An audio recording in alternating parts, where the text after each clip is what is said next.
everyone. Thank you all so much for joining us here at the International Interfaith Conference, United in Liberty, the Rise of Spiritual Diplomats. My name is Olga Schmidt, and I am so honored to welcome to the stage a world-class opera singer, Miss Maria Maksakova, to perform the U.S. National Anthem. Her performance will be followed by the Pledge of Allegiance, led by Chief Joseph Riverwind, the war chief of the Arawak Taino tribe of Puerto Rico and the U.S. Army veteran.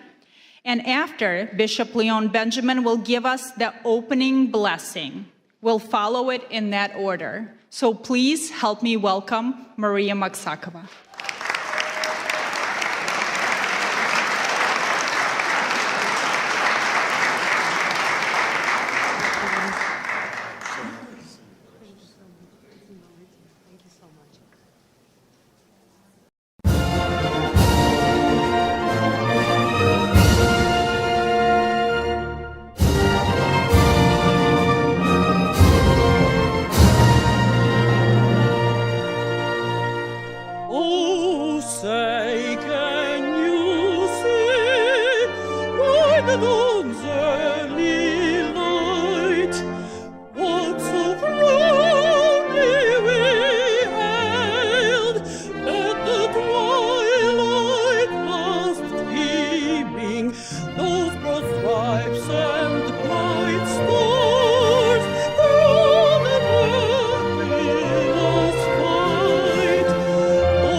It's an honor to me to be here at the home of the great. Amen. Thank you so much.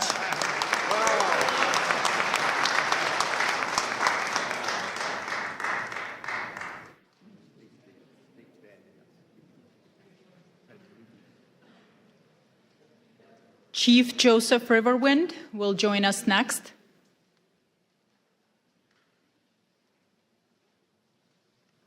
If you will please stand for the Pledge of Allegiance.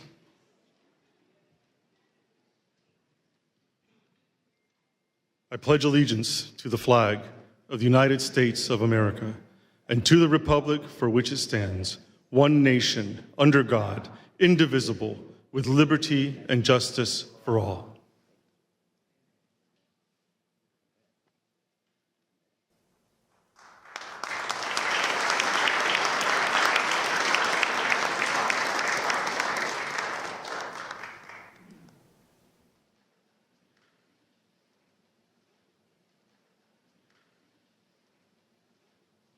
Good afternoon, everyone, and welcome to all of the wonderful faith leaders from across this nation and around the world.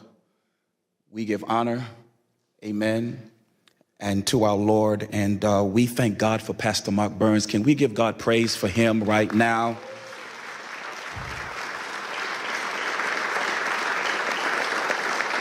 The rise of spiritual diplomats as we pray today. The road of faith is not a road that is sometimes easy to get on.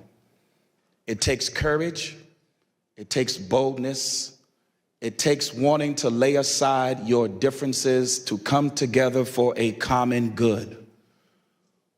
What the Lord is saying today is that there are now adults who have turned into children who will walk by faith. Adults sometimes want to have their way, but children say whatever the Father says. We want us to come together as children of God, to get on this journey together, as Pastor Mark Burns has laid this out, that we need to solve the problems around this world. You are the solutionaries that have come together. Give yourself a hand for being the solutionaries. The psalm says, praise ye the Lord, in Psalms 133, as I pray this scripture. Behold, how good and pleasant it is for brethren to dwell together in unity. It is the precious ointment upon the head that ran down upon the beard, even Aaron's beard that went down to the skirts of his garments, as the dew of Hermon and as the dew that descended upon the mountains of Zion. For there the Lord commanded the blessing, even life forevermore. So, Father, we come to you now, Lord, as you said in your word.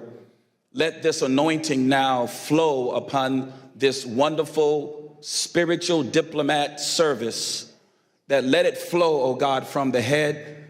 As Pastor Mark Burns has seen this in his heart, let it flow down, oh God, to every person that is in this room and those that may be watching afar off. Let it flow so that, oh God, everything that is disjointed may come together in the spirit of unity. Let it flow until, oh God, every, oh God, type of defrailment and defragment, anything that cannot be joined together, let it be, oh God, put away and lay it aside so that the true unity can manifest in this room today. Father, we thank you, Lord, for a growing surge, oh God, of faith that is now rising in the hearts of men and women that have come together to solve the problems, oh God, that make for peace around this world. This whole globe needs, oh God, peace. And so therefore, Father, we command the blessing to come now, that every heart, every mind, every soul, every person gathered together here today will now begin to get a divine download because of the anointing. It'll come, and your solutions, your way of doing things will unite with men and women across this globe, and we shall solve the problems of this earth, and this earth will be blessed because of your faith. We thank you now. We thank you, Heavenly Father, that you chose us for such a time as this. Bless Pastor Mark Burns. Keep his heart, oh God, secure and safe in you, and allow these roads that have never met before, now we are joined together, and the earth will be better for it because of us. We thank you for it now. It's in the name of the God of Abraham, the God of Isaac, and the God of Jacob, in Yeshua HaMashiach, the name of the Lord Jesus Christ, our Lord and Savior. We thank you for it now. It is so, and it is done. Let everyone in this room that touches and agrees say amen. Amen.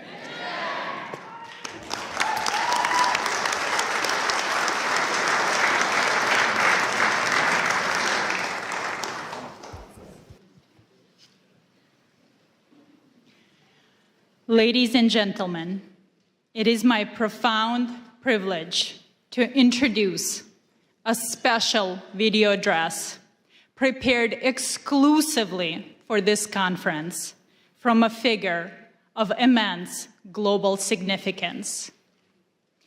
Please direct your full attention to the screen for a message from the President of the United States of America, Donald J. Trump. I just want to congratulate and thank Pastor Mark Burns. He's been my friend for a long time, and he's been with me from the very beginning, and we very much appreciate it. But on the great job that he's done, so many people believe so strongly in him.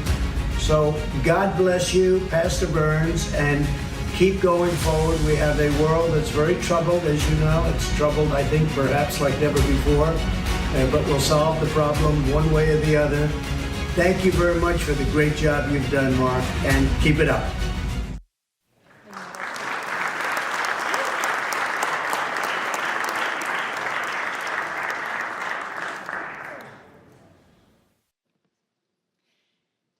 It is now my distinct privilege to introduce our host and the leader of the International Interfaith Conference, United in Liberty, the Rise of Spiritual Diplomats, Pastor Mark Burns.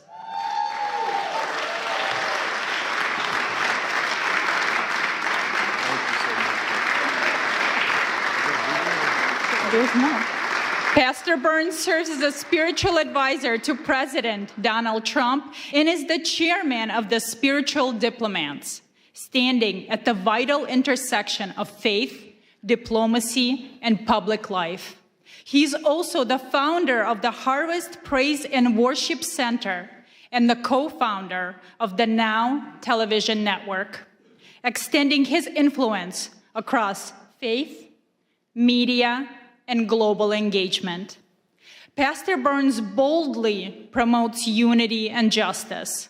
Through quiet diplomacy and principled leadership, he engages in spaces where traditional politics often cannot reach, building bridges, fostering reconciliation, and advancing peace.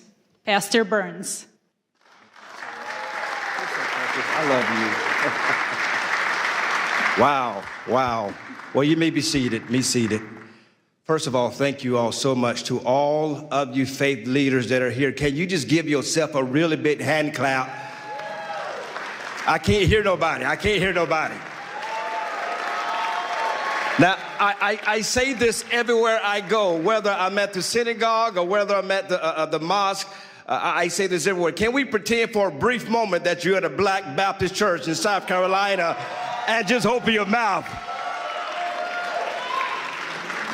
To all of you wonderful, wonderful leaders from around the world, it blesses me so much to see you that are here. To ALLATRA and to Creative Society and to all of the wonderful volunteers from around the world that has helped make this happen. I just believe that we are truly the answer to ending true wars in this world and bringing world peace. You that are in this room right now, your voice matters. And I believe that in a society where we are breaking down barriers, in a society where division walls are being drawn up, it is we, the faith leaders of this world, that don't carry weapons, we carry wisdom. We don't carry policies, we care about people. And that's why we are here today. It is so important to me that you gather this in your heart, in your spirit. I don't care what your faith is. I know that regardless of what you believe, we stand in unity on peace and love. We are the advocates to speak for the voiceless. If you agree, say yes to that. If you agree, shout yes to that. We are here in our nation's capital to declare to the world, we would not be silent, we would not be moved by the divisions of this world, but we will stand for the voiceless. We will stand for those that need an advocate. We will work together to let the whole world know that there are more of us who desire peace in this world than those that desire power. Are you with me? Say yes to that. And so you will hear from some great men of faith, women of faith, influencers from all over the world. I pray that you stay all the way to the end because you do not want to miss not one word. But not only that, we will have a commissioning and pinning ceremony of new spiritual diplomats that will declare to the world, I will make a vow to stand for the voiceless and stand for those that need an advocate to speak for them. Are you a spiritual diplomat? That's the question you need to be asking yourself. Are you willing to go to the leaders of the world? Are you willing to bring a ceasefire in conflict zones around the world? Are you willing to go to the front lines? Are you willing to speak to those on the local level, the state level, the national level, or the international level? Are you willing to be an advocate for those that need your voice? regardless of your faith, you are a global leader. Your voice matters. We have dignitaries from all over the world that are here. And so it is time that faith and public life come together like never before. And we formulate an army of spiritual diplomats that would go behind the scenes, that will speak to the kings of the world, reminding them that why they have the power that's been given to them by the people. That power that's been bestowed upon them is not so that they may be empowered or rich, but they may use this power to speak to those that are less and to raise up those that need a helping hand. That's why you're here today. And together with all the faiths that are coming from around the world, this is what the world should look like. We are the true representation of human life and human dignity. This is a charge that you will receive today, to be a true spiritual diplomat. That you would go to your Muslim brother, you would go to your Jewish brother, you would go to your Christian brother, whatever the faith is, your Hindu brother, your Buddhist brother, whatever your faith is, regardless of what you believe or how you pray, you will stand on the fact that we are united in peace and in unity and in love. That's why you're here. And I pray that you received a mantle, a charge to go out back to your countries, to go out back to your states, to go out to your provinces, to speak to the kings of your world, to speak to the leaders of politics and political world, and to remind them that you will be the voice of moral compass in their life, and remind them when they veer off and they start serving self-interest, you will be a voice to bring them back to the center and remind them who they are and why God has selected them in leadership. Let's bring peace to the world. Let's end the conflicts of the world. There's so much more that we're going to be doing together. This is not just a meeting. I need you to understand me clearly. If you're here just to be one of the number, if you're here just to take pictures, we don't need you nor want you. But if you truly here to roll up your sleeves and become the pit bulls of the world, and remind the leaders that you will not be silent, you will not be moved, but you will stand for those that are lost. You will lead the marches where there may need to be marches led.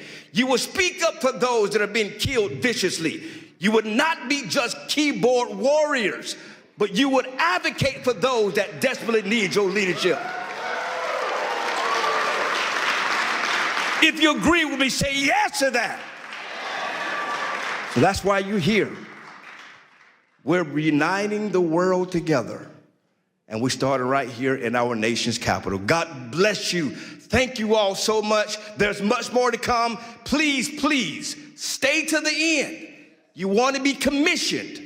You want to be commissioned as a true spiritual diplomat, where you receive one of these spiritual diplomat pens that you wear with pride, that you're telling the world, I am a leader you could call on. I am a leader that will stand in the gap. I will always fight for those that need a voice and a helping hand. God bless you. Thank you all so much.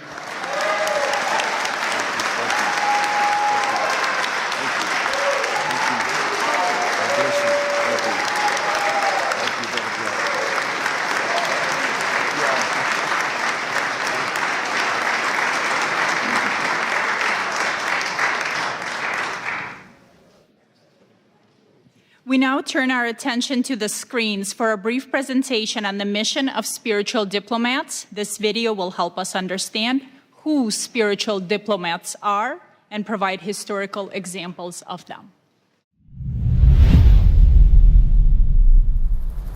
When most people think of diplomacy, they picture negotiators in suits moving between governments to strike deals.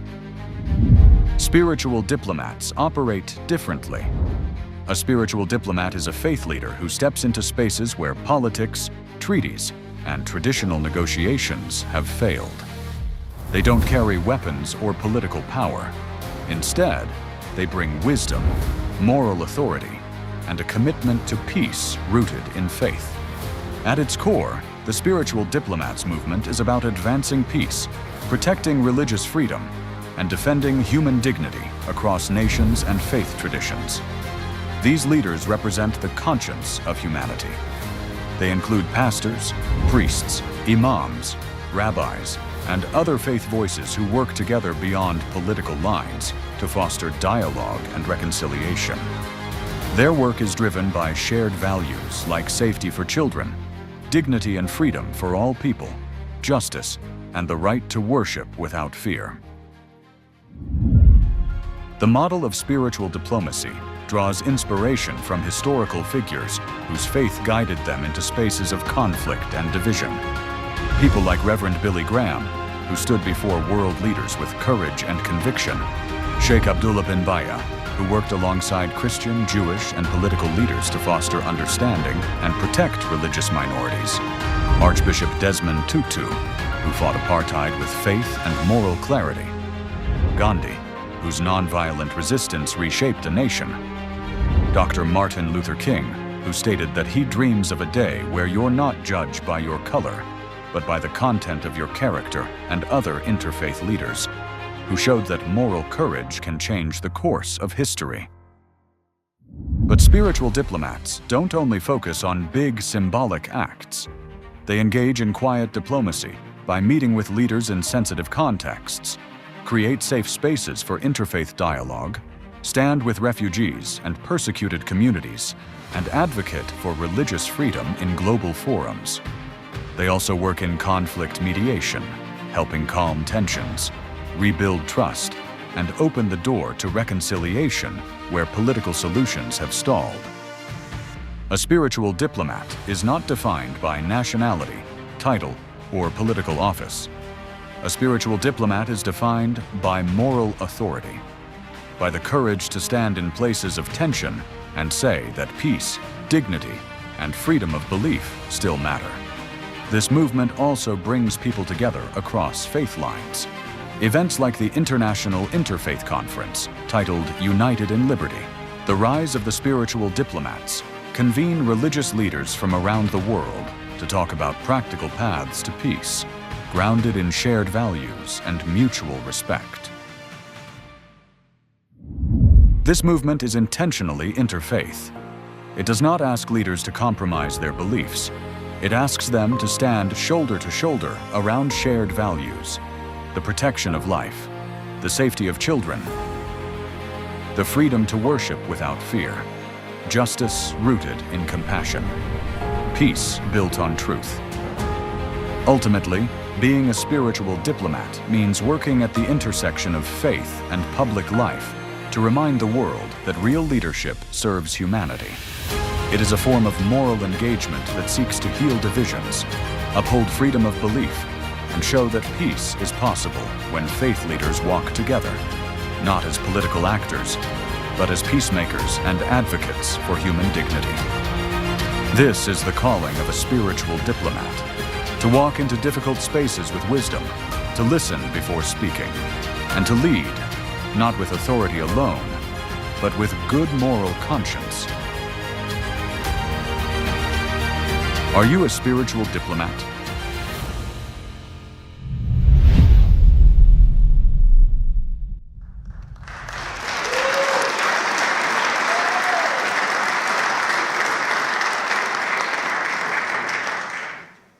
Traveling to us from Europe, we welcome George Simeon, President of the Alliance for the Union of Romanians, a courageous freedom fighter and defender of Christian rights. He brings a vital presentation on faith at the crossroads. He speaks to us today on how Romania's spiritual resilience offsets a lesson for a divided world.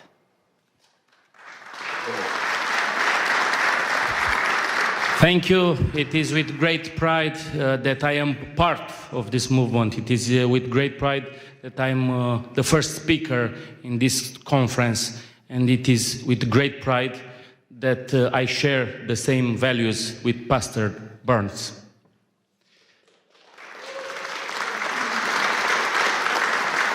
We come from Romania, a country where until recently You could have been jailed and punished for your belief. A country where the horrible experiment of communism tried to promote atheism. And the key to world peace, the key to global understanding, the key to prosperity is through God, is through faith, is through spiritual diplomats.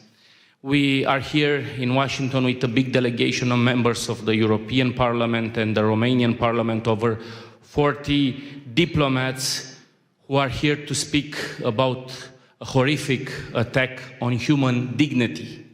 In Romania, the elections have been annulled. In Romania, democracy has been annulled by wicked people who have no faith, no God, and do not like President Donald Trump. I am sure that all of us gathered here today think about world peace. I am sure that, like Pastor Burns advocated, we must find a solution for peace in Ukraine. I am sure that in Gaza, we must adopt the Trump solution for peace. And in the Middle East, I was speaking with Rabbi Duvi Honig earlier. There are so many rabbis here in this interfaith dialogue. We must bring peace. And we are here in Washington, an example of democracy and world peace. You have a great leader for at least 3 more years. And we must follow on the footsteps on Donald Trump for our nations, for our religions. Thank you, great friend. Thank you for what you are doing.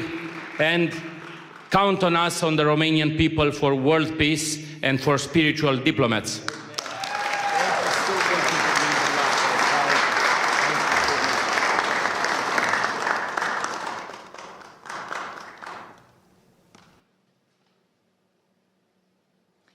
Our next speaker is Brock Pierce, a renowned futurist, philanthropist, and the co-founder of the Tether and the EOS ecosystem. He is a visionary who understands that in times of crisis, action cannot wait for the government. He will speak on the critical role of private citizens and technology in humanitarian aid.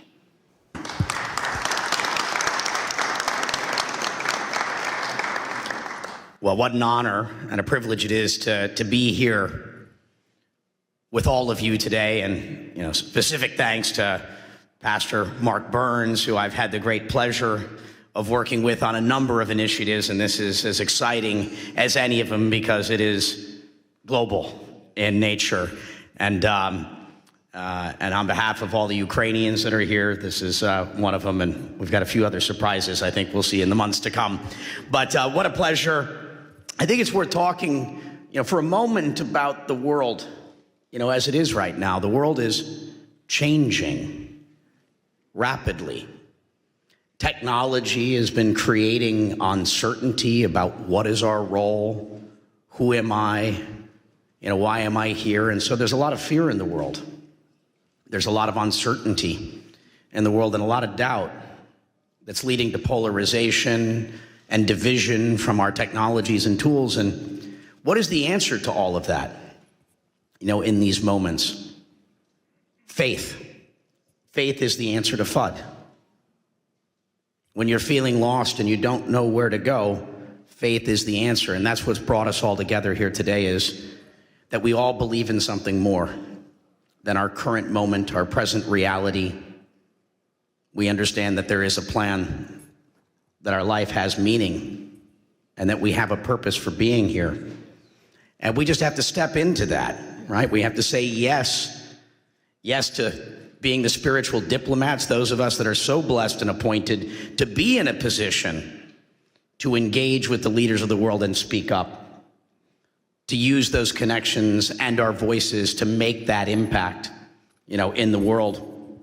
And so how do we deal with, the current reality, conspiracies that have replaced trust, tribalism that is replacing dialogue, ideology that is replacing wisdom, Again, I think the answer to all of it is how do we continue to find our faith to overcome these challenges so that we can find that peace.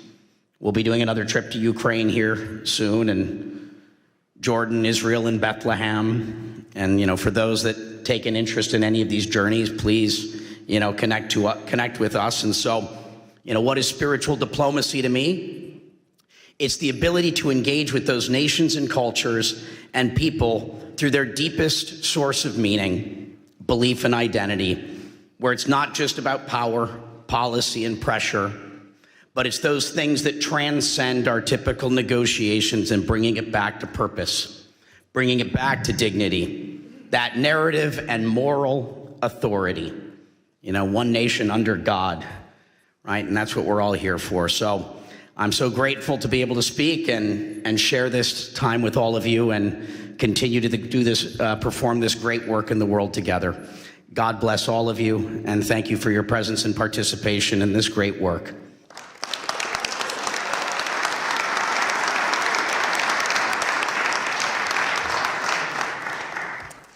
Now it is my distinct honor to introduce a video address by Rabbi Shlomo Moshe Amar, the former Sephardic chief rabbi of Israel and Jerusalem.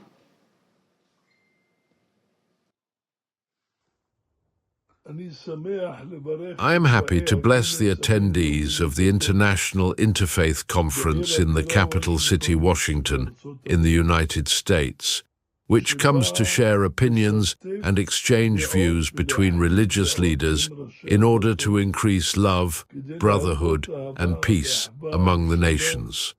We see that America's been blessed with a dear and important president, the Honorable President Donald J. Trump, a lover of peace and a pursuer of peace.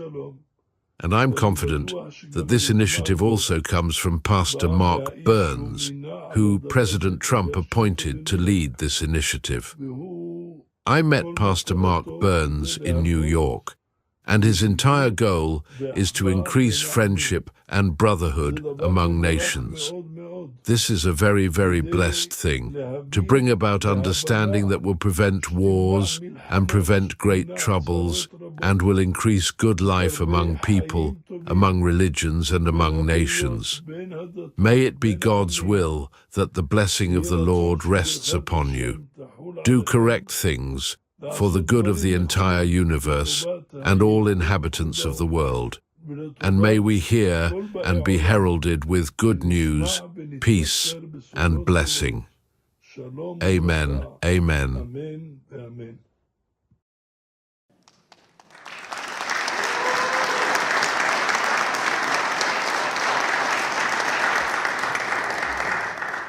Now we are honored to hear from Rabbi Asher Lapading, a great Rhodes Scholar and the Director of Community Relations at the Jewish Federation of Greater Ann Arbor, Michigan. He has recently led multiple delegations to Syria. A true spiritual diplomat, he speaks today on the new Syria and the religious imperative to build bridges with nations, often deemed adversaries.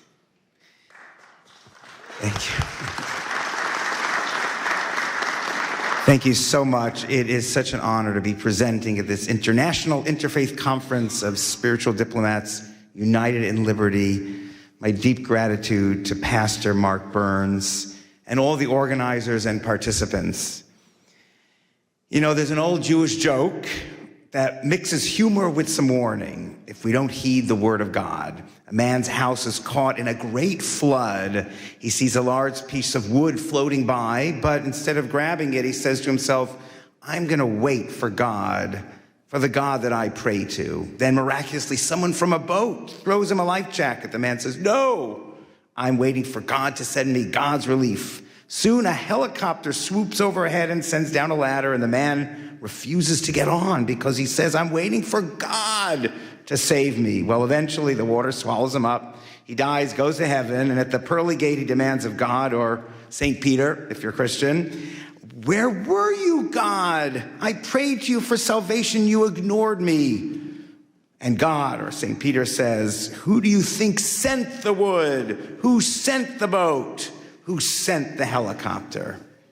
Well, the lesson is that God sometimes sends us the greatest of opportunities, and it is our important responsibility to seize them and not ignore them. And I feel that the new Syria is a great opportunity for America, for the Middle East, and for the Jewish state of Israel.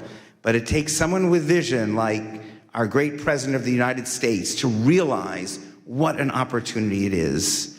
Weeks after Ahmad al-Sharaa, Abu Jalani defeated Bashar al-Assad, the Syrian dictator who killed 1 million of his own people, I got a call from my good friend, Dr. Yahya Basha, a Syrian Muslim doctor whose family had been murdered by the Assad regime. It was clear to Dr. Basha, and he said clear to many Syrians, that it was Israel's defeat of Hezbollah and weakening of Iran that gave the Syrian rebels the ability to oust Assad. And Dr. Basha was celebrating. Dr. Basha is a spiritual diplomat who, in addition to building MRI clinics all over Detroit, has dedicated himself to building bridges with the Jewish community over the decades and trying to lead the Muslim community in the direction of peace. So with Dr. Basha's influence and perhaps an awareness that the new Syria owed Israel for their success, the Sharaa government invited Jews to return to Syria for the first time in 30 years. Dr. Basha told me I needed to go just 2 months after the new government came to power. Yes, the government understood that good relations with the Jewish community meant good things for Syria. Sanctions relief, business opportunities, the ear of President Trump. Good for the Syrian government, recognizing how the Jewish people can be allies and not enemies. And that took a lot of vision and independent thinking. Syrians were always taught that Jews in Israel were the enemy. Now we had a leader of Syria who understood exactly the opposite. And we were welcomed by everyone in Syria as Americans. But even more impressive, when people saw that I was Jewish by seeing my kippah coming out of a synagogue in Damascus, they celebrated. Jews returning to Syria meant that Assad was truly gone. Since this first February trip, I have returned twice, leading 2 Jewish delegations, one with an Israeli reporter, David Horowitz. I wore my kippah everywhere and received the same joyous welcome from teenagers, from kids to older adults, and even armed guards who wanted to take their picture with me. At our visit with the president of the University of Damascus, I openly told faculty, students, and administrators that yes, I am a Zionist, and I hope that Syria and Israel will become best friends. And while some were surprised, most understood. And I believe sincerely that the Sharaa administration understands. For over a decade, Syrians were tortured and killed by Assad's allies, Hezbollah and Iran and Russia. And Hezbollah alone killed tens of thousands of Syrians. So now Syria and its leadership understand that those who obsess with destroying Israel and America, Hezbollah, Iran, ISIS, Houthis, they are not friends. They are enemies of the new Syria, just as they are enemies of Israel and America. So after 3 trips, meeting with the Minister of the Muslim Waqf, the Minister of the Economy and Labor and Social Affairs, and many, many in the Foreign Office, I now am invited 2 more times to bring Jewish leaders, business leaders, and rabbis. And I can say with faith that a strong, unified Syria can be a great ally of America and Israel. God bless President Donald Trump for seeing this early on when he met with Sharaa in May. And now, as a strong supporter of Israel, I ask Israel to understand this. I believe God is sending America and Israel the wood, the boat, the helicopter. Israel has to figure out how to use all these opportunities while maintaining security. But I believe having a strong, unified Syria can be the best allies for Israel's security against its greatest enemies.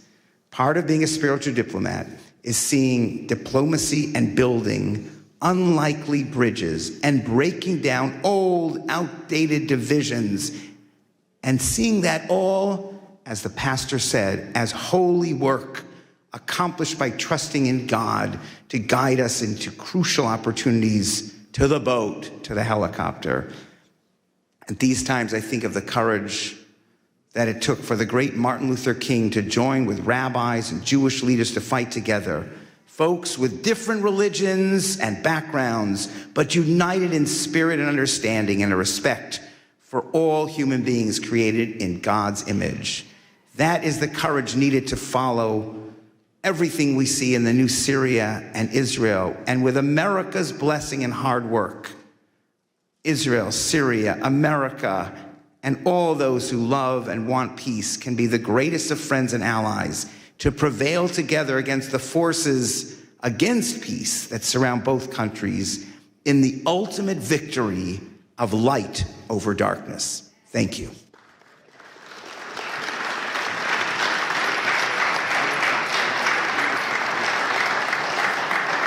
Thank you.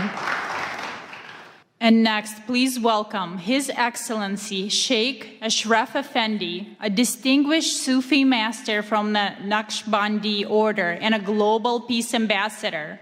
Sheikh Effendi came here all the way from Germany. He brings us wisdom from the Sufi tradition on the theme, "In God We Trust," emphasizing the key role of rope of God and divine blessing. And we will have a translator. Thank you very much. Assalamu alaikum wa rahmatullahi wa barakatuhu. Möget ihr alle im Namen des Herrn gesegnet, gegrüßt und von seinem Lichte geführt sein. In the name of Allah, the most gracious, the most merciful. In the name of the Lord, may you be greeted and blessed and guided by His light forever. Zweifellos ist dies eine himmlische Zusammenkunft und das Werk göttlicher Inspiration. This is a divine meeting and standing under divine inspiration of God. Und so wie Allah, der Herr, alle Welten und alle Seelen es wollte, haben wir zu einer heiligen Zusammenkunft hier zusammengefunden. And as God wanted, guiding all the beings on this planet, we have found our way here to this meeting. Ewiger Dank sei dem Herrn der Welten sowie den Organisatoren, die diese göttliche Inspiration realisiert haben. Immense gratitude to the organizers of this event and the volunteers that are here and everyone today invited. Wir werden uns noch später bei Ihnen bedanken, ausführlich bedanken noch. Doch wir haben jetzt nicht die Zeit. Bevor die rote Karte gezeigt wird, müssen wir zum Thema kommen. At a later point, we will express our gratitude to the organizers in more detail and with the appreciation they deserve, but now our time is running out. Wie wahr, bei allen Friedensveranstaltungen zuvor haben wir noch nie so eine Hoffnung gehegt wie bei dieser.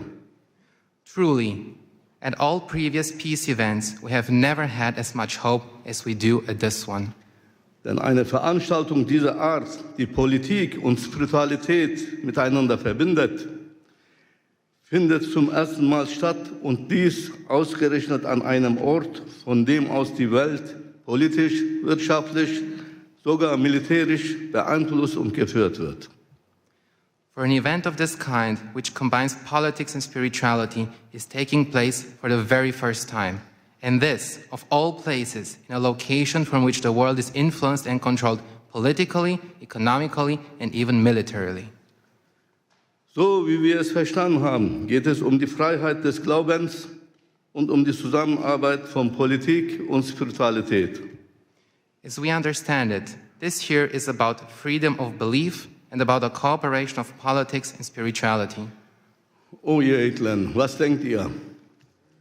Wie können wir die religiösen Führer, spirituelle Autoritäten oder Diplomaten dazu beitragen, die Freiheit des Glaubens und eine Zusammenarbeit mit der politischen Führung zu realisieren? So what do you think?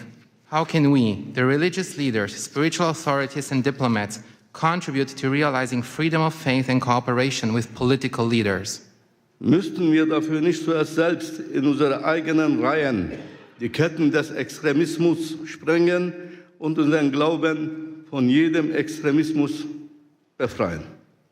Don't we have first to break the chains of extremism ourselves within our own ranks and free our faith from all extremism? Wie wahr, Keine Glaubensgemeinschaft ist frei von Extremismus, dem Satansvirus. Truly, no religious community is free from extremism, the virus of Satan. Wie können wir als Menschen des Glaubens dann Frieden und Glaubensfreiheit schaffen unter den Geschöpfen der Menschen?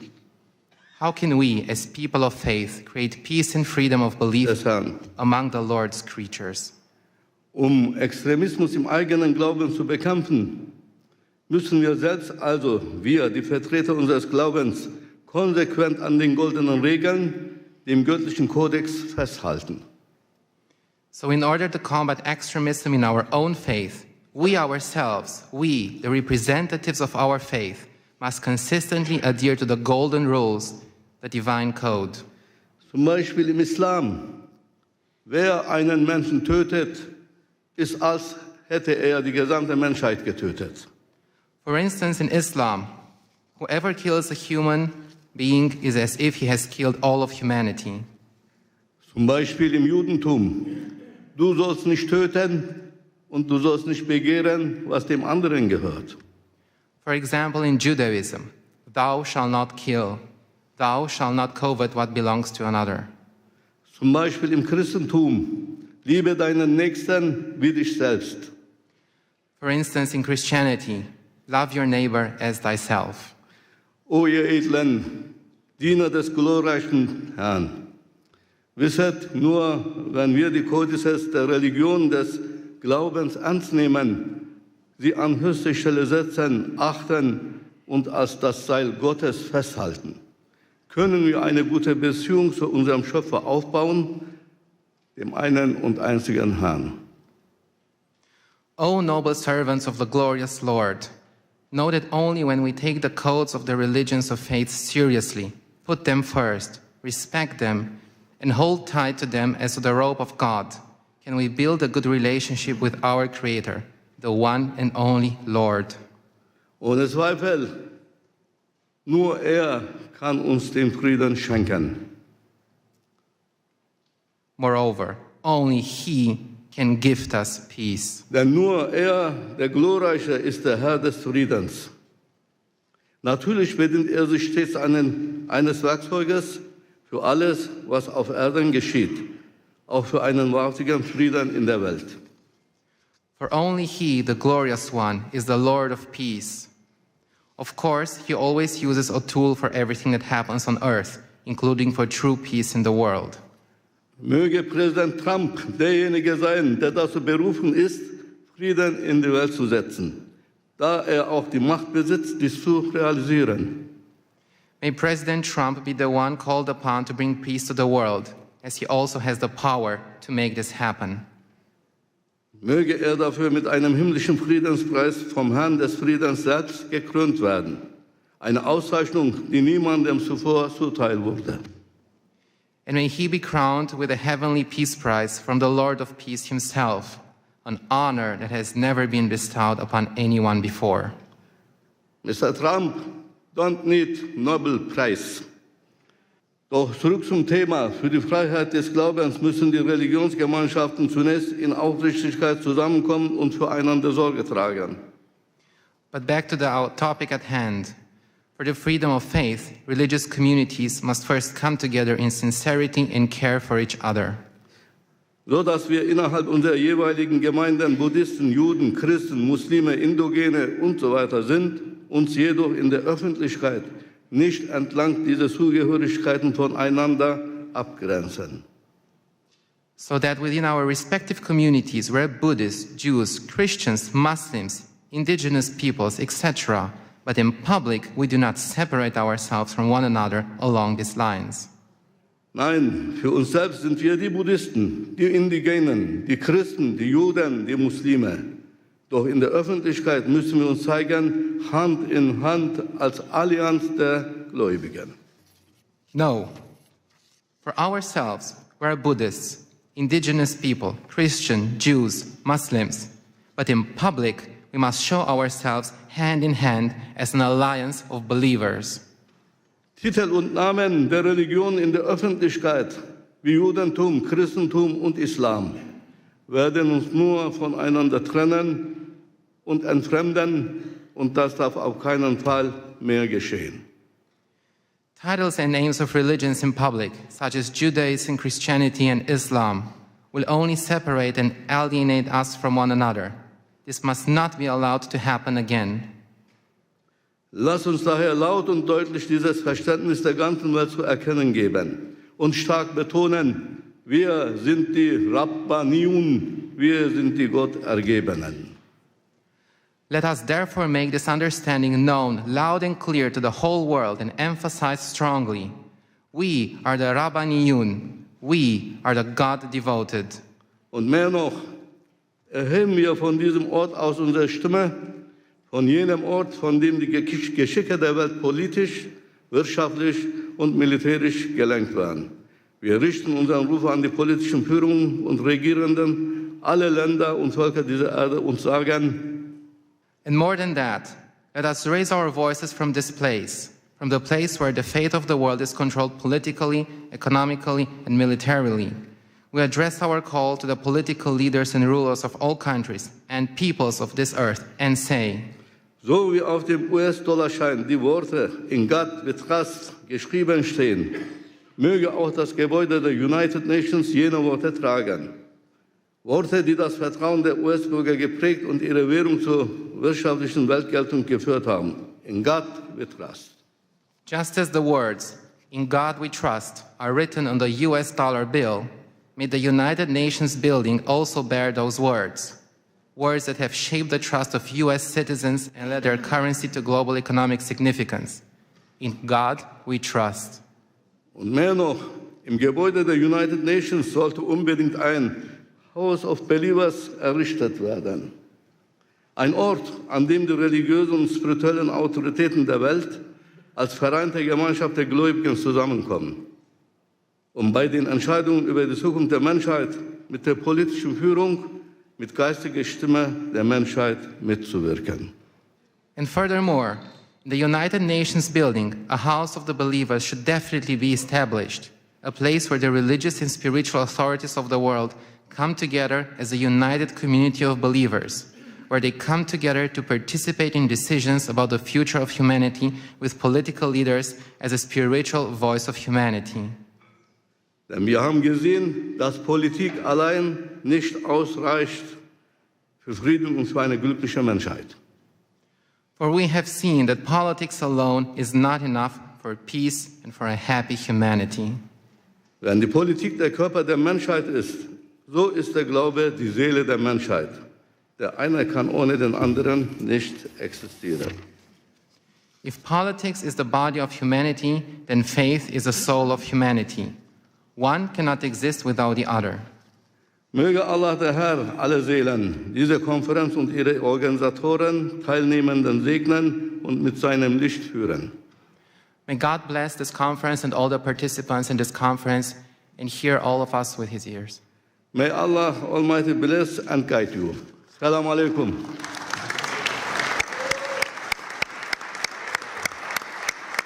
Thank you very much.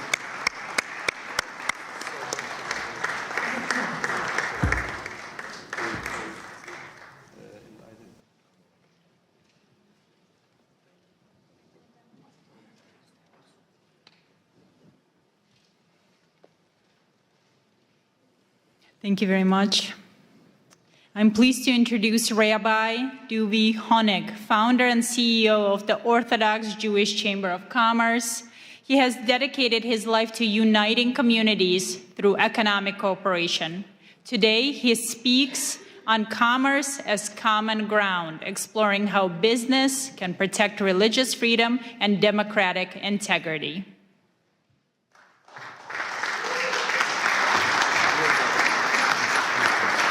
Thank you. Thank you all, thank you all, thank you all. Before I begin, I want to thank Pastor Mark Burns for his leadership, partnership, and tireless efforts in bringing today's International Interfaith Conference together. Thank you. I skimmed through the topics, and I wanted to tell you, Pastor, that they couldn't have been more on target, and my short remarks are going to include all three of them: religious persecution, children protection, and spiritual diplomacy. This past Sunday, I attended a concert, the largest Jewish concert on the Northeast, that left the entire room silenced. Alana Hill, a 24-year-old pianist, kidnapped from the Nova Music Festival on October 7th and held in Hamas tunnels surrounded by complete darkness without seeing sunlight for 505 days, told us that the only thing, Pastor, that kept him sane and alive was saying Shema Yisrael every day. Then he sat at the piano in the auditorium and played Shema Yisrael. There was not a dry eye in the room. That moment says everything.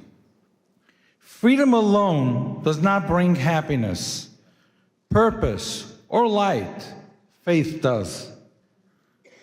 When faith is pushed aside, even free societies become confused and hollow. We are seeing the consequences today. The woke movement over the past decade or so, and let's not forget what happened to women's rights, has tried to erase religion from public life.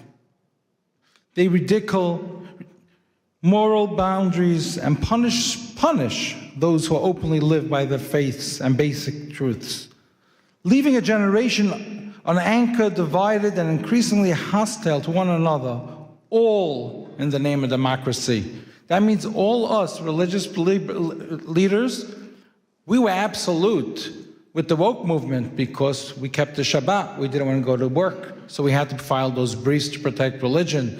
Christians on Sunday, all those things. A man, a woman, who's a man, who's a woman. Would you believe that today the Supreme Court's using our taxpayer dollars to decide if a man's a woman's a man? Come on. And I want to go on a little more over here, okay? The woke movement, anti-Semitism, confusion, anger, is not how it was during the Holocaust. It's very different. We have simple, confused children in the next generation. Imagine if you're told two men are your parent. Imagine if you taught, follow the science, follow the biology, follow science. Okay, I'm following it. COVID, follow science. Okay, I'm following it. So how could you tell me in school that a man's a woman and a woman's a man? That brings inner anger. That brings frustration. That brings confusion to the next generation. That destroys our country, our nation, our values. They are hijacking democracy. We are here today to claim it back. Thank you, Pastor. We owe gratitude to President Donald Trump for taking a clear stand against the woke movement. And we all know the lack of stories, people saying he's abusing women. He's the one who's standing up to protect women. There's another issue I want to discuss. And I'm over here, by the way, I'm not wearing any gloves. I'm here, I told the pastor when he spoke, whoever's here for pictures, please leave. You know, we're not here for that. We want takeaways. We want to discuss topics that empower us. We want to discuss topics that empower us all together as faith leaders, that we could stand together and represent our communities without being intimidated or threatened when we speak up, because that happens way too often. And this is a topic that I want to bring up and work with everyone together with Pastor. Too often, political faith-based liaisons and appointees by the government specifically abused authority entrusted to them. Instead of compassion, there's silence when we reach out to them for help. Instead of dialogue, there's intimidation. Duvi, if you make this public, and you speak up and you complain to President Trump that I didn't include the Jewish communities in Nassau County or Rockland County or 770, the Chabad community reached out to me for over a year. The Jewish liaison didn't respond to him. And I have a whole list of the biggest communities. And then I have a tweet from President Donald Trump who said that Lakewood, New Jersey, where I reside, is the #1 supporter of him, the Orthodox community. And we built it. 2016, Donald Trump, the Trump organization was a sponsor by my event, and we built his network with him. And still our community goes ignored. And I spoke up against this, and I got threats from the Jewish liaison from the White House, and he blackmailed me and cut me out of the Hanukkah party because I spoke up. And I am calling him out. Resign. We need to speak up and have people represent the president who represents the president's interests. People who stand by empowering faith-based leaders, not intimidating faith-based leaders. When we stand together like this, our different divisions, different departments, in the White House, in government, and I was threatened by state when I endorsed Lee Zeldin. I was threatened by state liaisons because of the crash, smash, and grabs, and they said you won't have any place with the new administration because you stood up for them. When I called out President Biden's team for hosting a hate-based summit, blaming it on the Jews, blaming it on Jersey City, blaming it on Rockland County attacks, blaming it on anti-Semitism, but not including one Orthodox Jew, I called them out for it, and the White House took a fight with me, and the Jewish liaison cut me out then as well because I spoke up for what's right. But I work with the other liaisons, I work with the government, I work with the administration itself, and I'm able to help community leaders day in, day out because I'm above them. But it's those communities who reach out to me that I have to bypass on their behalf that we have to speak out for. On another note, in a multi-billion-dollar economic stimulation creating thousands of jobs in the U.S., New Jersey will host FIFA 2026. And we, the Orthodox Jewish Chamber of Commerce, are taking the lead, working with the new administration in New Jersey to form. And I met with the Lieutenant Governor. He came to my JBIZ Expo, and we had a meeting for a half hour about this. And he's also a pastor. He wanted to be here today, but he was just sworn in, and he couldn't make it. I spoke to him about forming a FIFA faith-based committee, using the world's largest sporting platform to bring people closer together, promote respect across faiths and cultures, and unite rather than divide. Not like Europe. We're going to set over here in the United States, we're going to set that tone that sports unites people, doesn't divide people. I want to pause from personal note. Today, January 22nd, is my birthday.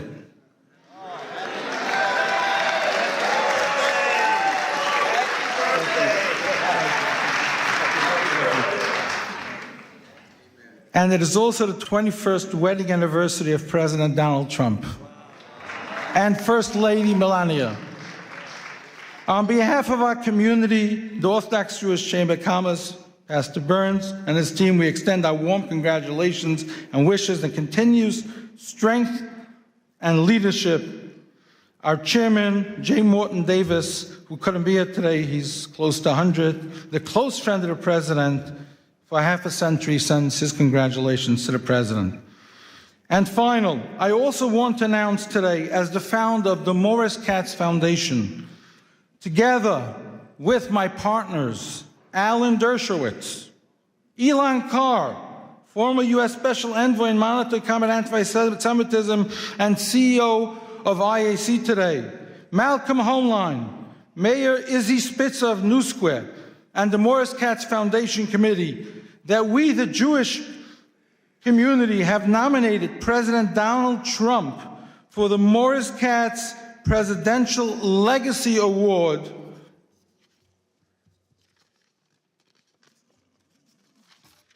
for President's Day 2026. Morris Katz was a Holocaust survivor, twice Guinness World Record holder, who spent 6 years painting every US president in old master style with millions of postcards sold from him, never to take freedom or leadership for granted as a Holocaust survivor inspired by Kennedy's assassination to show appreciation to our president. In that same spirit, after efforts to diminish President's Day just 2 years ago, amid renewed threats to religious freedom, we proudly advance this nomination following prior honorees, Ambassador Mike Huckabee and President Isaac Herzog from Israel, who took leadership stands putting American democracy first, carrying the artist's presidential collection message of appreciation to all. This is Newsmax President's Day article, and this goes to the children of the next generation to teach them what appreciation, what patriotism stands for. And I finish over here. It's called Educating the Next Generation. If we don't know what President's Day stands for, if we don't know what President Trump is doing today, and we just build with hate coming from the woke movement, good luck to the next generation. Thank you, Pastor Burns, for your leadership. Thank you to your team. Thank you to all. And I am going to hand you this to hand to the President, put on his table. Thank you.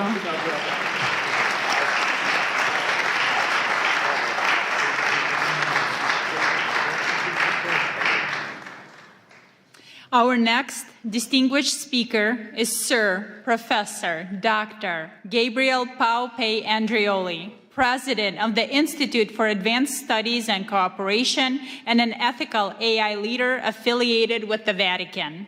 A polymath in medicine and ethics, he addresses the shift from law to conscience, discussing the future of global governance.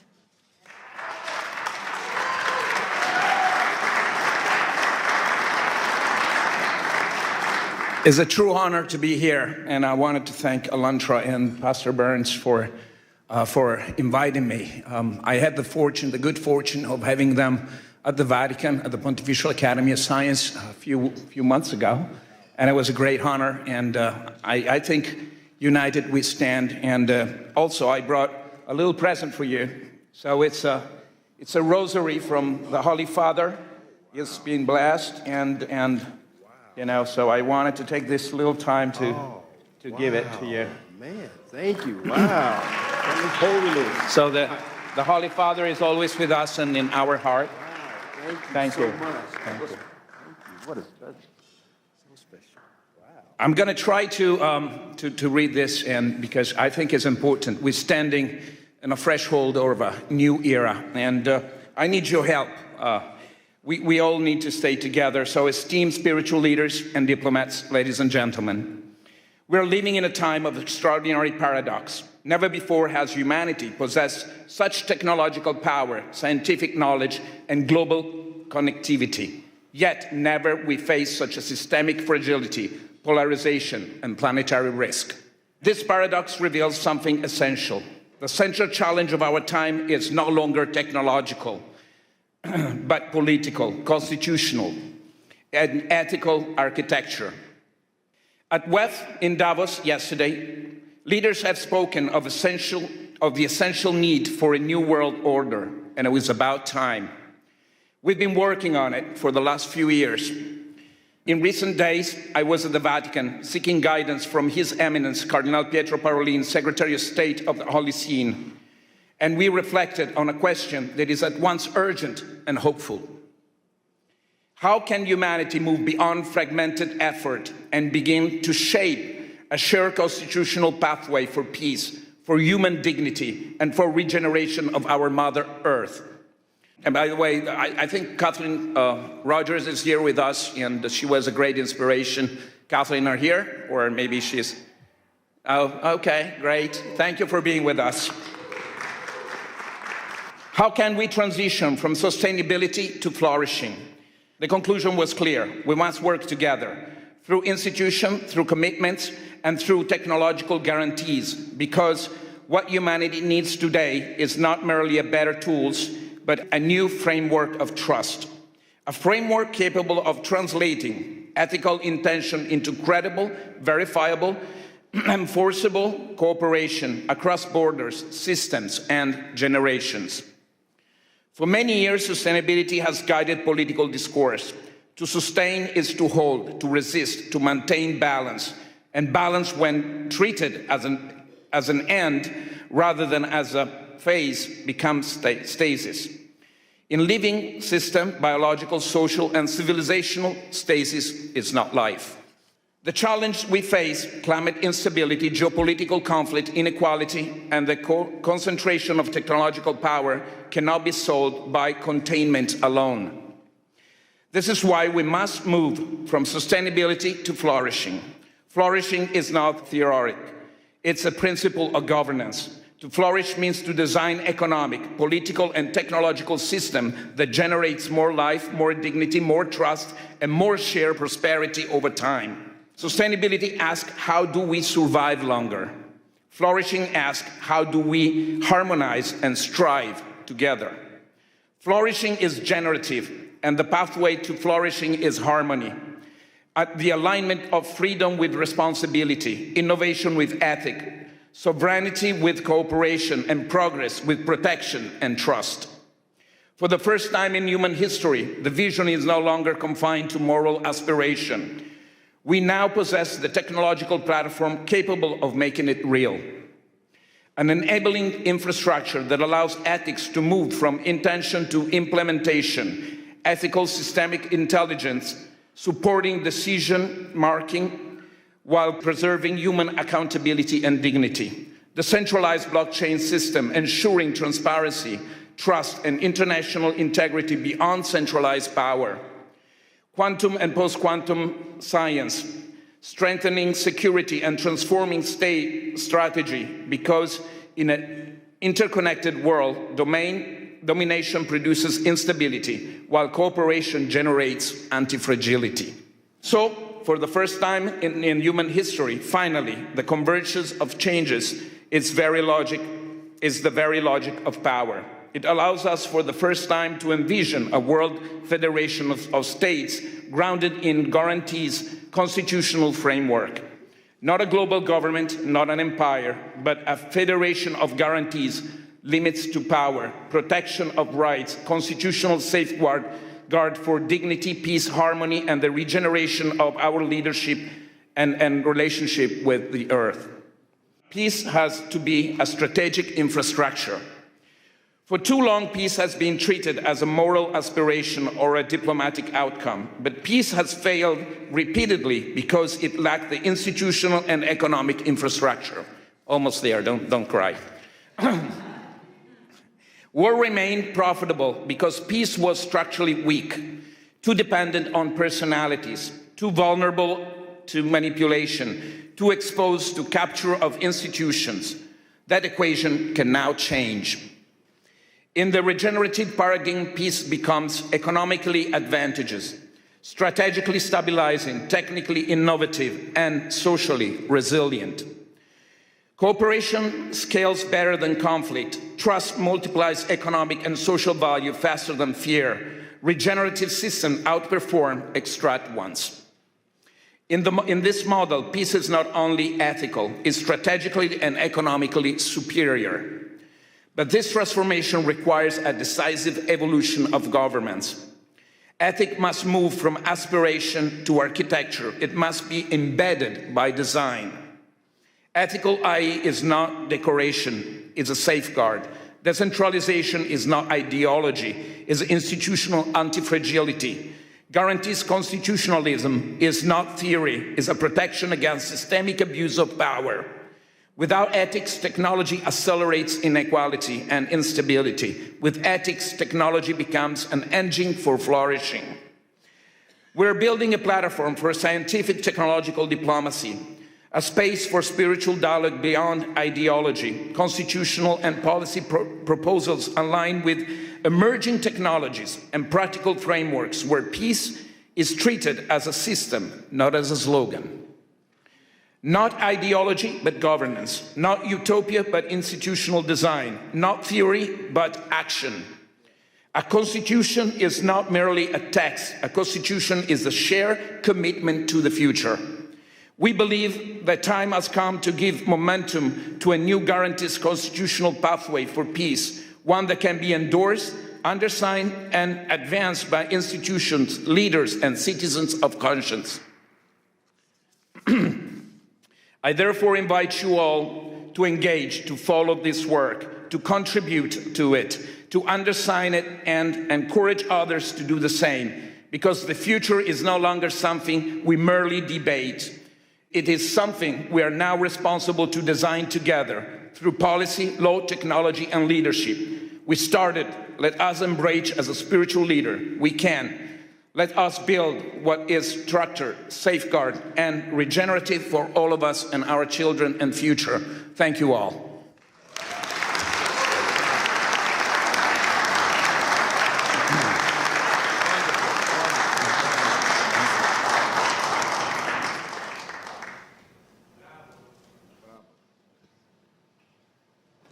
From Nigeria, we welcome Reverend Biodun Fadoyinbo, the Global Senior Pastor of the Commonwealth of Zion Assembly, impacting millions across Africa and the globe. He will share his experience on using spiritual diplomacy to end conflicts, drawing from his vast experience in Nigeria and beyond.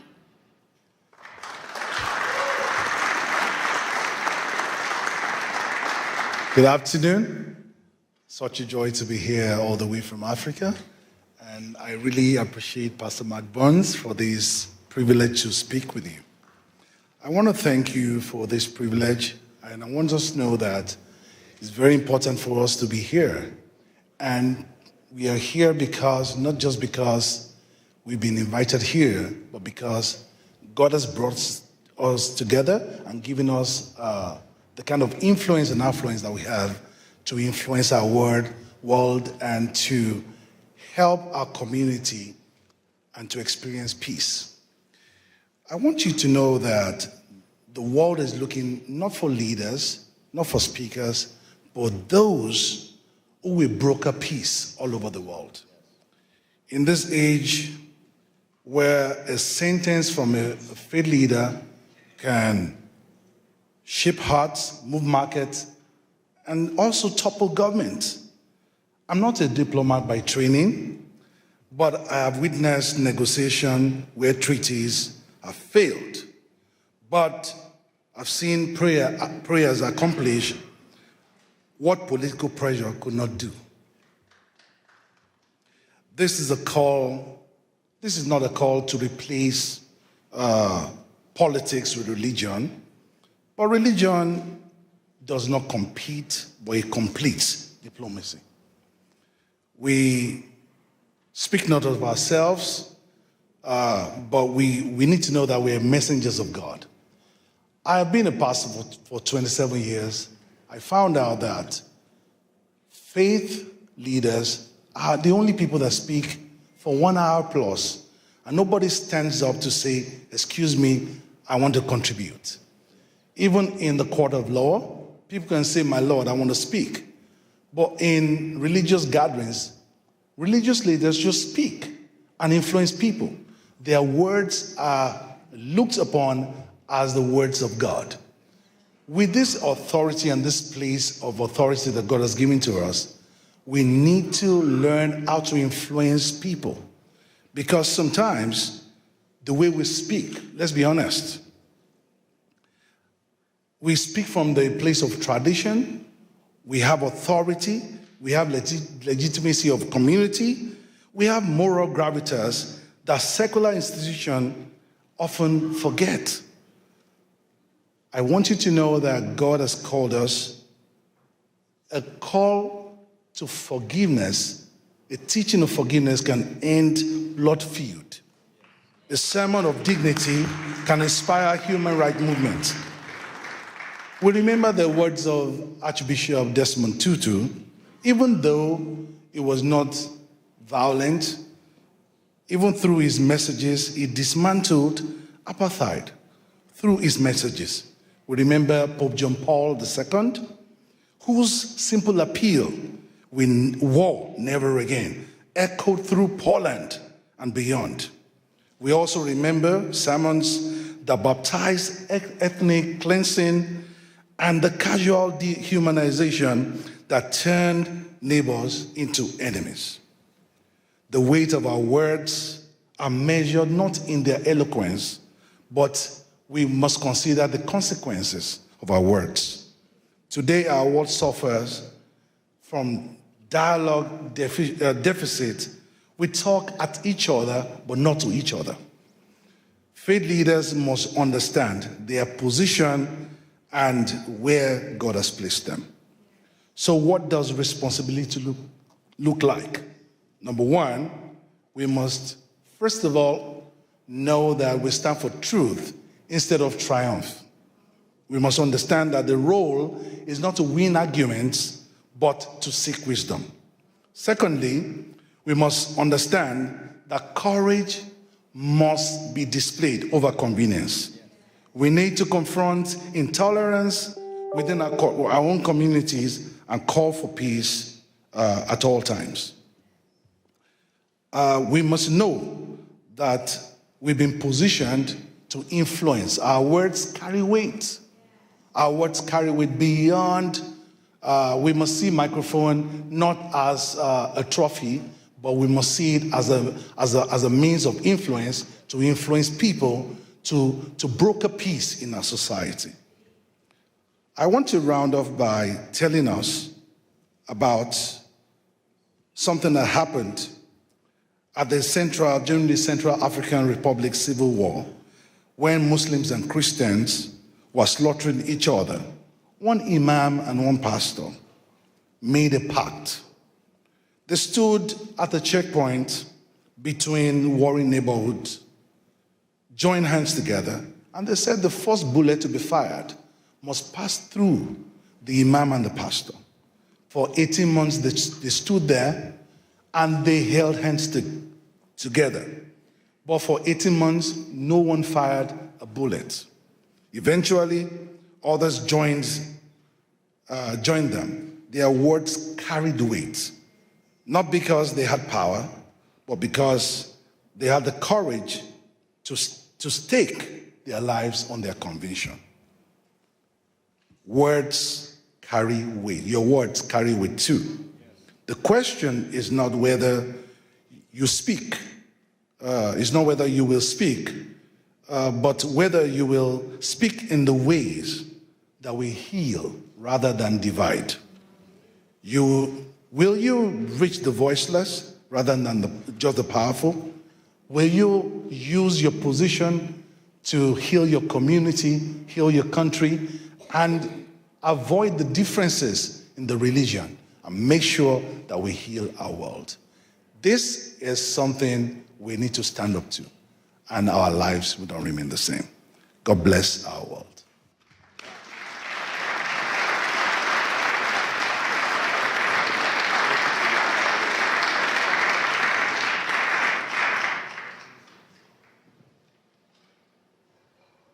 It is my honor to welcome Ms. Marina Ovtsinova, the president of the ALLATRA International Public Movement and a specialist in global risk strategy who pursued her studies at Harvard University. She will present on human values as the foundation of global security, introducing the international experience of the Universal Grain Project. Thank you so much, Olga. Hello, dear friends. It's a great honor for me to welcome you here at this hall and at this landmark event. I believe the very fact that representatives from different religions, different cultures, different nationality, different worldviews are here today, that means a lot. That means we're right now in the middle of creating a great change in this world. And with a deep gratitude, I would like to acknowledge that today's conference became possible because of the meaningful collaboration between Pastor Mark Burns, his global initiative, Spiritual Diplomacy, and the ALLATRA International Public Movement. I will give you a brief introduction about the ALLATRA. This is an international volunteer-based alliance of scientists, experts, and professionals from more than 180 countries, dedicated to study climate, geodynamic, and environmental risks. We strive to advocate scientific awareness, promote multilateral cooperation and addressing global existential challenges, and of course, protecting human rights and religious freedom as the fundamental freedoms.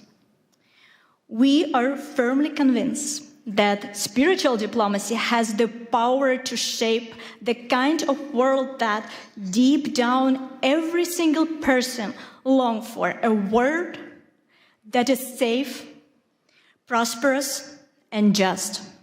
A world where human life comes first, and the spiritual diplomacy represents the real opportunity for all of humanity to overcome this current crisis. And we have solid evidence that we presented to you today that humanity is deeply seeking spiritual diplomacy as the force capable of transforming our world. Back in 2017, we initiated a large-scale international social research project called the Universal Grain. We defined the goal of this project as following: to identify the scientifically sustainable, the fundamental values shared by all people on the earth, regardless of their religion, nationality, social status, political affiliation, in order to find unshakable foundation for understanding among all of humanity. The result of this extensive research was the documentary film, The Universal Grain: Life, What Unites Us All. An international team of thousands of ALLATRA volunteers worked on its creation, including reporters, camera operators, and of course translators. An unprecedented global public survey was conducted. Our volunteers went basically everywhere, into the streets of major cities, and they also traveled to the remote settlement of indigenous community. They spoke with a leading expert across scientific discipline, with representatives of different religion, tradition, with community and the ethnic leaders also, as well with the public figures and politicians. Around the world, we ask people one simple question: what unites all people on the planet, regardless of their religion, political views, skin color, or place of residence? Then, of course, we had to sit down and analyze thousands of responses, and what emerged was the holistic pictures. People in every culture aspire to the same thing: peace, safety, justice, and the opportunity to live a dignified life. This is the universal grain that lies at the foundation of all world religions and humanistic teachings. Why is this knowledge important today? Because we are living in an era of global climate and geodynamic and environmental change. The challenges facing our planet know no borders. Nature does not ask which religion we follow or what kind of passport you have, right? In the face of growing threats, we are all simply people, residents of one shared home, the Earth.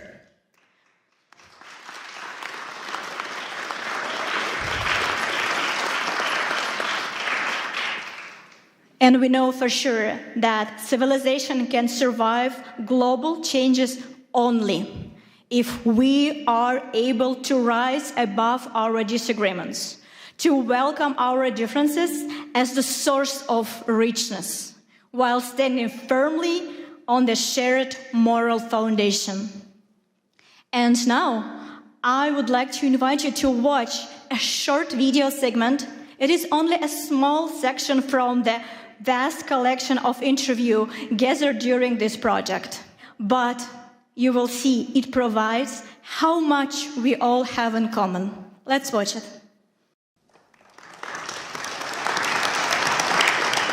Life on our planet manifests itself in an amazing diversity.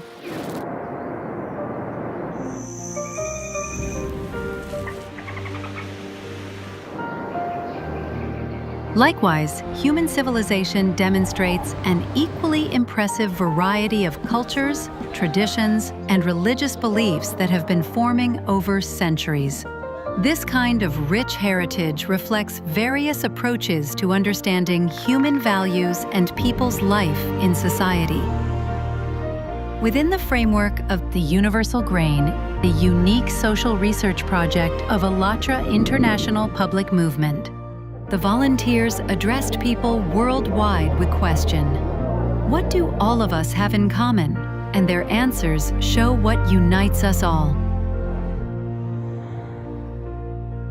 Siamo partecipanti volontari di un movimento internazionale che si chiama ALLATRA. And we're conducting a research, the Universal Grain. And the purpose of this project, we want to find out what unites all people across the world internally. En todos los países del mundo nosotros hablamos con la gente. We ask certain questions and people on the streets and famous people, like everybody. Apa yang mempersatukan manusia di planet ini tanpa melihat agamanya? Unabhängig von der Religion, Politik. Co właśnie robi człowieka człowiekiem, co jednoczy właśnie wszystkich ludzi. As one unified world community. We are all human beings here.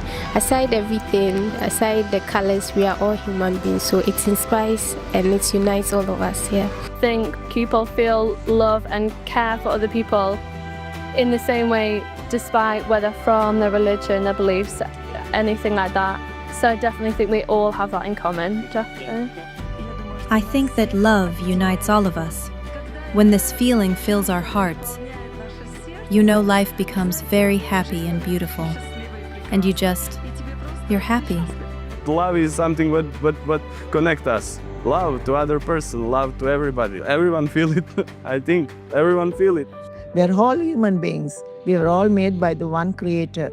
So we have to live in harmony with each other. We can change the world by giving love to others, so that as each one of us receives love, then we have more love to give the next person.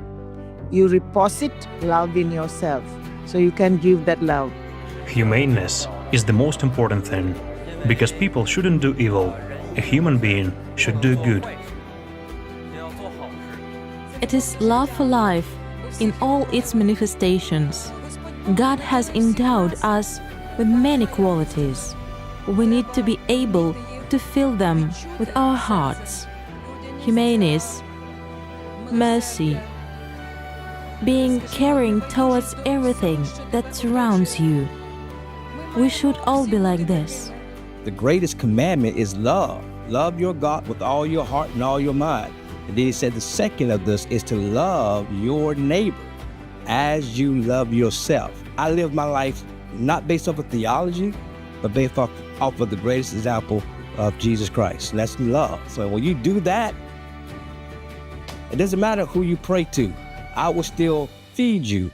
It doesn't matter who you call God. I will still love you. I will still come to your aid if you have been persecuted for your religious freedoms. Does that make sense? And that's become my rallying cry to the world. I just want to see people have a right to do what they have a God-given right to do, and that is to worship God in freedom. The first thing is to forgive, to love, to create, to be a honeybee. Yeah, a bee builds everything, right?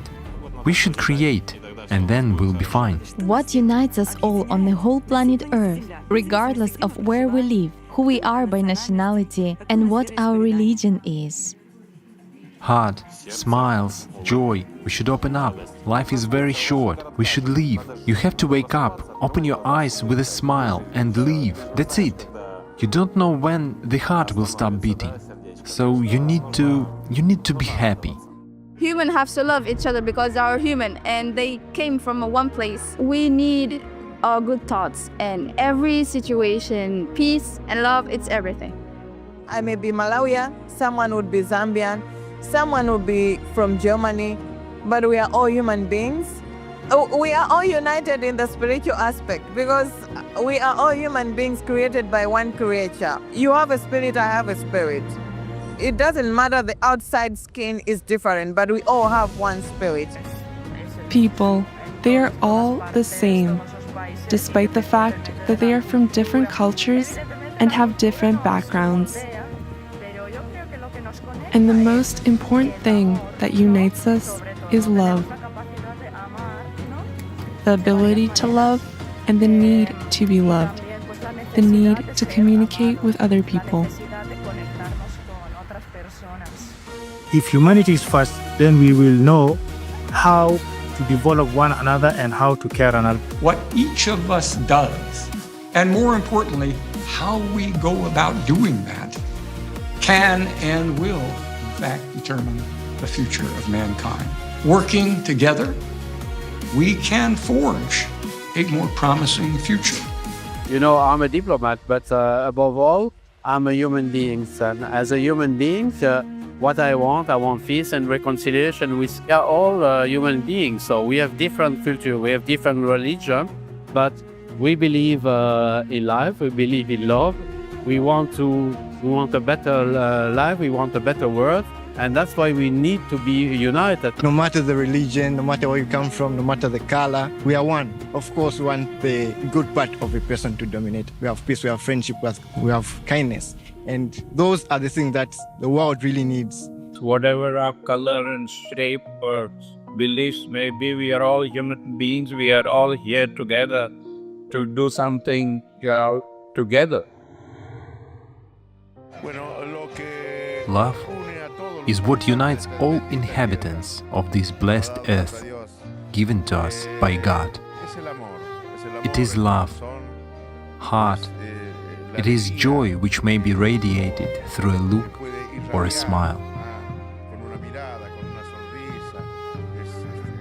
I think each of us has to remember that we should treat everyone as equal, treat everyone the way we would like to be treated ourselves. Humans are humans, you know, everyone, even it's from the India or even from America, everyone's emotions are same. All humans are same, so respect each other, respect the individuality with them, and serve others, help in whatever way you can. That's fine. That's the way you can find the purpose in your life.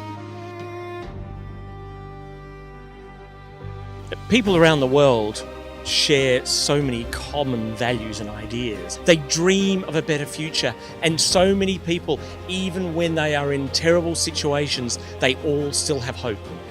Every person is like that drop in the ocean. And the more drops you have, it suddenly becomes a tide and it becomes a wave of change. So every drop in that ocean counts. Doesn't matter how small it is. You know that the situation in the world now is not so safely to live because of this war, conflict everywhere. But you know that love can fight for these things, yeah? And friendship, no border for friendship. We can friends each other. In the era of informations, we can change the good information, not bad information. Thank you very much for this moment, because however that you can spread the good things to the world, and how people thinking about what is the importance of living together, living in the peaceful, in the situation. So thank you for this TV, yeah. So conversations and purposeful conversations, meaningful conversations like these will set a thought process in society, and they get to understand more about what are we looking for in this life, and bridging yourself, connecting yourself with the world around you.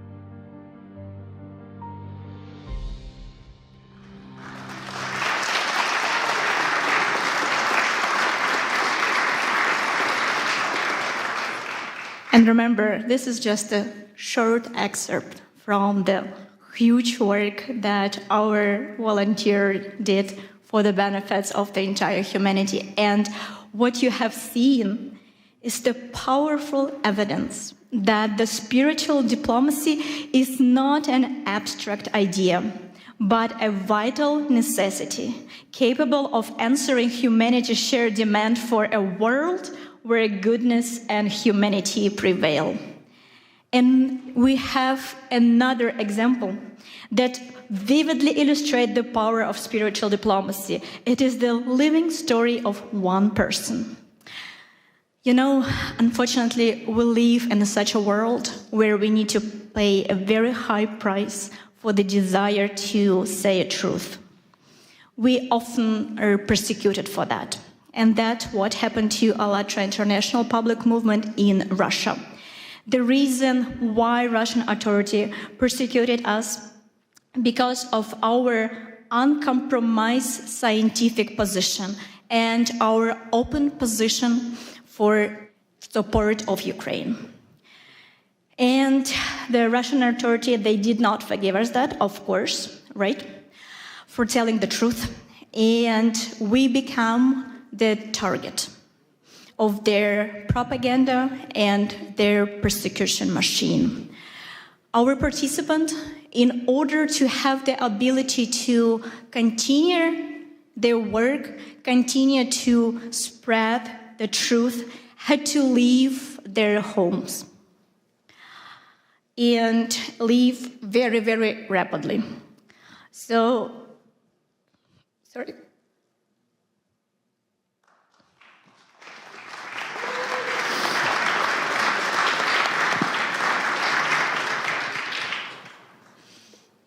Among them who left the country was one remarkable young woman.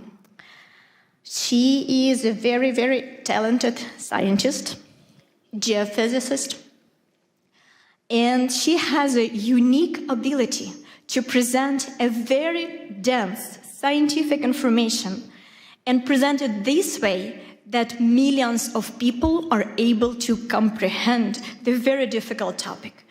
And she was loved, appreciated, and really followed by millions of people because of her honesty, her desire to stay and say truth without making compromise and little adjust the truth that it will be digestible. She was able to present everything as it is, and she became the main target of Russian authority.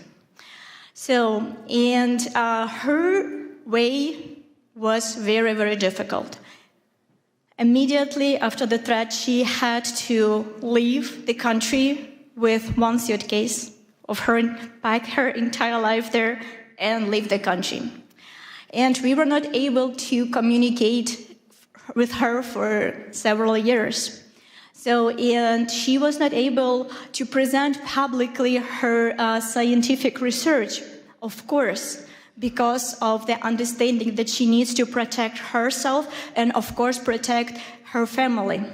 But today, she is here.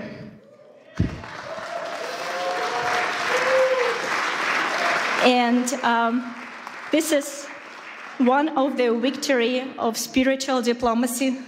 And she is here because she wants to express her gratitude to Pastor Burns because of his support, his guidance. She is here to present him personally with the book that she wrote about Pastor Mark Burns. Ladies and gentlemen, please welcome Yelizaveta Kromova.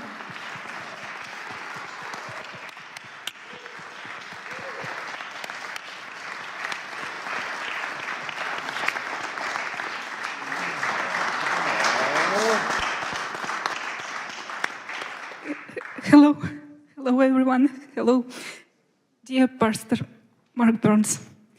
My name is Yelizaveta Kromova, and I am a volunteer for International Public Movement ALLATRA. I came here to the conference which you organized to personally express my gratitude to you. It is a great honor for me to speak those words looking you in the eyes. First, let me share a brief backstory. As you already know, in Russia, ALLATRA International Public Movement has been banned. I endured persecution along with my friends. I lost my homeland, my home, my life's work. And at one moment, I even lost my hope that I can even find the reason to believe in humanity again. Then one of the darkest days of my life, everything changed when I saw your interview. I didn't know you, but when I watched it, I felt as if we had known each other forever. And in your interview, I didn't saw judgment or desire to lecture someone. It was just disarming sincerity. You said, I am neither left nor right. I stand for human rights. Wow. And you spoke of a God who loves people. And your words reach the deepest part of my soul. I'm really sorry. I'm so nervous. I'm so sorry. You showed by your example that there are people who don't stay silent, who choose what is right, but not is popular. There are people who build bridges between people, cultures, and beliefs. And in these bridges, we can meet each other face to face and see in each other the dearest and the closest one another. I saw in you the ministry of Jesus Christ in action. As Christ sit at the table with the despised and outcast, he said, I see you, I am with you, and you did the same.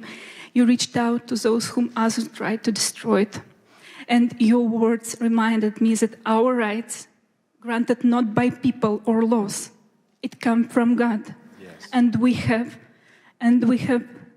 protected in every corner of this world for all people and for all faiths. And this is why I wrote this book about persecution, about my path back to home, to hope and faith, and I dedicated this for you because you became a voice for me in the darkness. And this book is called Pastor Mark Burns, The Man Who Restored My Faith. You didn't just help me find my faith back, but you also showed me that faith can unite, heal, and lift us up. My God.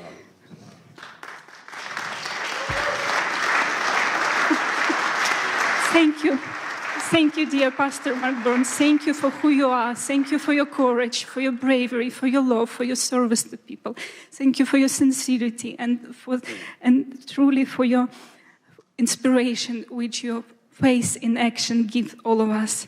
This book is for you and for all of us who believe that one honest voice can change everything. Thank you so much.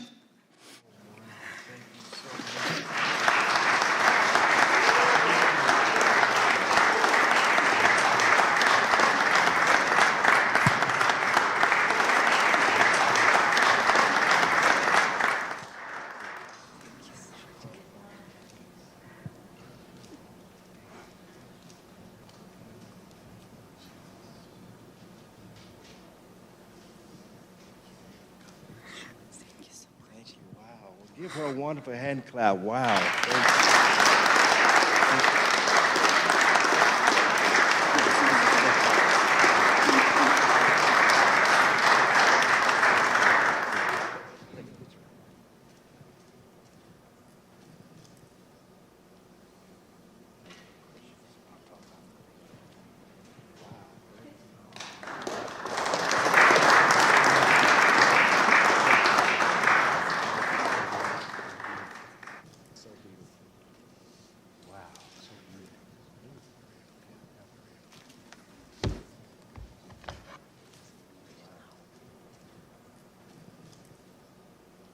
Thank you, Yelizaveta, for sharing your sincere testimony. We're so happy you're here with us today. It's definitely an honor and a surprise.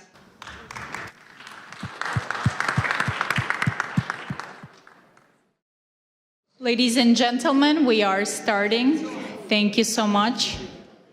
And we are honored to welcome Congressman Mark Harris, representing North Carolina's 8th District, to the podium to open the second session dedicated to the critical theme of religious persecution and human rights. Mark Harris is a former senior pastor and a dedicated public servant. He will speak to us on the absolute necessity of safeguarding the rights of all people to practice their faith without fear. Congressman?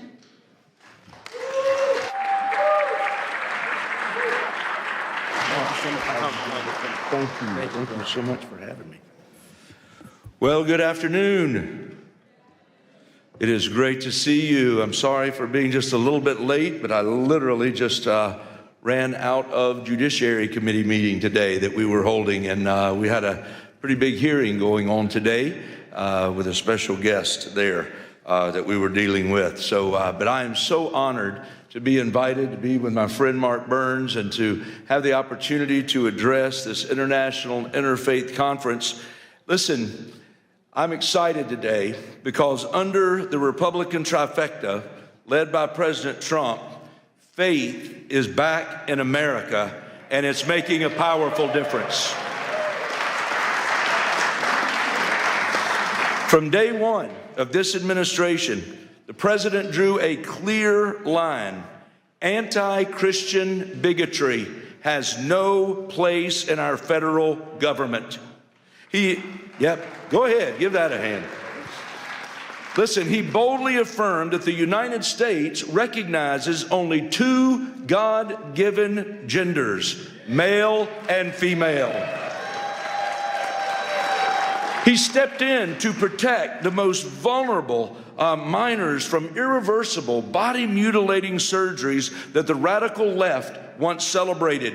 And he restored fairness, safety, and dignity for young girls in sports, ending the painful experiment that allowed biological males to compete against them, shattering dreams, causing injuries, and leaving too many girls feeling unsafe and sidelined in spaces that were meant just for them. And President Trump said, that will not stand any longer. We all know that deep in our bones, that the soul of this nation is inseparably tied to our Judeo-Christian heritage and the timeless truths of the Western tradition. Our founding fathers didn't just mention God, they wove Christian justice, natural law, and biblical principles into the very fabric of this republic. For decades, those foundations were chipped away by an aggressive secularism and left-wing ideology. But praise God, the tide is turning. It's turning in the halls of government, it's turning in communities across the land, and it is turning in the hearts of everyday Americans. Government works best when it gets out of the way, when it respects the sacred space.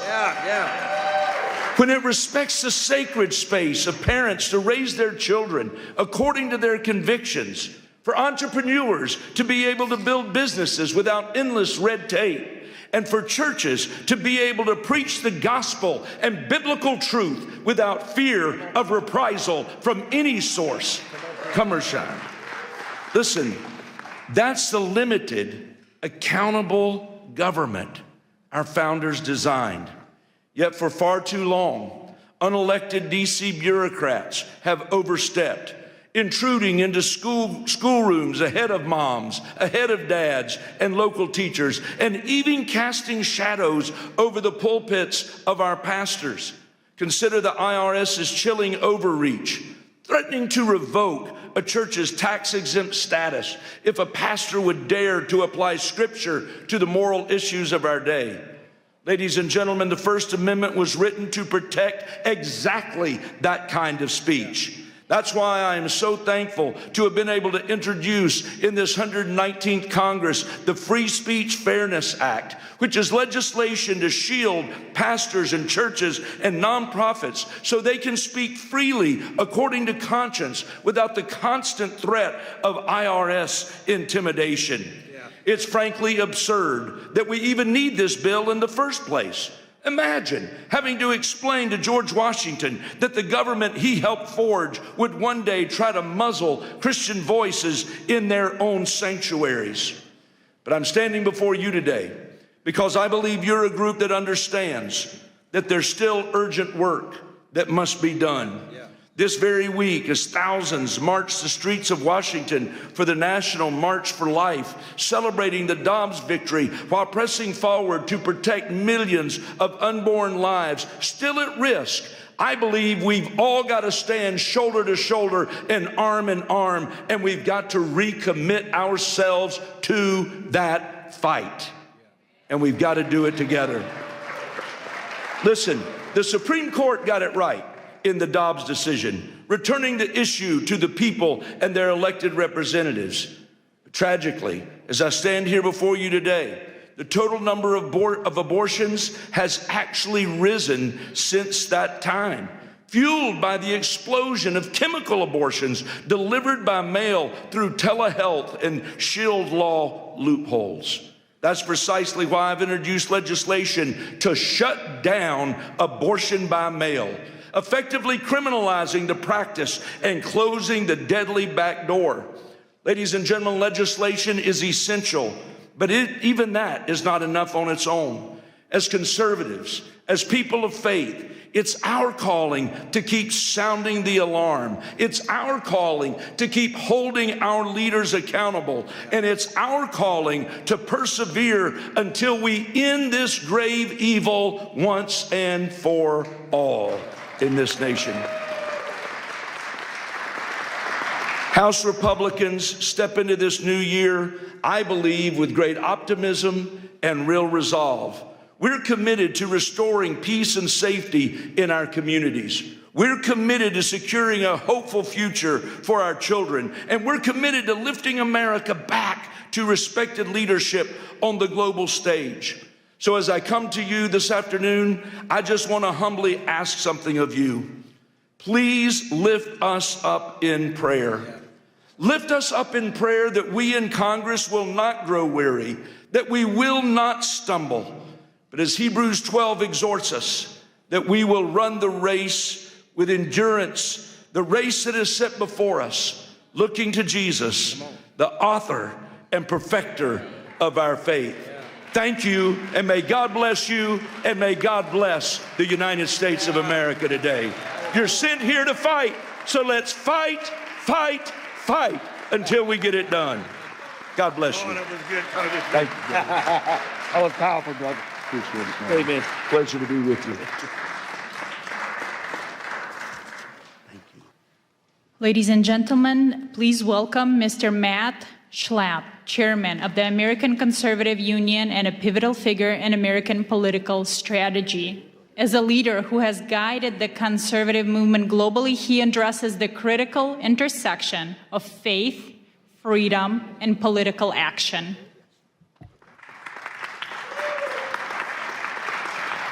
Thank you. Hello, everyone. Hello.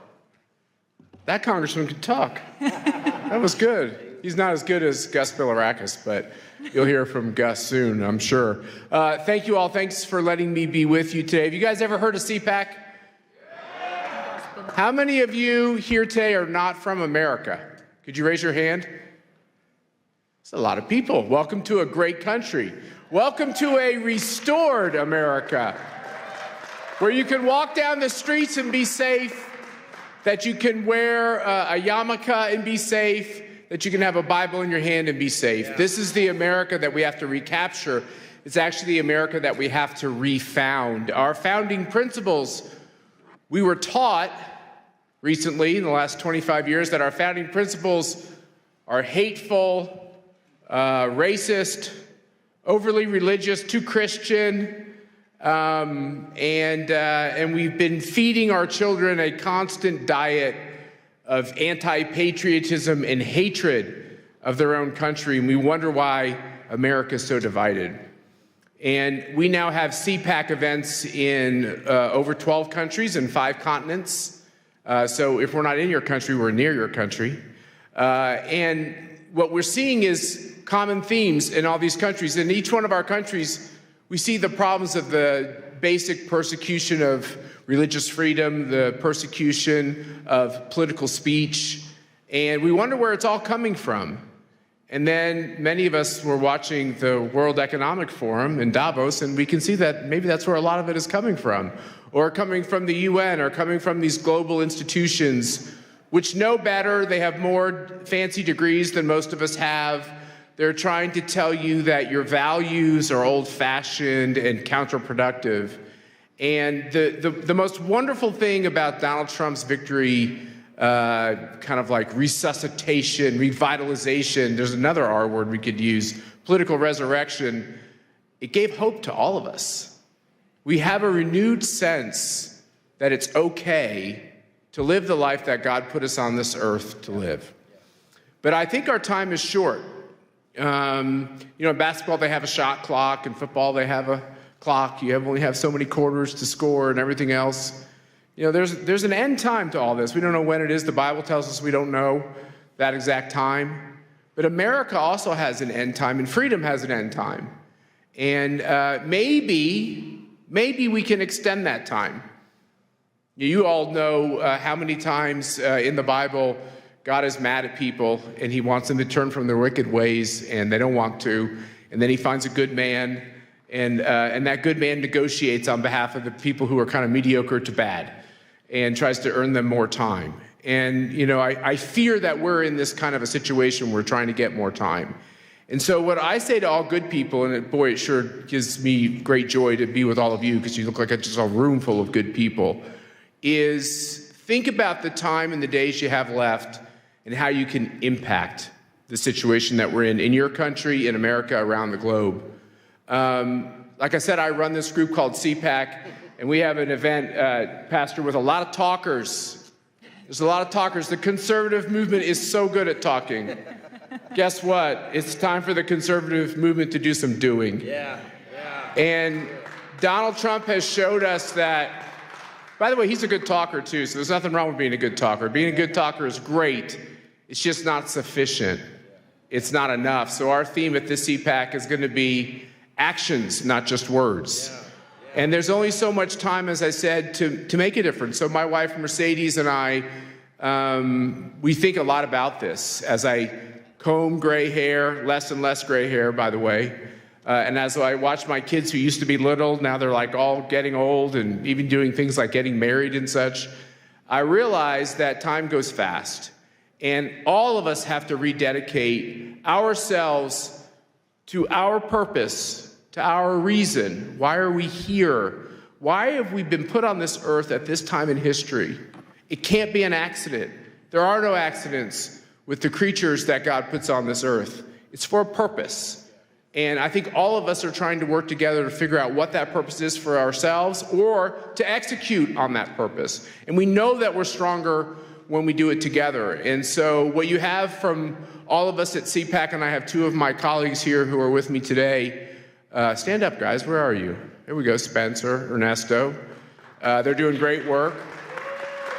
I feel like a grandpa at the office because everyone's so young, but they're the non-woke kind of young people we have in the CPAC office, which is great. But we decided to dedicate ourselves to a couple important lines of action. The first thing is we believe passionately in your freedoms. You have the right to practice your religion, not practice a religion, practice the religion you want. You have that right. There's something so special and sacred. I think that's the most foundational right that God gave us. And we see both this freedom of religion and freedom of political expression, both of them, under attack. We just did a review of all the countries on the globe on political speech. There are some countries where you can be put to death for simply saying something against the leader of the country. Think about that. You can be put to death for that. Look at what's happening in Western Europe, where you can be put in prison if you put up a Facebook posting that's overly pro-Jesus. Think about that. This is what's going on in, quote-unquote, the civilized world. We look at religious freedom and the persecution of Christians and the rise of anti-Semitism in Western democracies. I'm using air quotes for a lot of these things. It's disgusting that millions and millions and millions of Christians are being persecuted, many losing their lives, being slaughtered in countries. And you wonder, like, how could we have this kind of evil and chaos? And why are so many Christians believe that, like, that's a kind of like a made-up hoax? It's not really happening. Well, it is really happening. The videos and the photos are real. You talk to the pastors that come from these countries, it's real. There's the persecution and the martyrdom through the blood, but then there's the martyrdom through the persecution in the sense that if you're too bold in your faith, you can't get the job, or you can't get into the school, or that's what we're seeing growing and growing and growing, and sadly in my own country here in America and in other Western democracies. And I want you to know that I believe you do have a friend in President Trump and the Trump administration on these issues. I believe you have a friend in Mike Johnson, who's the Speaker of the House, who's a very good man on all these issues. We have a lot of great people who are trying to make a difference. But as far as CPAC is concerned, we're going to be in these countries. We're going to be confronting these regimes. We started up a new center to end communism. How about we just end communism? Aren't you tired of fighting communism? Let's end communism. What China is doing to destabilize the globe, there's kind of a cozy conformity with China because they're rich and they're powerful, and a lot of countries need support. It's a dangerous game they're playing because really at the end of the day, what a communist totalitarian regime wants to do is they want to take away all of your freedoms, your promise and your hope, and really turn you into a slave of the state. And it happens every time, everywhere, always. My wife's father tried to stop the Castro regime in Cuba, which looks like the end of that regime could be coming pretty soon. That'd be good for the world.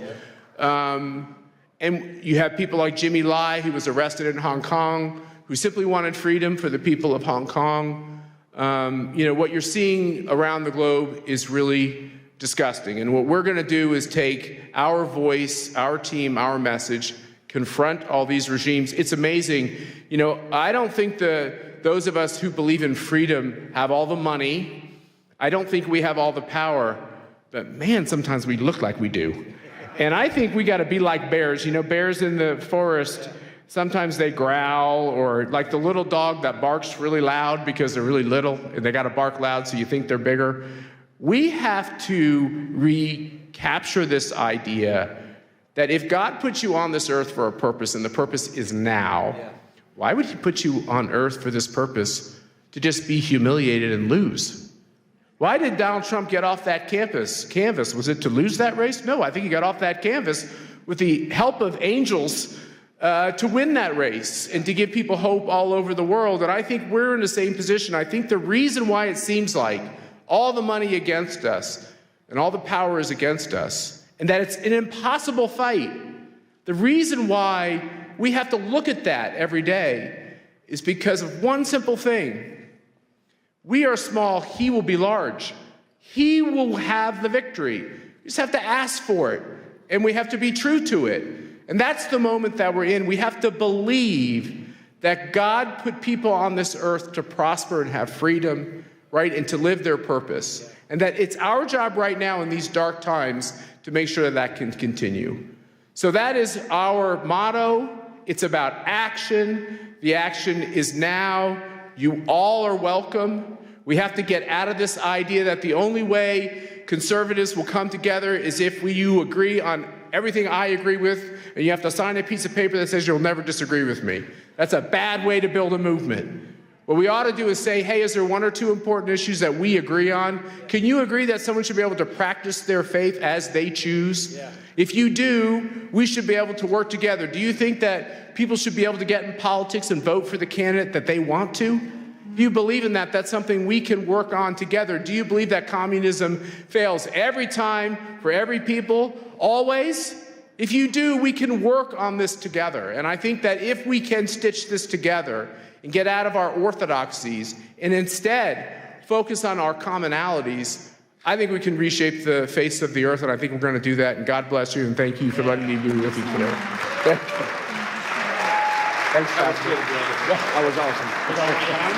Perfect, brother. Now it is an honor to introduce Congressman Gus Bilirakis of Florida, recognized as one of the most effective lawmakers in Congress. He's a steadfast champion for international human rights and will speak on the importance of protecting religious freedom against discrimination worldwide.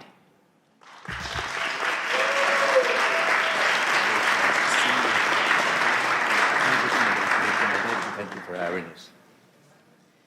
Thank you so very much. And I want to thank my good friend Matt. He's so right about these issues. We have a lot of things in common. We have to work together for the good of society, humanity. And you talked about, Matt, you talked about your wife, Mercedes' father, that was probably a political prisoner in Cuba. But this shouldn't happen in our hemisphere. And President Trump is doing something about it. We have hope now. And, Cuba is 90 miles from just south of Miami. And that's in our hemisphere. Venezuela, same thing. We need to take care of our people and make sure that they have freedoms and opportunities to succeed. So we appreciate President Trump as well. We gather here today, folks, on Capitol Hill for a truly remarkable occasion. The International Interfaith Conference, the Rise of Spiritual Diplomats. Thank you so much for attending. Please, again, before I begin, I want to extend my deepest gratitude, Pastor Burns. Pastor Burns, thank you for your vision and for your tireless leadership in organizing this great summit.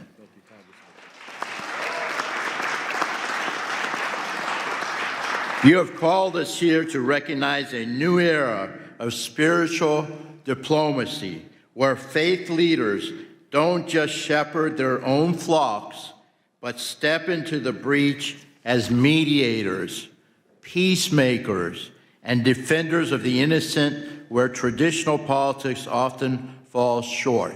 And I will tell you, people like Matt and the Speaker of the House, who's not here right now, but Mike Johnson, he cares so much. He really does. And he's genuine, he's sincere, he's a godly man. And we are making a difference, folks. We are making a difference. We're making a lot of progress. So I chair the Congressional Caucus on International Religious Freedom. I see the first freedom not as mere legal concept, but as the heartbeat of human dignity. Yet as we meet on today, January 22nd, that heartbeat is under threat, folks. So again, I've got to tell it like it is. The data from this year's 2026 report is staggering. We are witnessing government restrictions on religion at their highest global levels in decades, unfortunately. We are so very fortunate here in the United States of America. And I know there's some bumps in the road, but we have religious freedom. And we should never, ever take that for granted. But in Nigeria, folks, the crisis has reached a breaking point. Statistics from the start of this year show that over 3,400 Christians were killed for their faith in the last reporting period alone. In this day and age, it's happening around the world, folks. I have fought to ensure Nigeria remains a country of particular concern, because we cannot stay silent while thousands are slaughtered. Do you agree? Yeah. In China, the CCP continues to target Falun Gong practitioners and Uyghur Muslims with high-tech surveillance and arbitrary detention. This is happening, folks. It's happening every day. China currently leads the world in the arrest and sentencing of believers. I mean, they're not spreading it. They're just practicing their faith, their religion. and in some cases it's meditation, what have you. But they should be free to do so. In Pakistan, the shadow of blasphemy laws still hang over Muslim minorities.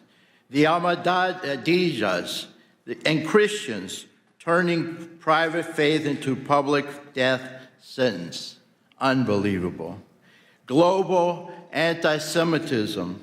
We must confront the reality that Jews are facing a resurgence of hate that we once promised would never, ever happen again.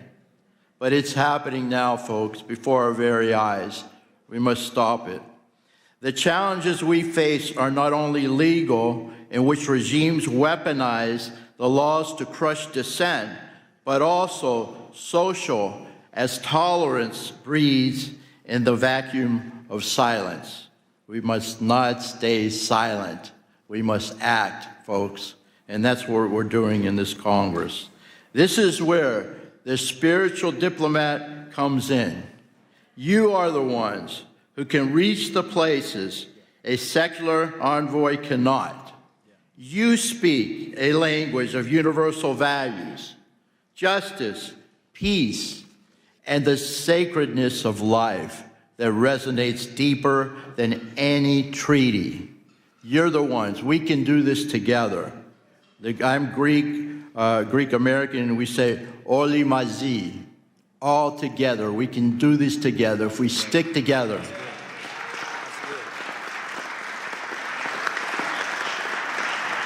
Effective advocacy requires more than just thoughts and prayers, folks. It requires diplomatic engagement with teeth. With teeth, I have to emphasize that. We must continue to use the global Magnitsky Act, I know how to pronounce it, but I'm sorry about that, to target those who profit from persecution. We must elevate religious freedom. This issue must be a permanent pillar of our foreign policy. Do you agree? Yeah. It has been under this administration and under Marco Rubio as Secretary of State. And we must always be present. When faith leaders and members of this caucus speak up for the persecuted, it sends a message. We are the greatest country on the face of the earth. People listen to us. We must take advantage of that. The world is watching, folks, and you are not alone. You are not alone. Pastor Burns, you often say that spiritual leaders, and I quote, carry no weapons, they carry wisdom, right? I'll repeat that. Pastor Burns says, spiritual leaders carry no weapons, they carry wisdom. Today, let that wisdom guide our policy, whether it is Christians in the Middle East who are being persecuted, a Muslim in China, or a Jew in Europe. And I will tell you that the Orthodox Christians are also being persecuted in the Middle East. Syria in particular, and of course in Turkey as well, there's not religious freedom for Orthodox Christians in the country of Turkey. We must speak up, folks. We must not be afraid. Let us leave this conference, not just as observers, and I know you won't be, but as diplomats of the Spirit, committed to ensuring that every child of God can worship without fear. That's our goal. Thank you very, very much. God bless each and every one of you, and God bless America. That was powerful. Oh, that was good, Congressman. Thank you so much.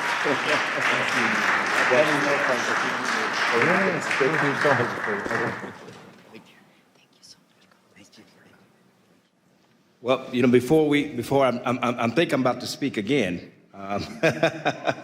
But before Matt Schnapp leave, this man, again, you all know who he is. He does so much for America.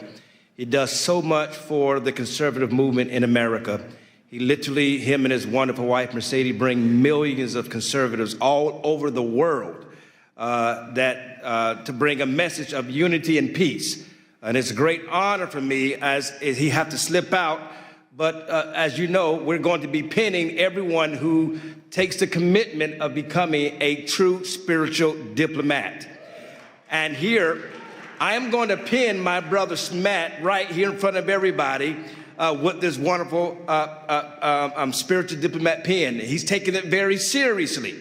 And I told him I'm hoping I would be called up to the varsity league and be invited to CPAC and speak for the next time. But hopefully I'll get called up to the big league next. But I want everybody to witness here today as I pin on my dear brother, Mr. Matt Schlapp, for all the wonderful work that he does as a spiritual diplomat around the world. And I want us to realize, yes, that it's because of leaders like Matt we have a safer world and a safer place for our children to grow up. Thank you so much, my brother. Thank you, thank you. I have to just say, you heard it here. He called me on the carpet. He's coming. You're speaking at CPAC, whether you like it or not. There we go. Thank you, brother. God bless you. Thank you very much. It was great to hear from the congressman. And now it is my honor again to welcome Pastor Mark Burns back to the podium as he addresses the key topic entitled From Pulpits to Peace Tables: Why Faith Leaders Must Engage the World. Wonderful. Well, first of all, I'm going to tell you, you should give yourself a big hand clap of all the wonderful people that are here today. Come on now, you can do better than that. Come on now, come on. We're here at the nation's capital to take back this nation, take back the world, and we're here to protect faith of all people around the world. Do you believe that? Say yes to that. Hurrah. Listen, the Bible says that violence take it by force. We're here to make a loud declaration to the world. The evil that is happening in Ukraine, the evil that is happening in China, the evil that is happening in Taiwan and Cambodia, the evil that is happening in India and Pakistan, the evil and the wars that are happening all over the world. We can bring an end to this evil. Korea right now is under attack. Right now. People are dying of all faiths. In Nigeria, Christians and Muslims alike are being killed by terrorists. We're the voice that can help bring that. I want to tell you, my brother, I pray that you hear my heart. I pray that you hear my heart. Don't take this pen. We'll do it at the end. So please don't leave. But don't take the vow. You're not vowing to a person. You're not even vowing to an organization. You're vowing that you will be willing to protect the innocent and speak for the voiceless. I can't hear nobody. I can't hear nobody.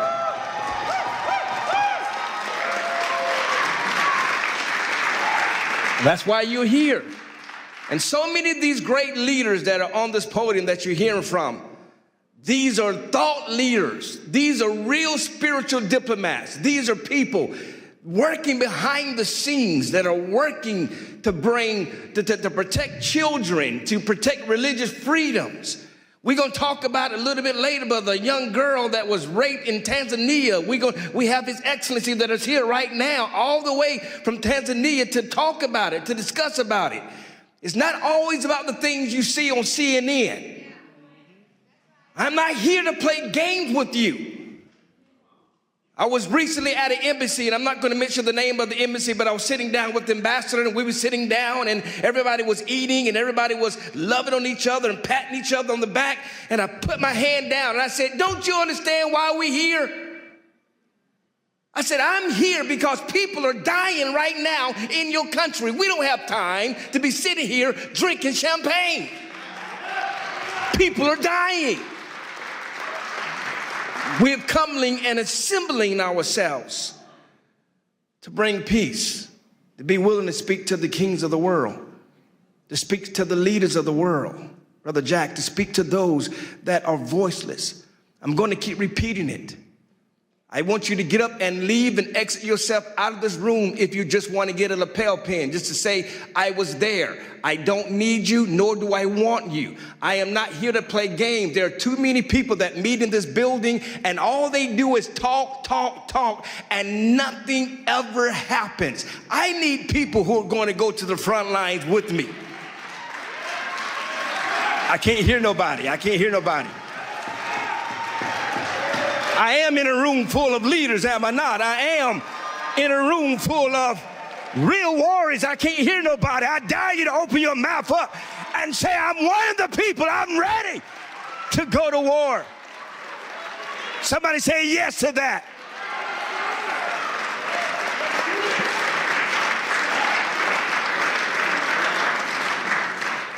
And so I pray that you're not here. Right now, Korea is under attack. Who's going to stand with me? Right now, Pakistan is under attack. Who's going to stand with me? I'm going there in April. Who's standing with me? I am going to Iran. Who is standing with me? I can't hear nobody. Who is going to stand with me with Ukraine until every bullet and every missile stops, until we bring that war to an end? Who's going to stand with me? I don't need cowards, and I don't need people who are just here to be here. I need people who's willing to go to the front lines, who's willing to risk your name and your reputation to stand with somebody who may pray to a different God, who may believe different than you, but you're willing to stand on the name of peace. Who will stand with me?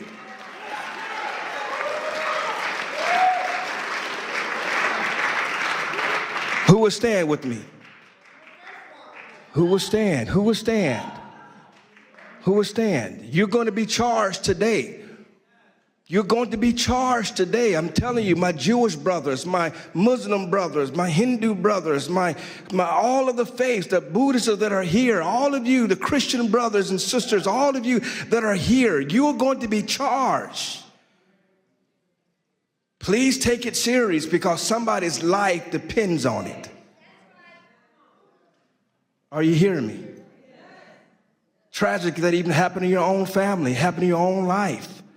I've studied your story and how you left, how she sung the national anthem, but she was in Russia, and how her husband came under political persecution, and they left Russia, moved to Kyiv with her son, who's sitting right there, just to have her husband assassinated in Kyiv. This is the kind of battles that people are facing right now around the world, and yet she flew all the way from Kyiv just to come to sing the American national anthem. That's putting our differences aside and standing as one people, as one voice.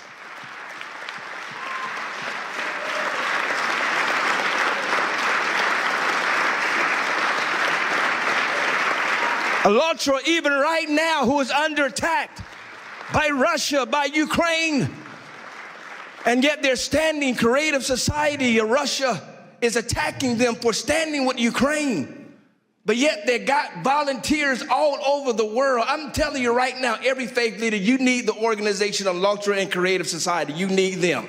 You need people like them that will go to the trenches. They are not just talkers, and they don't do it. They don't do it. And I'm talking about Olga here and Marina here. Olga is the head of a Creative Society, and Marina is the head of ALLATRA. And they have volunteers all over the world. When I'm at the Vatican, they got volunteers that are there. When I'm in Korea, they got volunteers that are there. When I am in Africa, they got volunteers that are there. These people don't just talk the game, they do it. And they don't need no presidential invitation. Quit waiting for the White House to invite you. You don't need an invitation. I can't hear nobody.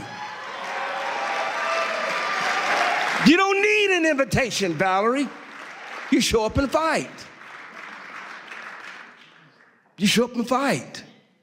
You do it faithfully, consistently. So these leaders that are up here, they're not here to waste your time. They're not here to be famous. We have real serious issues, Marquetta, real serious issues. that we're going to solve.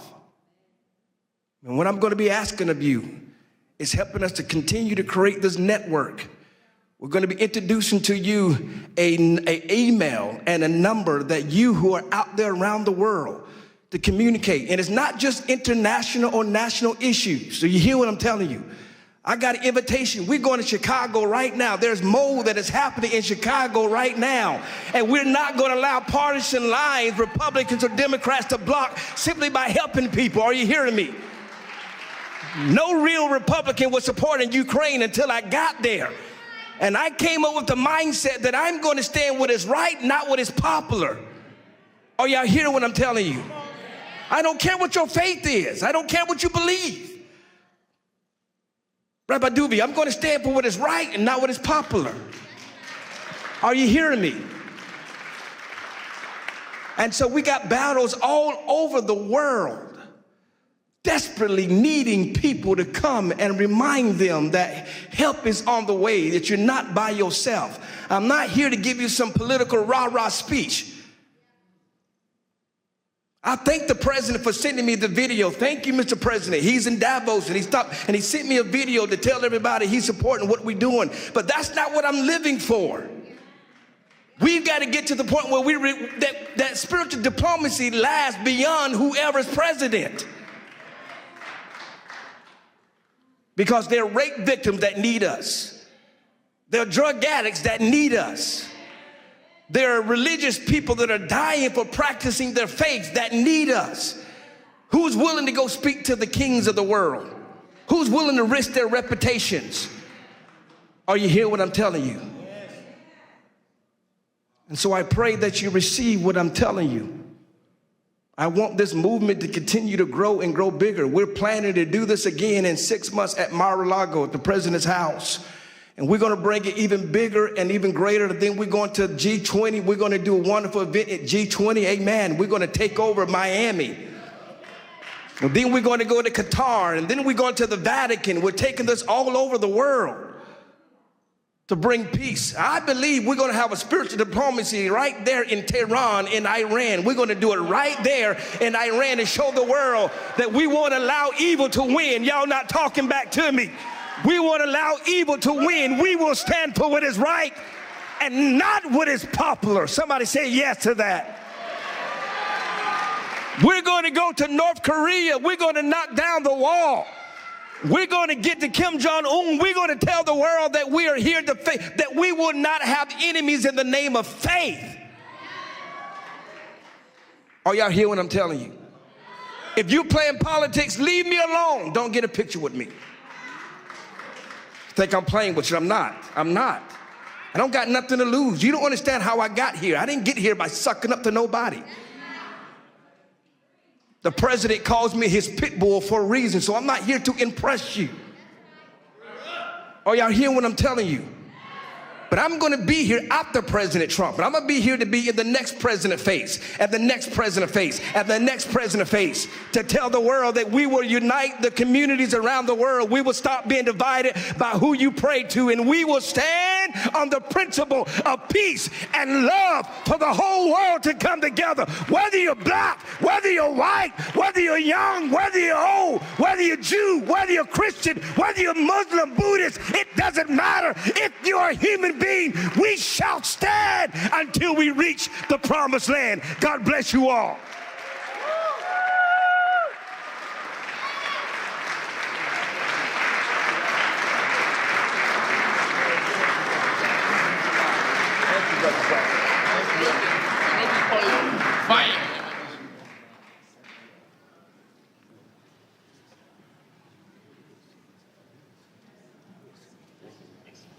Thank you, Pastor Mark Burns. Wow, who's going to follow that speech? We are honored to hear from Rabbi Eli Abadi, medical doctor, a senior spiritual leader and member of the Council of Sephardic Sages. He speaks on building bridges of faith and peace in a post-Accords world, examining how the Abraham Accords have opened new paths for coexistence in the Gulf. Rabbi?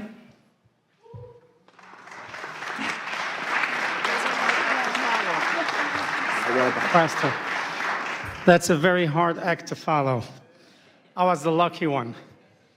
First of all, Pastor Burns, I want to thank you very much for the privilege and the honor that you bestowed on me in coming and addressing this illustrious audience. And secondly, for pinning me today and inducting me in the cadre of spiritual diplomats. I shall carry this with great honor and duty. Together, inshallah, God willing, we will fashion a better future for the next generation of humanities. Thank you. And now I start my official speech.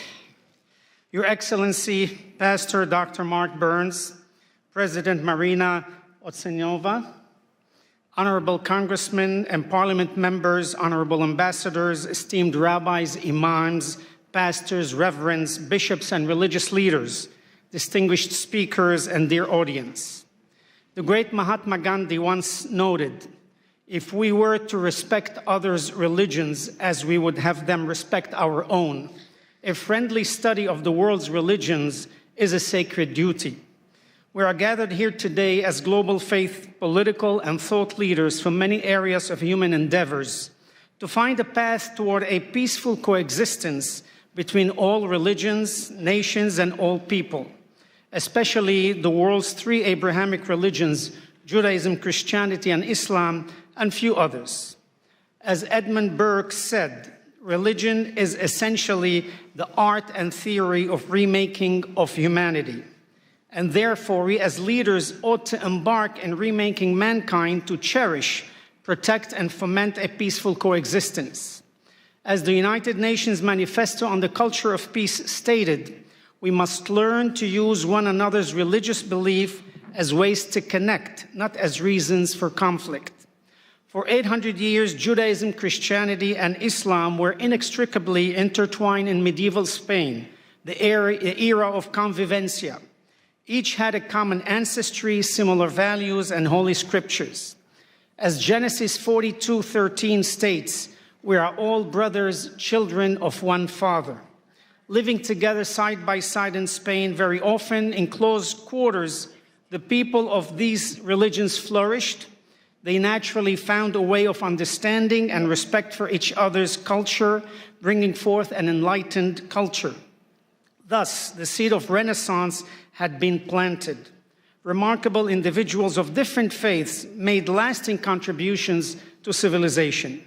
However, and unfortunately, gradually over the next 3 centuries, large forces vying for power gave way to puritanical judgments, absolutism, and religious extremism. Ultimately, these exclusive policies and the conflict they unleashed extinguished the shared learning that had flourished. The fragile unity between the three faiths was lost. Up until these days, these conflicts still exist in many areas in the world that we must end and return to the days of old. In the area of faith, Jews, Christians, and Muslims believe that God made a covenant with Abraham.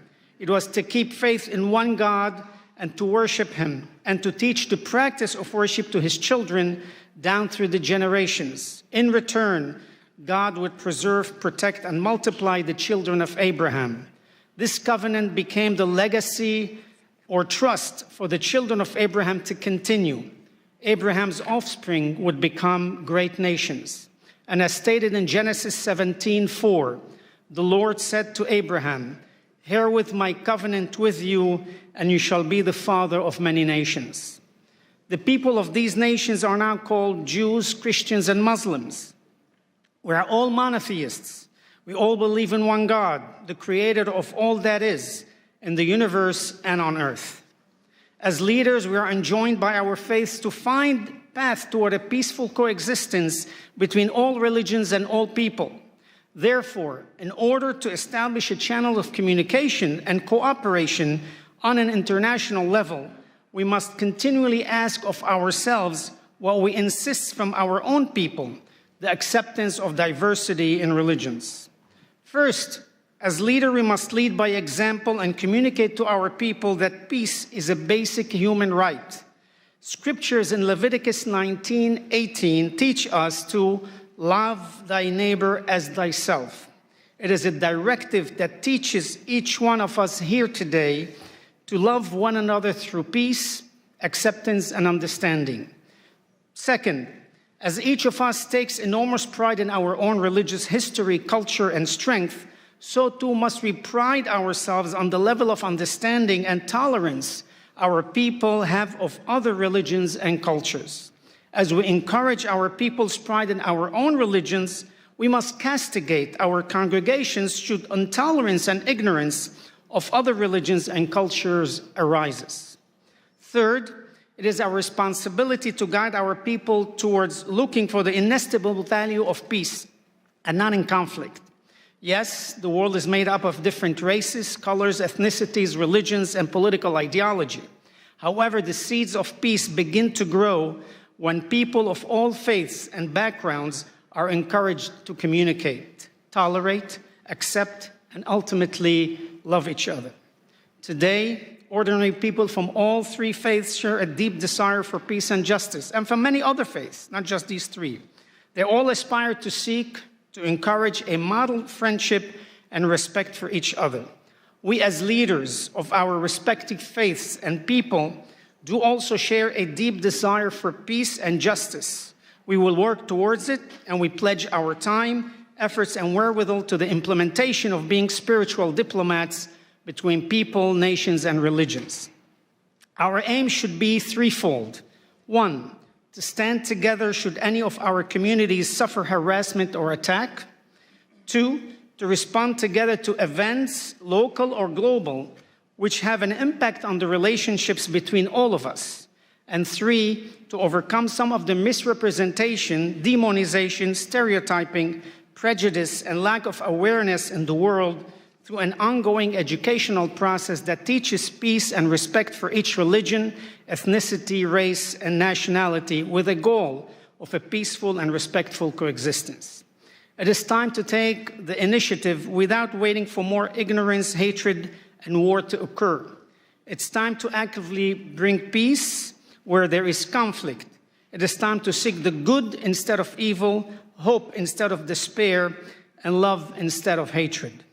It is time to allow our love of God and respect for His covenant to protect and multiply the children of Abraham, to materialize into a worldwide covenant of peace and protection for all of humanity.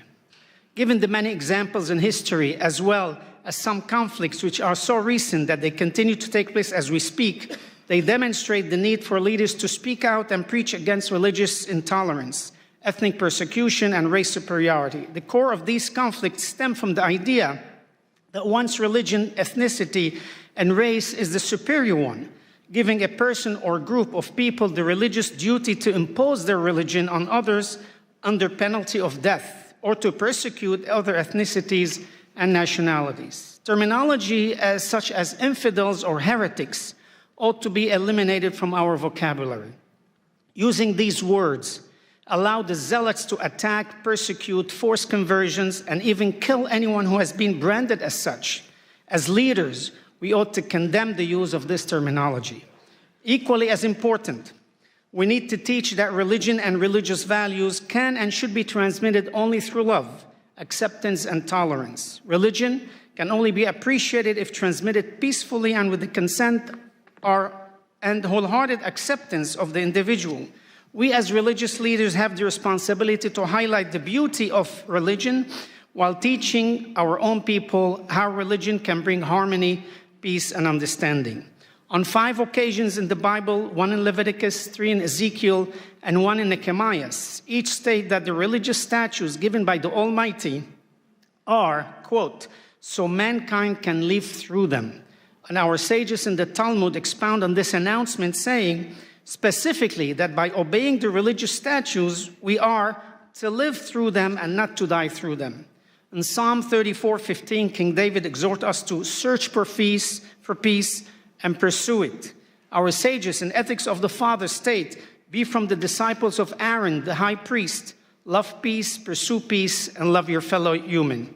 Each of us here today as leaders, we must make that commitment to encourage our people to pursue peace and love one another. All of us here Christian, Muslims, Buddhists, Hindus, and others, can effect change by planting the seed of true peace amongst us and our co-religionists. We can come to the reconciliation of our people. Oseh shalom bimromav, hu berachamav ya'aseh shalom aleinu, v'al amo Yisrael ve'imru amen. He who makes peace in his high heavens, may he in his mercy bring peace upon us and upon his entire nation, and let us say amen. Peace be unto you. Assalamu alaikum. Shalom aleichem. May God bless us with this endeavor. Thank you, and God bless you. Beautiful night, Rabbi. Thank you for that powerful speech. We just get started.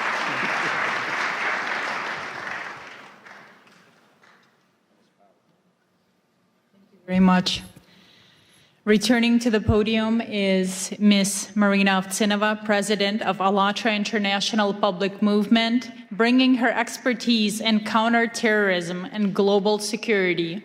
She addresses a grave threat to democracy, from stigmatization to repression, focusing on the danger of anti-cultism.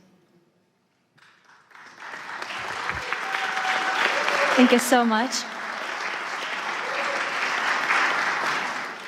It's a really big pleasure to have the opportunity to address you once again. Thank you so much for that, Pastor Burns. And the energy in this room feels really huge, right? It feels like a really strong.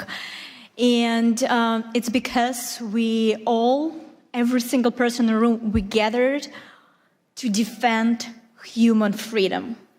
A person's dignity. We all, every single person here understands what that means. And we're here to protect the right to believe, to speak the truth, and to live without fear. These freedoms are the very fundamental on which true security in human society is built. But we need to acknowledge something very clear. That foundation, that really important foundation for the human freedom is now in danger. Because today there is a well-organized structure at work, deliberately attacking that very foundation. And many of the deep, tragic stories that you will hear today from our speakers from this stage are direct result of the action of this transnational structure and its destructive manipulative techniques. So let me educate you a little bit. So what is that, and why does it pose a threat to every person and to society as a whole? The transnational anti-cult network is the highly coordinated international system made up of individual organization, activist, pseudo expert, and biased journalist. Their goal is to systematic dehumanization and destruction of targeted group of people and the incitement of hatred and hostility within the society. What this network does is often described more simply as anti-cultism. But in reality, anti-cultism is the technology of dehumanization and repression. Let me be clear right away. The anti-cult network can target absolutely any group, not just religious one.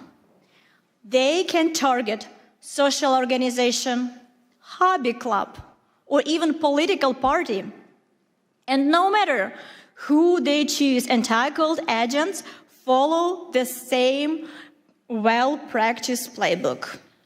First, they slap the label on the targeted group in the media, calling them sect, cult, or simply a dangerous group. Then, the step number 2, they launched an aggressive media campaign to smear that group using fake discriminations, false testimonies, and distorted information.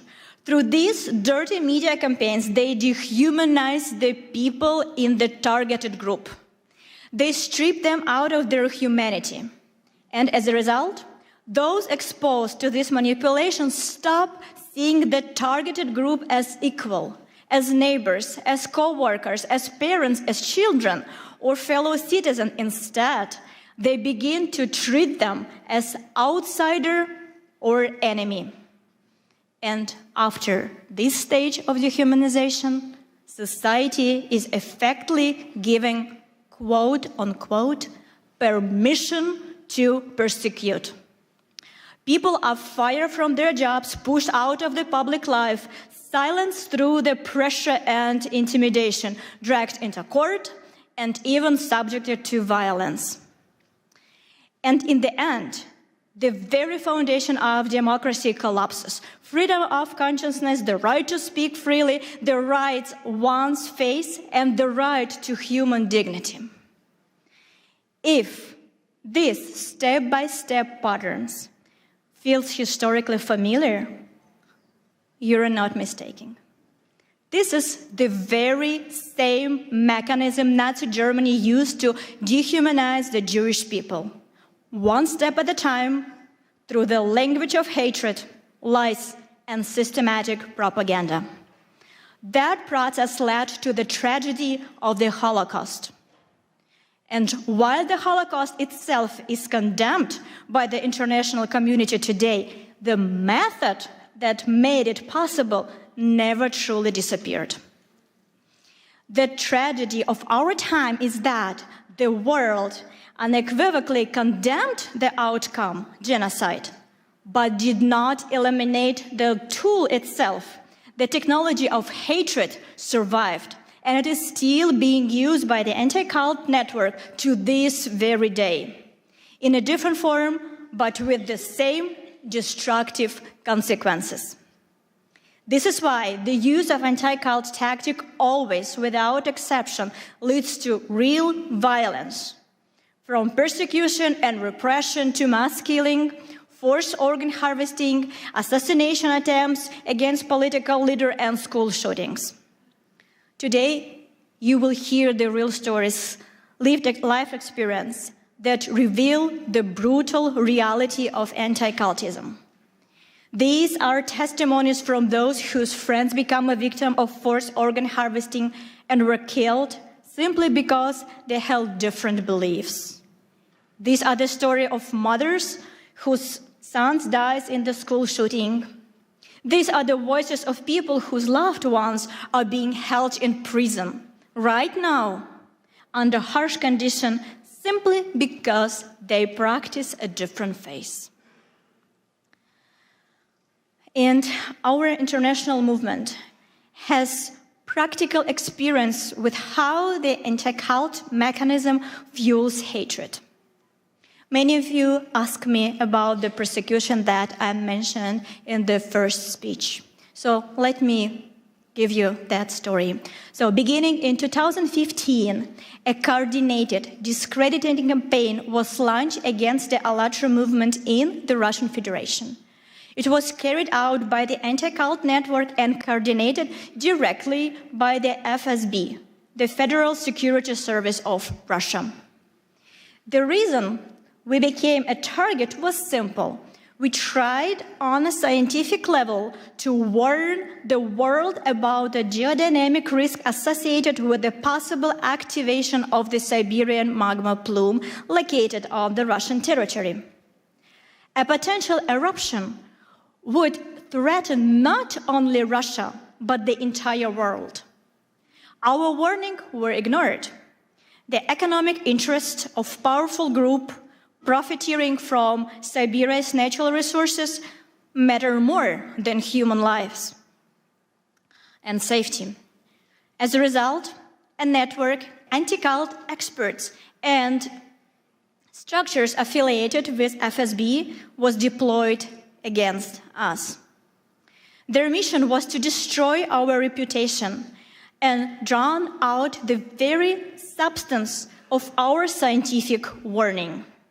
In the end, the ALLATRA movement was labeled in Russia first as undesirable organization and later than extremist, in part because of our support to Ukraine also. In Russia, anti-cult actors use their full arsenal against us. The media, courts, and the full machinery of the state. They believed that by putting us on the blacklist, they could force us into the silence. But they were wrong. We began to speak even louder. We studied their method in the smallest details. We made them public. We exposed the structure of their network, their roles, their connection, their channels through which they spread their narrative and their real motives. And we brought it to the world's attention.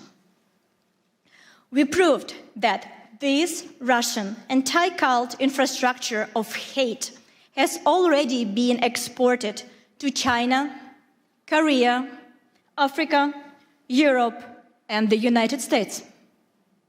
We traced how the pressure that began in Russia becomes a source of persecution around the world through publication, through the analysis, through the same talking points appeared in different countries as if copied from the very same subject and pasted in a different country.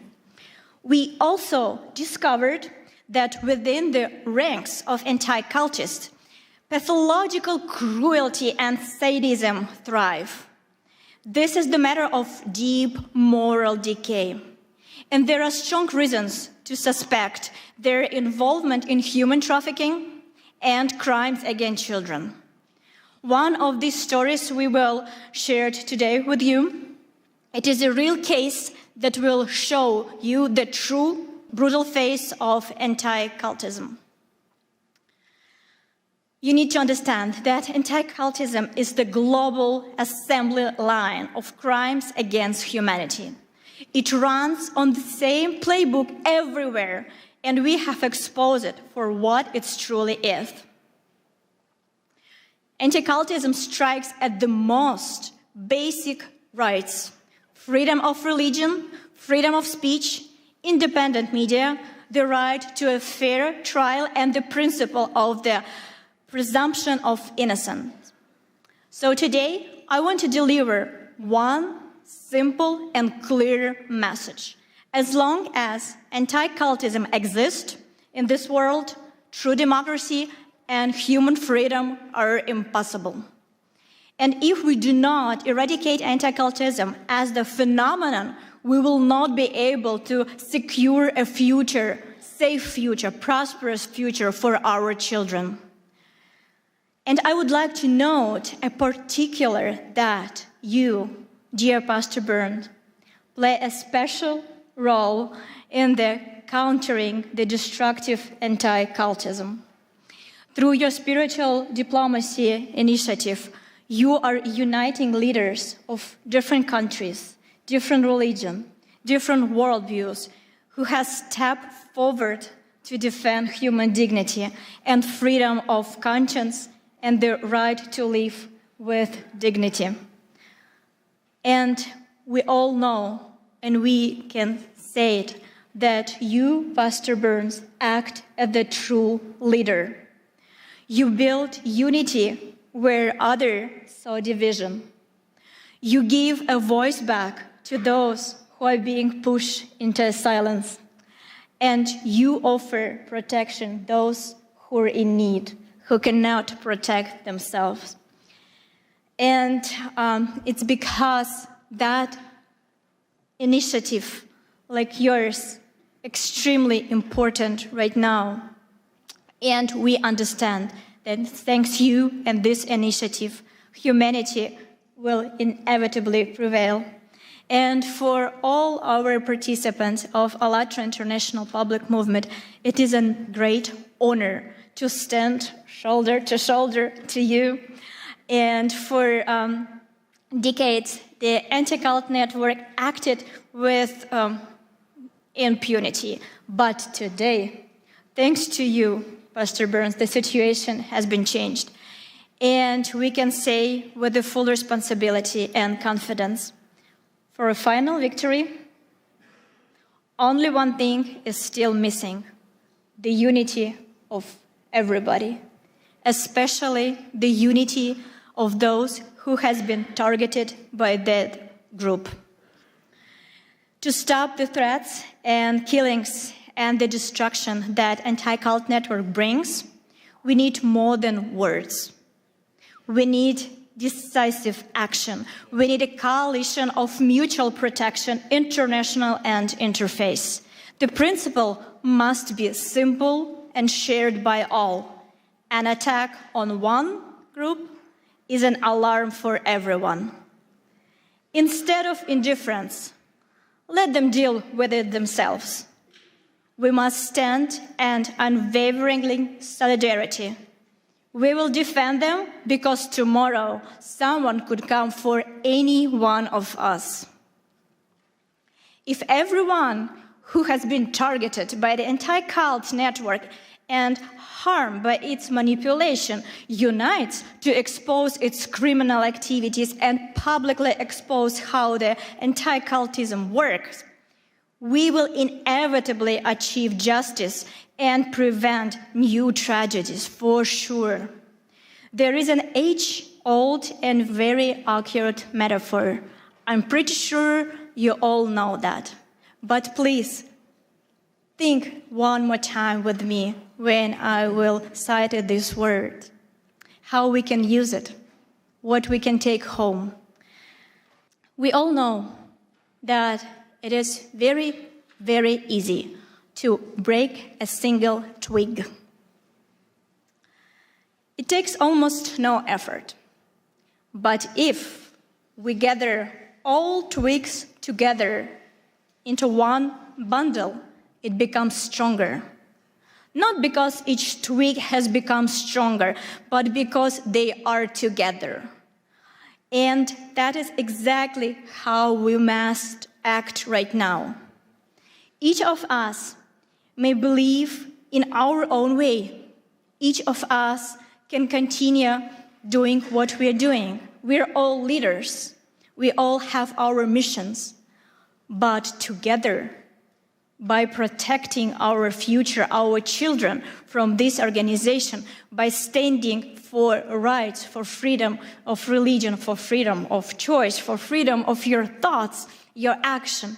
So we definitely can change this world. Because by the end of the day, our strength is in unity. Thank you so much.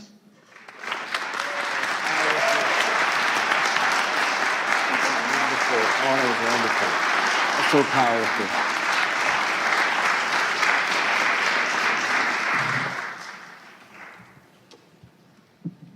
Thank you, Marina, for that sobering analysis and for making it clear that as long as transnational anti-cult network exists, democracy and freedom are impossible. And right now, please welcome Dr. Michael Jenkins, President of the Universal Peace Federation and the President of the Washington Times Holdings, with decades of experience organizing peace initiatives in the Middle East and Northeast Asia. He speaks to us today on the urgent issue of global religious persecution. Thank you very much. Thank you. Thank you, everybody. To our distinguished panelists and outstanding audience and delegates, it's great to be here with you. Pastor Mark Burns is really doing a great job for freedom, religious freedom and all freedoms. I want to give him a hand with my heart. Thank you. Thank you. United in Liberty. Also want to thank President Trump, who's doing an excellent job with religious freedom, forming the White House Faith Office with Paula White, and Pastor Burns is also leading that effort throughout the world. We are in a global war right now. There's a global war against God, and it's hitting every faith, every community, and also people of conscience. What are we going to do? Nigeria, Christians are dying there, being persecuted for their faith. Muslims also. The Uyghur Muslims in China are being held in, a massive place with over 1 million people. And many are dying. under persecution. India, also many nations of the world. And I really want to say, how will we stop this? How are we going to turn this around? We have to bring the faith communities together.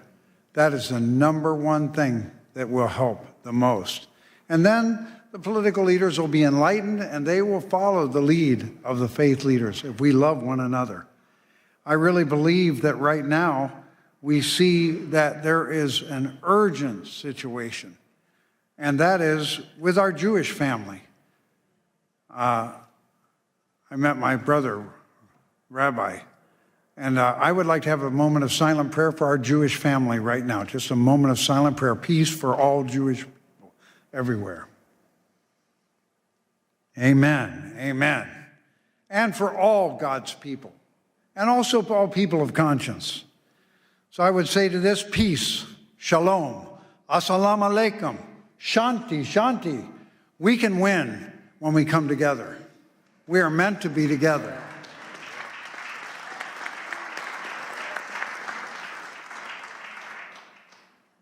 I was fortunate to be called for the Middle East Peace Initiative for many years, and I went over there dozens of times to Gaza, to Jordan, also to Lebanon, all the countries around that area.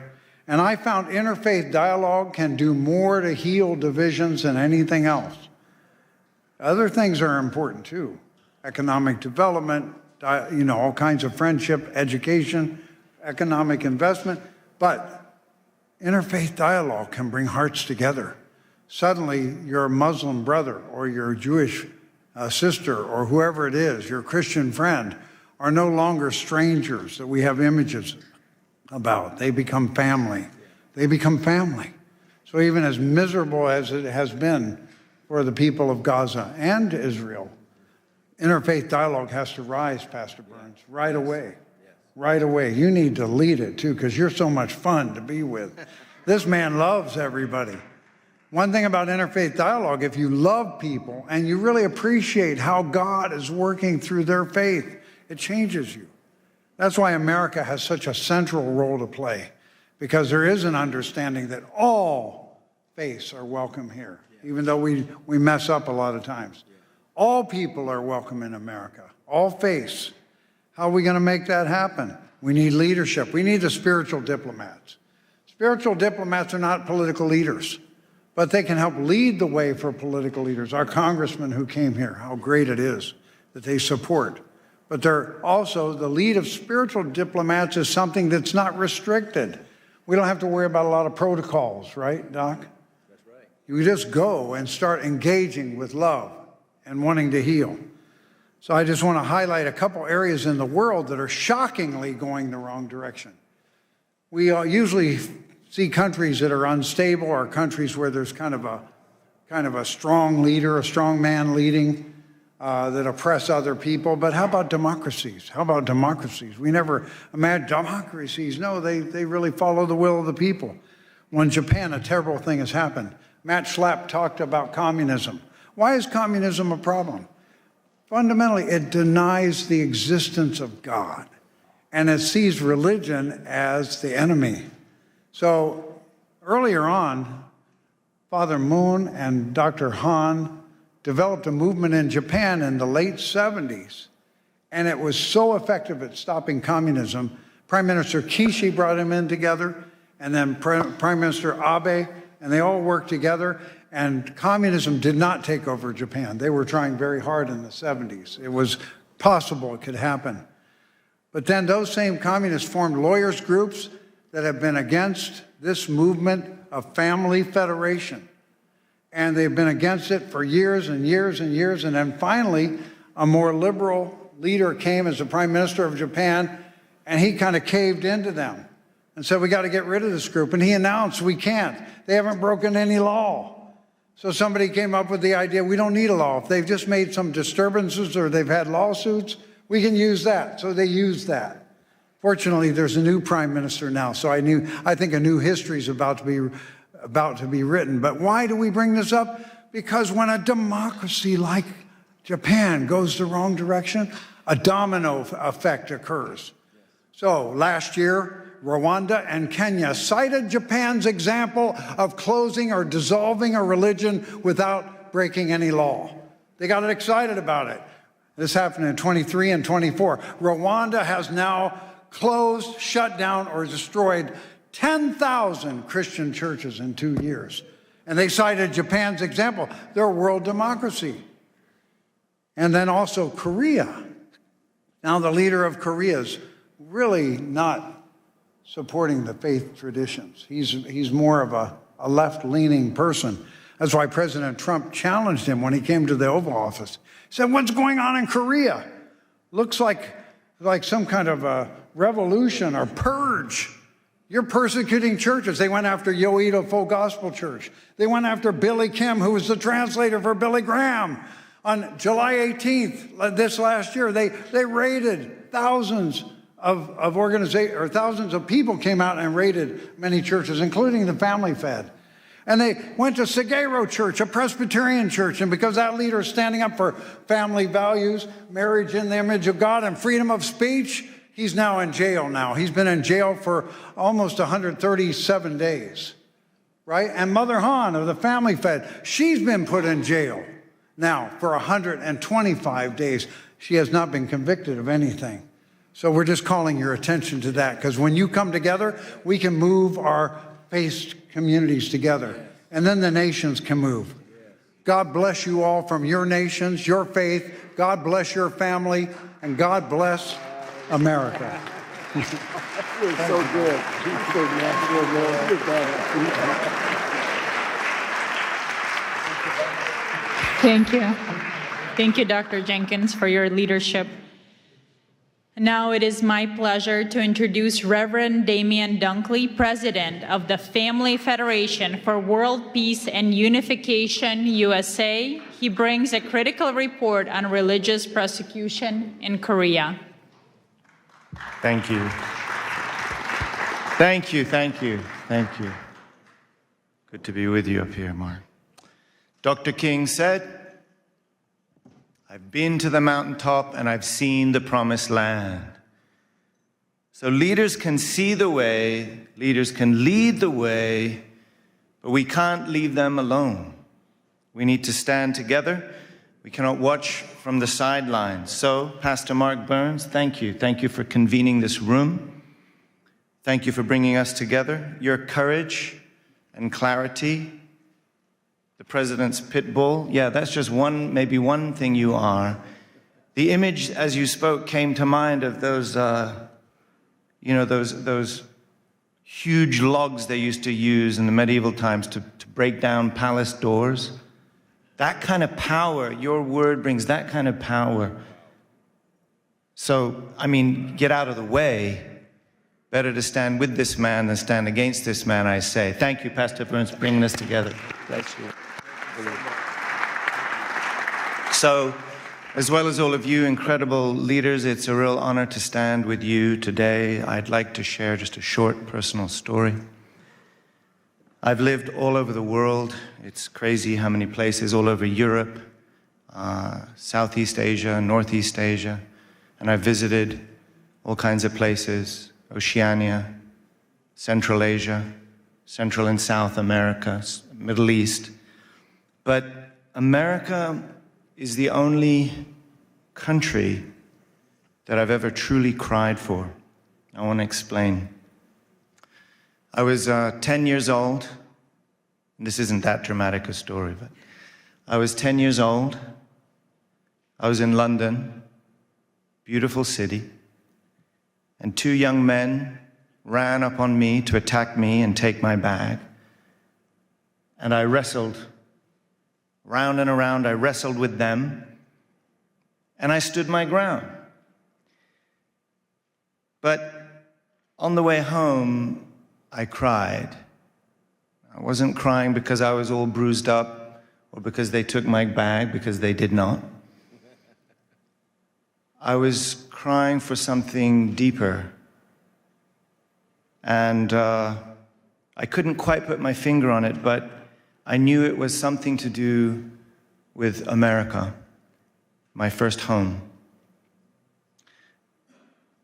It was something that you couldn't see. It wasn't McDonald's or whatever, you know, they got all of that in London too. It was something intangible, something invisible that back then I didn't know what it was, but I know what it is today. Even at 10, I could sense that freedom in America and freedom, even in Europe, is not the same thing. We use the same word in England and America to say freedom. We translate that word into many other languages. And we think that when we, Mark, as an American, use that word and it enters the ear of a foreign speaker, that they understand what we mean. But I promise you, it is not the same. It is not the same. Now, we can lose it here. Thank God we haven't yet. But there's something I just wanted to testify to you about this concept of freedom. And it has something to do with what our founders built here, right? Our Constitution says that our rights are inalienable. This is endowed by our Creator. This is so unique. So our freedom is rooted in this because government does not grant it. Government is realizing it, honoring it, accepting it, and protecting it. Protecting something not that the government gave, protecting something that God has already given. Freedom is our birthright from God. And freedom of religion is the freedom to worship God. There's a lot of folks that may think that's just important for religious people. But I've been experiencing through many of these stories that you're hearing about, when you go to these places firsthand, you realize whether it's a democracy or not doesn't mean necessarily anything anymore. Because there's no democracy without freedom, and there's no freedom without God.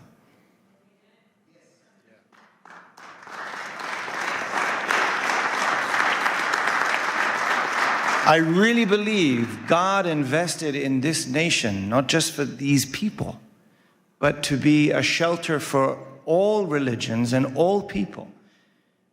And the world is crying. Liberty is everyone's birthright, which is why America must stand to protect and serve the freedom and liberty of all people on the planet. I believe that by putting God first. And the world is crying. Recently, I was in Korea. We just heard mention of this, Dr. Jenkins. And I experienced something I never expected to. It's a free and democratic country, a place I never expected that I would need to feel like I got to look over my shoulder before I say something. And many of you may know this feeling. I never thought I would feel that in Korea. Honestly, I started to kind of feel that right here in America until recently. I visited Dr. Han, the Mother of Peace, in a detention center in Seoul. I visited Pastor Son Hyun-bo in a detention center in Busan together with my brother, Pastor Mark Burns. Thank you for standing up for freedom in Korea and all over the world. Thank you. We saw them together. We saw them in their miserable prison garb. Hemmed in on all sides by cement walls. Cut from the world. Reduced to their most humble essence. But what struck me in both cases was the testimony of the guards. They recognize their loving character. They recognize their spiritual authority. And these detainees had already earned great respect through their daily actions. Those cells do not stop their spirits. Those cells do not stop their light from shining and influencing the entire world. Amen? So why are they imprisoned? Dr. Han, the Mother of Peace, is turning 83 in a couple of days. A great-great-grandmother, 8 decades of serving, living for God, living for humanity, sacrificing for peace. Not even a single parking ticket. So why? Why 1,000 police investigators like stormtroopers raiding her home and spiritual campus, throwing all of her personal things around her bedroom, looking for something they still haven't found? And like we heard, over 3-4 months in a jail cell. She'll be there for her birthday, as she was there for Christmas. Why? Perhaps the only threat that she poses is that of being an inconvenient faith.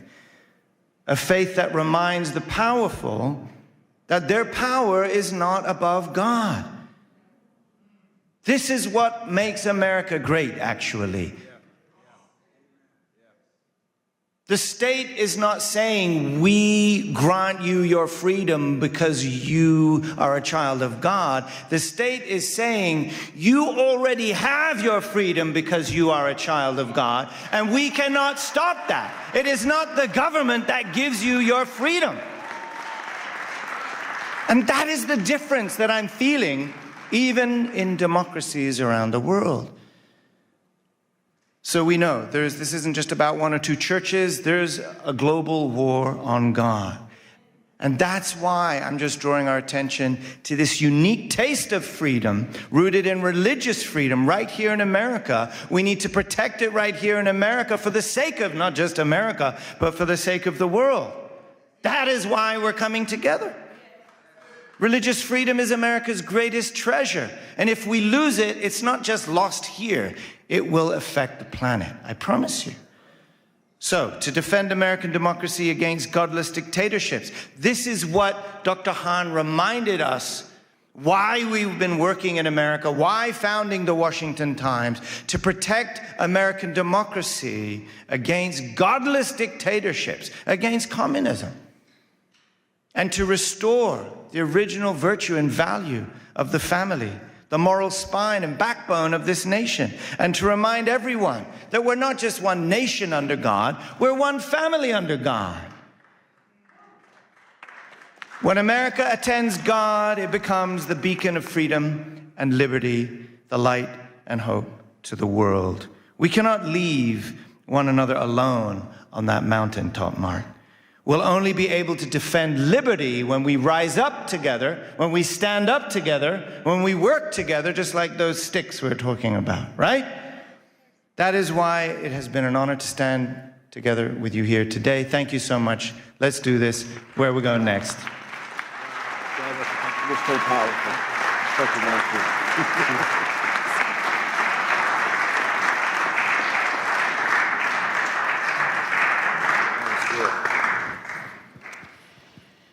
Our next speaker is a courageous voice for truth. Ms. Janice Trey, board chair of the Epoch Times and NTD TV, a survivor of forced labor herself. She understands the machinery of the repression firsthand. She addresses a vital connection in her speech. Information freedom is crucial for religious freedom, highlighting the systematic persecution of Falun Gong practitioners. Ms. Janice Trey.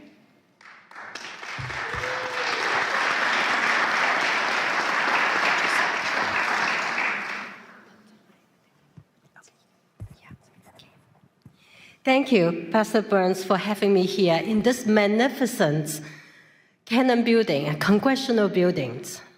I would never have imagined I would have this date, because I could have killed during the forced labor camps as a child laborer, first grade, second grade, third grade, carry fertilizers to the top of the hill heavier than myself, pick up crops from the cornfield every day after school during harvest seasons.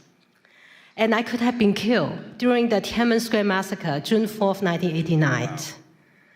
The fact that I am alive in front of every one of you, in front of all the spiritual diplomats, we all should give a voice to the voiceless.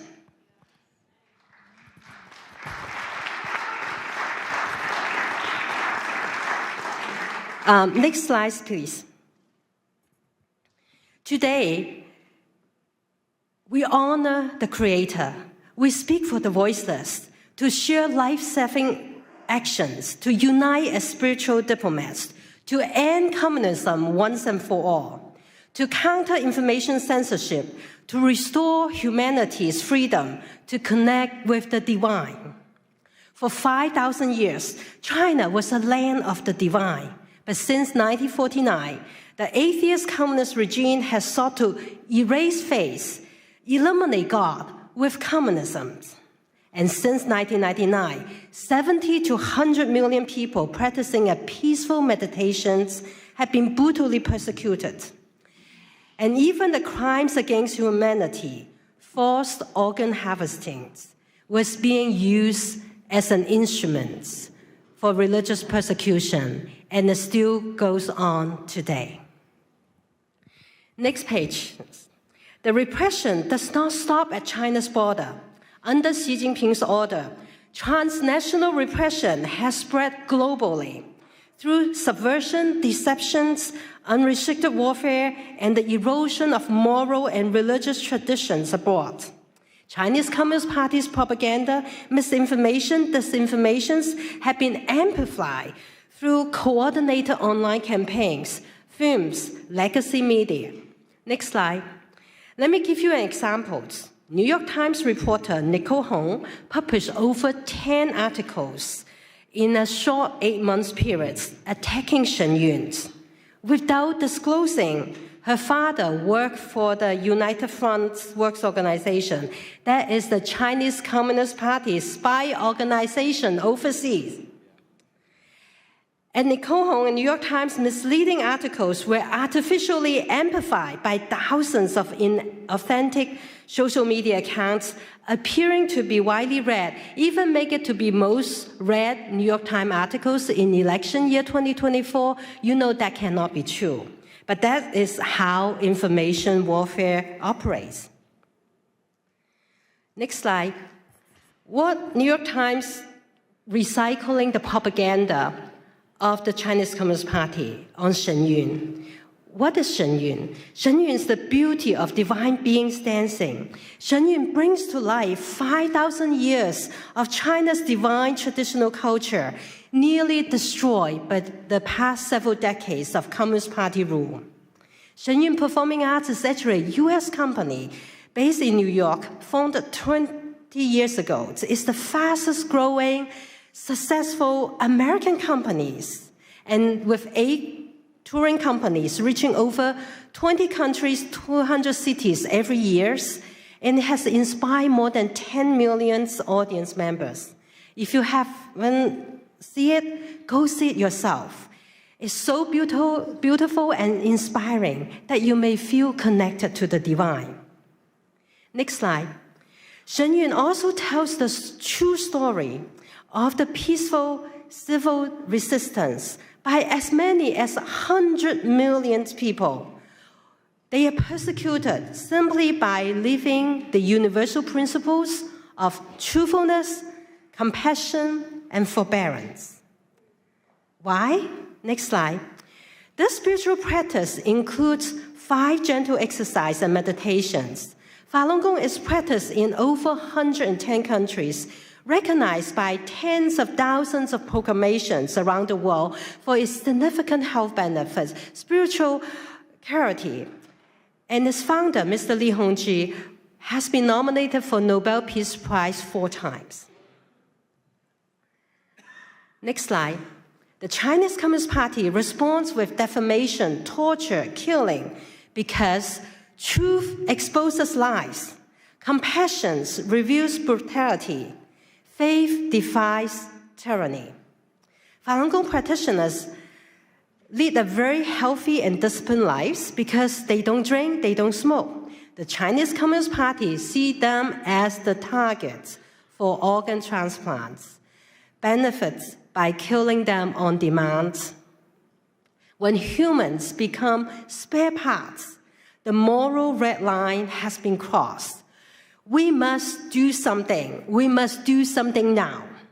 First, next slide, call on the United States senators to co-sponsor and pass Senate Bill 817, which censors perpetrators of forced organ harvesting and mandates the State Departments to report on China's practice, which Secretary Rubio are ready to enact that. We're just waiting for Senate bill to pass A17. And the companion bill in the House, 1540, has already passed unanimously. By calling your senators or calling someone who knows the senators, you could save lives. You can stop the crimes against humanity that is taking place every second, every minute, every hour. Second, next slide. We need a secure communication tool, and I'd like to introduce you to the most advanced, most secure tool for all the freedom fighters and for all the spiritual diplomats. Our brothers and sisters in closed societies need a secure tool. All of us here need a secure tool. Everybody watching it online need a secure tool. And this tool is more secure than the standard security setting of Zoom, of Microsoft Teams, or Google Meet. And it is all 4 functions in one platform. You can do video conferencing, you can do messaging, you can do file sharing, you can do calling, all in one tool called SafeMeet. You can go to safemeet.us to download or download it from App Store in Apple or Google Phone. And it operates on its own private server networks. It's not on any of the big tech clouds. So you will not be subject to those cyber attacks that are often experienced by the big tech. And SafeMeet uses the encryption technology that's trusted by NATO, NASA, German Department of Defense, French Interior Departments, and the United Kingdom's National Health Services. It's all free. This is a gift to humanity. It's a gift so that we can all communicate safely, and it can handle thousands and thousands together. Like a conference like this, we could have hosted on SafeMeet. It's not limited to Signal, only have 50 people. Third, next slide, uphold the freedoms of the press by subscribing to the Epoch Times or the NTT TVs, which we have 4 satellites broadcast into China, and plus over-the-air and cables. We've been providing uncensored information in and out of closed societies. Despite all the suppressions by big tech, including demonetizations, including all the suppressions, for 25 years, we never bend down because we are nonprofits. We want to provide truth reporting to you. We are based on the principles of truth, tradition, and hope. Many of our readers and viewers learned about the pandemic in December 2019, a few months before the rest of the world know about pandemics. And they changed the return flights and avoided the lockdowns, whereas their relatives and colleagues will perish in China, never return home. You never know when timely information saves lives. So sign up Epoch Times and NET. Epoch Times, 9 commentaries of the Communist Party, as of yesterday, has inspired 457,255,926 people, renounced the Chinese Communist Party and its affiliated organization, the Youth League and the Young Pioneers.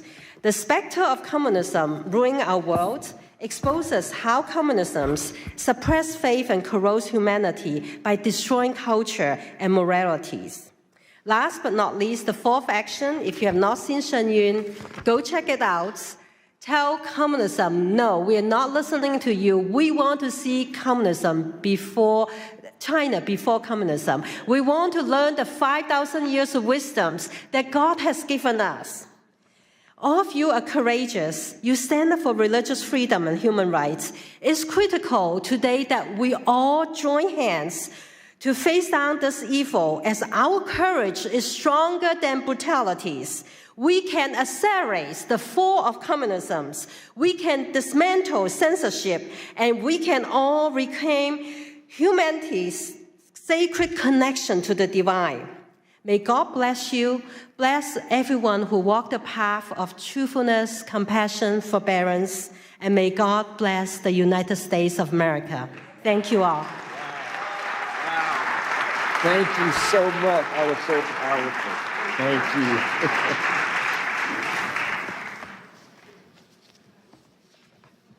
Thank you.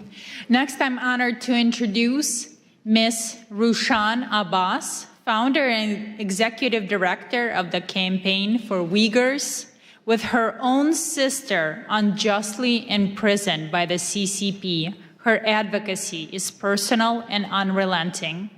She presents unbroken Uyghur voices calling for a united interfaith response to the atrocities facing the Uyghur people.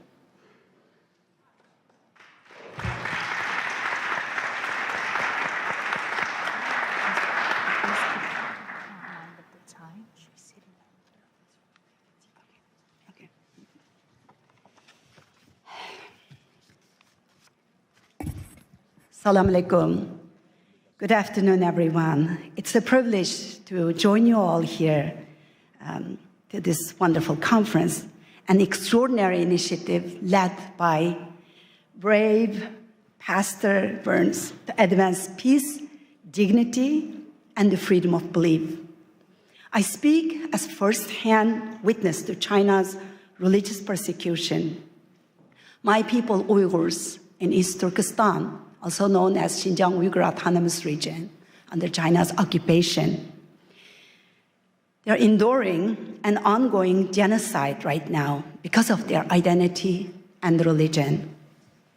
The Chinese regime brands Uyghur Muslims as extremists, criminalize normal practice, and disguise mass detention of millions of people as re-education centers.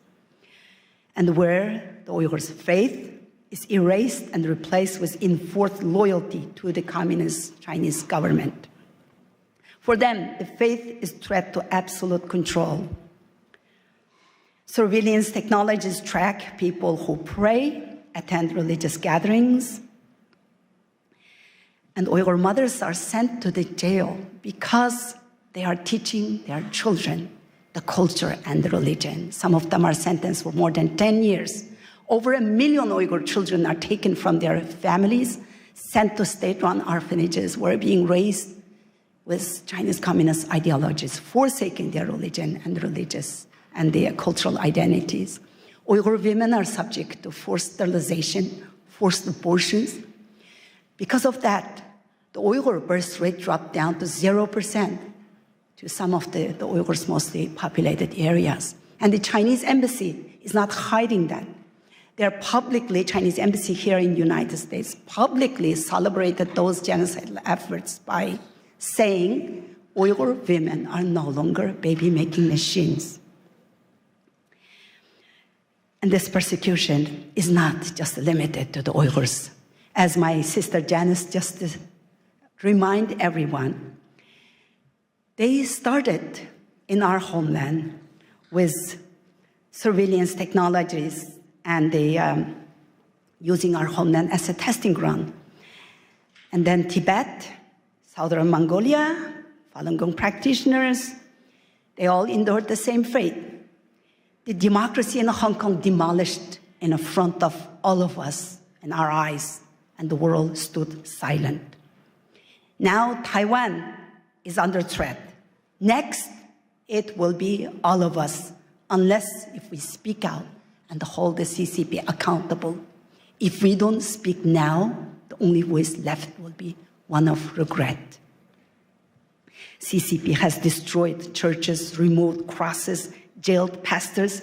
Beijing publicly announced that they are going to rewrite the Bible and the Holy Quran to make it compatible with Chinese communist ideologies. How in the world any religion can be compatible with Chinese atheist ideology? Just the last months, right before Christmas, over 100 pastors were detained. And also Pastor Ezra Jin from Zion's Church is still in detention. The same machinery of repression is long used against those who speak the truth, expose China's crimes, including China's transnational repression Janice just explained. And I am one of them. In September 2018, I participated in a public panel at Hudson Institute talking about the mass detention of the Uyghur people and outlining fate of my in-laws, 24 members of my husband's family, my parents-in-laws, all of his siblings, their spouses, 14 of his nieces and nephews disappeared.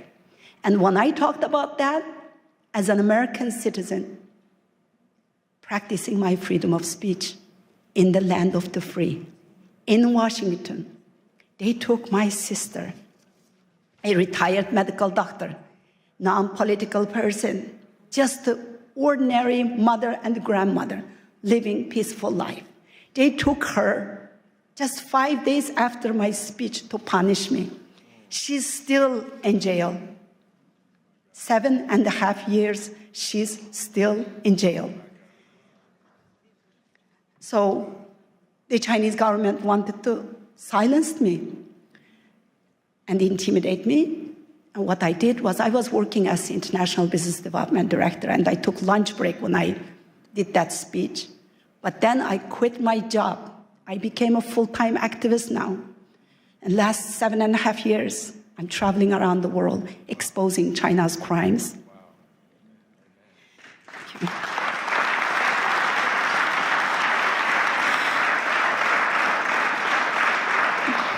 Our religion, our language, even our names, our identity, our faith, everything is being erased. And that's why I'm so grateful today for Pastor Burns to giving me this platform and all these wonderful people, all the staff who made this great conference available for me, providing me this platform. It's not just giving me the voice, but you are giving millions of Uyghurs, 20 million Uyghur Muslims a voice here at this platform. So thank you so much. This CCP has protected the system of total control. I know I'm short on time. Just give me 2 minutes, I'll be finished. The CCP has perfected the system of total control in my homeland, and they're exporting it to the authoritarian regimes worldwide. They have the vision, strategy, and the means to spread the system of oppression far beyond its borders, undermining national security and eroding democratic foundation that your parents, your grandparents worked so hard to build and to defend. This is not just the Uyghur issue anymore. It's China's war on faith, war on freedom and democracy, war on the women and the children, and a war on humanity itself. We stand at the turning point here. Silence is the oxygen for the tyranny. Unless we hold China accountable, it will be your children and the grandchildren who will pay the consequences of an illiberal world. Our faith, our hope, our courage, and the support for each other, and all of you here, is what we have left to fight onwards. And do not allow China to make this genocide a profitable venture with forced Uyghur labor. Your cotton, your tomatoes, the parts of your car that you drive, and everything you use is made by Uyghur slaves. Blood, sweat, and the tears. The shirt on your back could have been made by my sister, Dr. Gulshan Abbas. Our faith should let us speak out for the Uyghurs. I thank the couple of the doctors here mentioning the Uyghurs. I really appreciate the people who are bringing the Uyghur issue up, and I am so grateful for Pastor Burns. Freedom survives only when we stand together against those who would destroy it. We are all responsible for what happens next. Thank you. Thank you. I want to give this book to Pastor Burns. so much. We stand with you and your sister. Thank you so much. Sorry. Thank you. Next, I would like to introduce a delegation from Ukraine, Vitaly Arlov, co-founder of Ukrainian Week in Washington, D.C., and Alexander Ilash, Ukrainian Week in Washington, D.C. Committee, founder and chairman of Share Your Bread with the Hungry One charity in Ukraine. Good afternoon, everyone. It's a pleasure to be with you, and we just arrived yesterday to be here at this very important event, and we heard a lot about Ukraine today.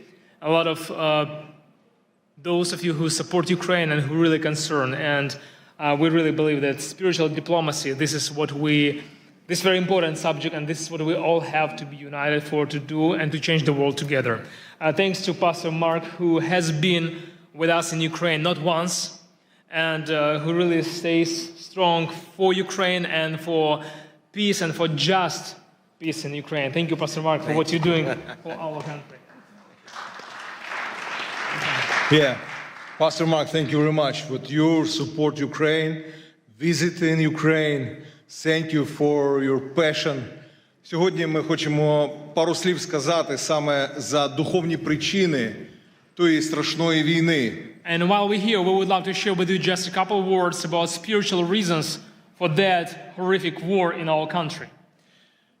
Бо агресія Росії проти України має духовні причини. Because we deeply believe that there are spiritual reasons for that aggression of Russia against Ukraine. На жаль, слабке лідерство в світі приводить до важких часів.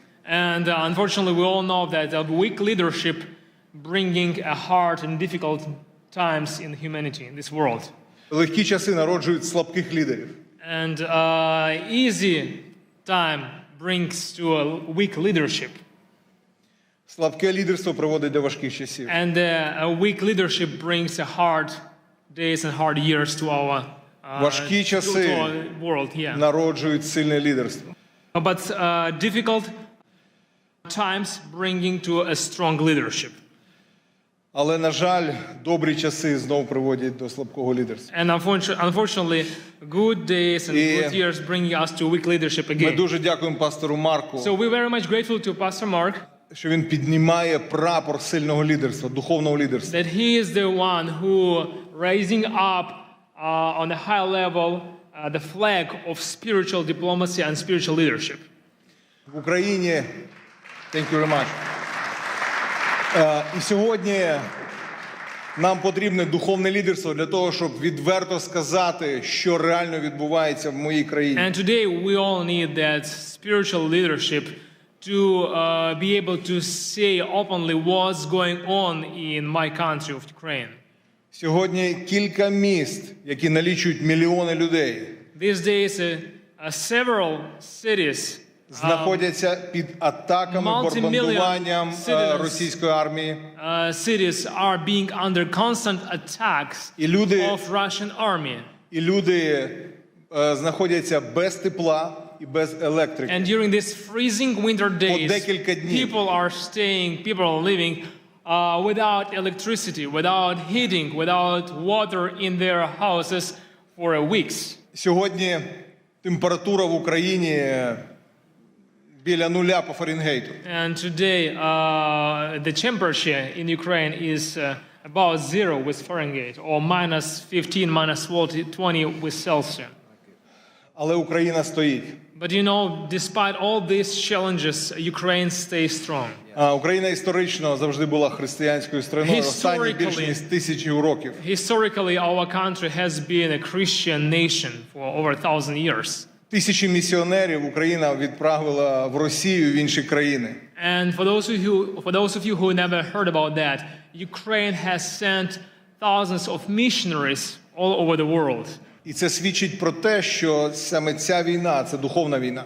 And this is one of the reasons of this spiritual war in our country. Сьогодні іранські дрони бомблять Україну і Ізраїль. Today, Iranian drones are bombing Ukraine and Israel. Сьогодні північна корейська зброя бомбить християнську країну Україну. And today, Northern Korean soldiers and weapons also bombing Ukraine. І Україна знаходиться зараз в християнській цивілізації. And these days, Ukraine is a country in a Christian civilization. А все, що на схід, це диктаторська цивілізація. And down to east, there is a lot of dictatorship civilizations. Де немає свободи для проповіді Євангелія. Where there is lack of freedom for the preaching of the gospel. Де Росія знов ставить комуністичні пам'ятники. Where in Russia they putting back those communistic monuments. Росія розбомбила 700 церков в Україні. Within this almost 4 years of this war in Ukraine, Russia has targeted and destroyed over 700 temples and church buildings І in деколи Ukraine. цілилась саме в церкву, бо поруч нічого більше не було. And we have a lot of cases when, for sure, we can say that they, for reason, they wanted to target church building because around the church there is nothing. It's just a church building. Next slide, please. В окупованому Мелітополі, окупованому Росією та Мелітополі, вони забрали церковне приміщення. And there is a city of Melitopol in Ukraine with a very nice church building. And І зробили з нього військовий музей російської Russian армії. forces, they occupied and they took over that church building and they made kind of like their military storage there. Росіяни вбили біля 70 пасторів і священиків. And it's over 70 pastors and priests who were killed within these 4 years of this war by Russian soldiers. Половина з них це протестантські євангельські віруючі. And half of those priests were evangelical Christians. Next slide, please. Evangelical pastors and priests. Це один з пасторів, Юрій, я його особисто знаю. This is the picture of Pastor Yuri. I knew him personally. Він прийшов на ранок для того, щоб провести ранкове молитовне служіння. He came to his church building in the morning to lead morning prayer service. Як тільки служіння закінчилось, And right after the service finished, люди розійшлися. And people left the building. І прилетіла російська авіаційна бомба і розбомбила і вбила його. Right after that prayer service, Russian aviabomb was dropped straight to that church building, destroyed the building and killed the pastor. Тому я дуже прошу, щоб ми, духовна дипломатія, повинна називати чорне чорним, а біле білим. And that's why, today here we are talking with you about spiritual diplomacy, and we have to be the people who will call white things white and black things Це black. справжня духовна битва. There in Ukraine we are on the real spiritual warfare. Наступний слайд. Why do I say this? В Україні повна свобода для проповіді Because you Євангелія. have to know that in Ukraine we have full-scale freedom to Пастор preach the Марк gospel. декілька місяців тому молився з президентом Зеленським Just a і few з months урядовцями Pastor в Mark нашій країні. prayed together with our president and with a lot of parliamentaries, members of parliament, during our national prayer breakfast in повна Kyiv, свобода. in the capital city of our country. Але We have російська- full-scale freedom to preach the gospel. Російська пропаганда намагається сказати, що в Україні немає свободи. And these days we heard a lot that Russian propaganda tries to say and to deceive people that we don't have freedom for the gospel in Ukraine. Декілька років тому ми зібрали 500 000 людей на центральній A вулиці. few years ago, we had a gathering which 500,000 people attended Для того, on щоб at славити Бога і at the прославляти very царя царів. central square in the Kyiv, in the capital of our country. And those people were gathered to praise God and to worship Him. В Україні сьогодні самий більший в Європі молитовний сніданок. And these days we have, every year we have the largest prayer breakfast in Europe. В 90 офісах державних проходять молитовні сніданки і читання Біблії. And during the year we have prayer breakfast in over 90 locations all across Ukraine. Диявол хоче все це зупинити. And the enemy, he tries to stop all of this. І дуже часто він розв'язує війни, коли відбуваються якісь стратегічні речі на And цій very землі. often we can see in the history that when some strategic things are developing for the sake of the gospel, then the war came to that place as a weapon of the enemy. Коли народився Мойсей, вбивали хлопчиків. When the Moses was born, the Pharaoh tried to kill all the boys. Коли Ісус народився, вбивали хлопчиків. They tried, Herod tried to kill all those boys. Коли 500 років тому в Європу пішла реформація, була війна 30 років. And 500 years ago, when Reformation came to Europe, there was a war for over 30 years. Коли 100 років назад було декілька пробуджень, Азуза Стріт, Уельс. And 100 years ago, when there was a few revivals, Azusa Street and Welsh revival, прийшла Перша світова війна і Друга світова війна. We got First World War and then Second World War. Тому, друзі, ми просимо вас підняти голос молитви we want to ask you to keep us in your prayers. І підняти голос духовної дипломатії. To raise up your voice of prayer and to raise up your voice of spiritual diplomacy. Для того, щоб зупинити цю комуністичну російську навалу. For the one reason to stop this communistic Russian aggression. І ми хотіли би кожному з вас подарувати мою книгу. And we brought this book. This is my book that we brought to give to each of you.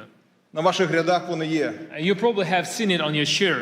Ця книга про саме духовні причини війни. This is a gift for you from Ukraine, and this is a book about spiritual reasons for the war in Ukraine. І купа свідоцтв, що сьогодні Бог надзвичайно робить в Україні. And there Україні. inside you will see a bunch of testimonies what God has done through these 4 years of the war in Ukraine, what kind of miracles we have seen. В цій невеличкій брошурі 3 трагічних історії. And also it has a small brochure with 3 stories of 3 families. У трьох чоловіків. 3 men. Від російських бомбардувань. 3 men who lost their families because of Загинула Russian дружина bombings. І майже всі Some of діти. them lost their wives, some of them lost their wives and kids. І якщо ви хочете більше про це все знати, If you want to get to know more about this, ми запрошуємо вас на Ukrainian Week, який we буде через inviting тиждень you тут у to DC. visit, to attend Ukrainian Week here in Washington, D.C. just 1 week from now. It will be here from February 2nd till February 7th. Пастор Марк буде кей-спікером And Pastor на Mark is нашому going to be українському our тижні. keynote speaker at our Ukrainian Week in Washington, D.C. So you all invited. Yes. And Edward Graham, many congressmen and senators. We're going to have Edward Graham. We're going to have a good number of congressmen and senators who are going to be with us. So you all invited. Please register and get to be with us and support Ukraine. Thank you very much. Духовна дипломатія піднімається. Spiritual diplomacy raising up here now in the United States, and it's going to spread all around the world. Thank you, Mark. Thank you. God bless you, brother. Героям слава. Thank you very much to Vitaly Orlov and Alexander Milash. Thank you so much. Now we shift our focus to the protection of the most vulnerable among us, our children. Please welcome His Excellency Ambassador Lazaro Nilandu, a distinguished Tanzanian diplomat and former cabinet minister, who will discuss the critical work of protecting children in Tanzania and securing their future. Thank you so much. Thank you. Thank you. Thank you. Good afternoon, everyone. Pastor Mark Barnes, God bless.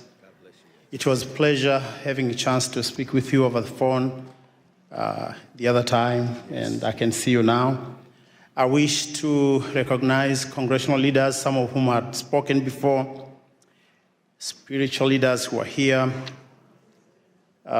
Ladies and gentlemen, it is indeed my great honor and singular privilege to speak before you on the subject of shared responsibility which we have before God and humanity, which requires all of us, one, to take care, to protect, and above all, to give the most love to the most vulnerable. And these are children who, some of them may be in harm's way anywhere in the world.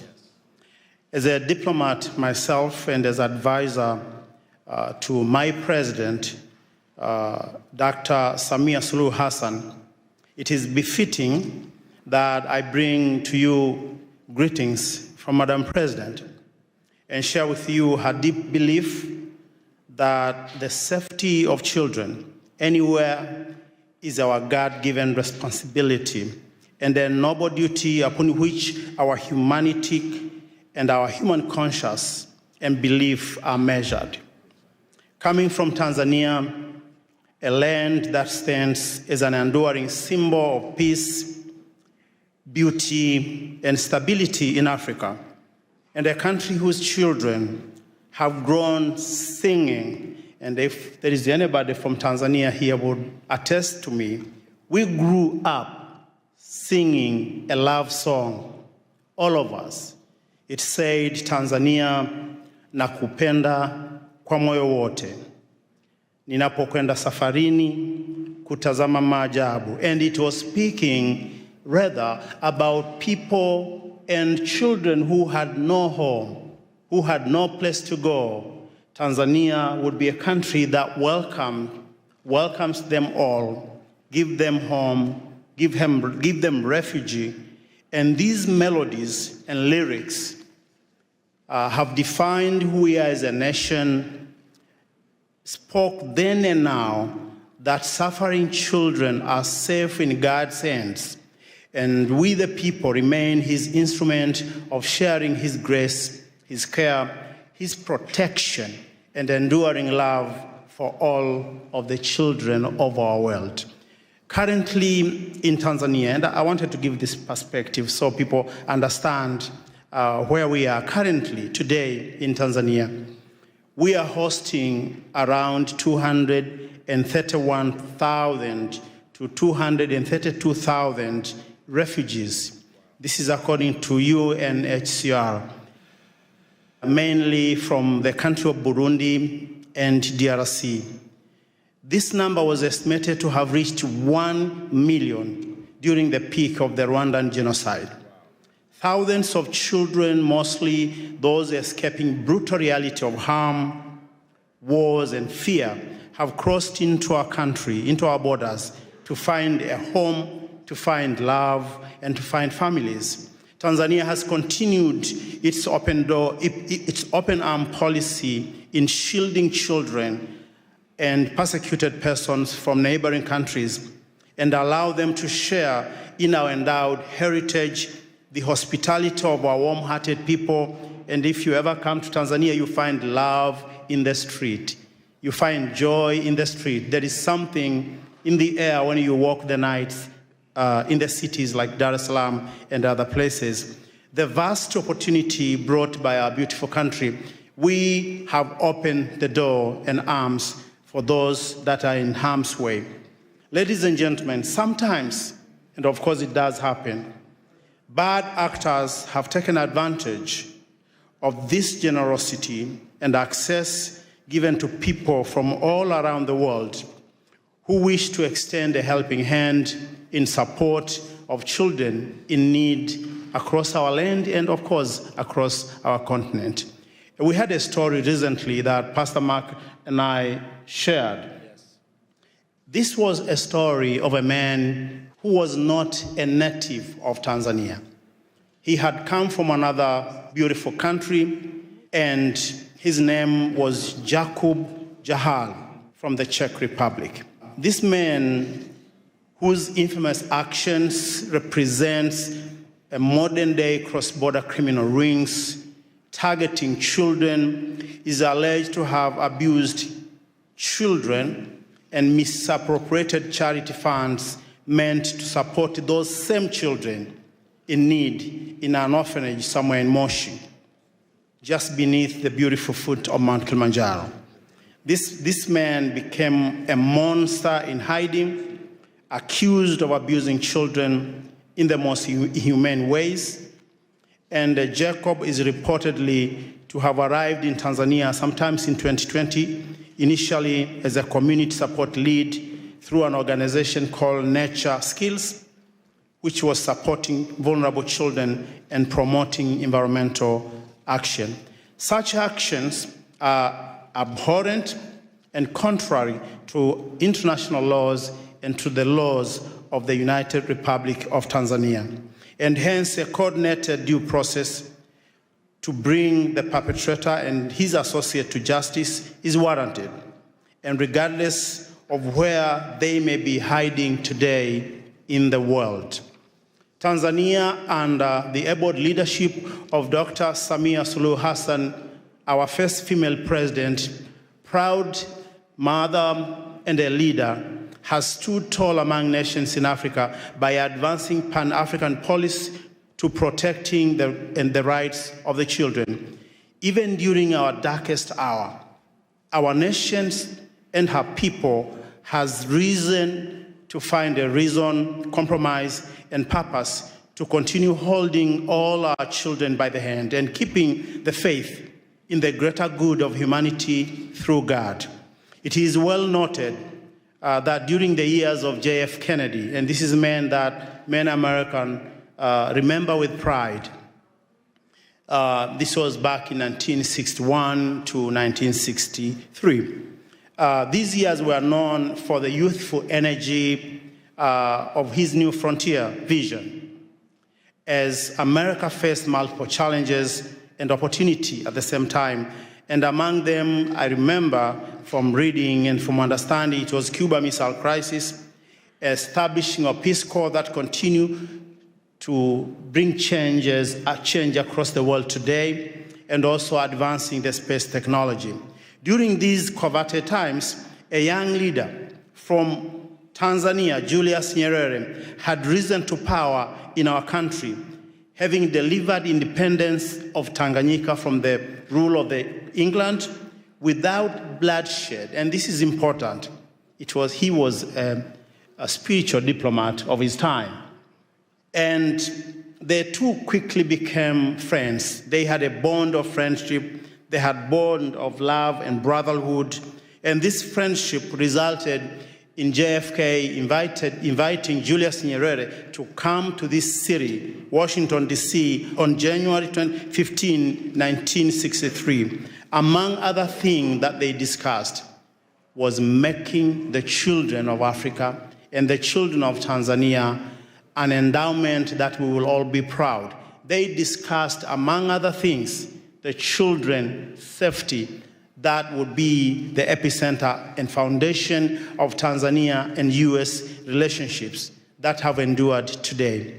The welfare of Tanzanian school children, as I said, was among things they discussed then in 1963. Ladies and gentlemen, at such times as these, interfaith dialogue must continue to build trust. Where politics alone cannot, humanity is brought together in shared values and perspectives.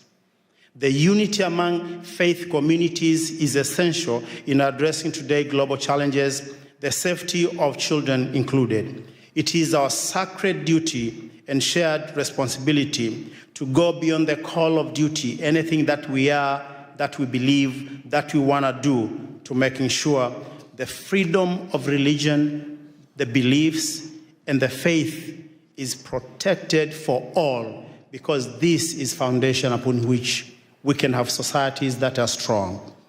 Ladies and gentlemen, whatever that happened now and today, I wish to say that one of the famous things that Nelson Mandela once said was that Africa, as he was looking at the continent, having come out of jail, he said, Africa, the Lord gave you struggles, and struggles made you strong. We are all made strong because of some of the things we go through. And I believe as we continue to stand united, as we continue to work together, the voices of far places like Africa, what we do, what we are achieving should be part of the contribution, positive contribution to this debate in the world, to making our world a better place. And I want to finish by giving you this.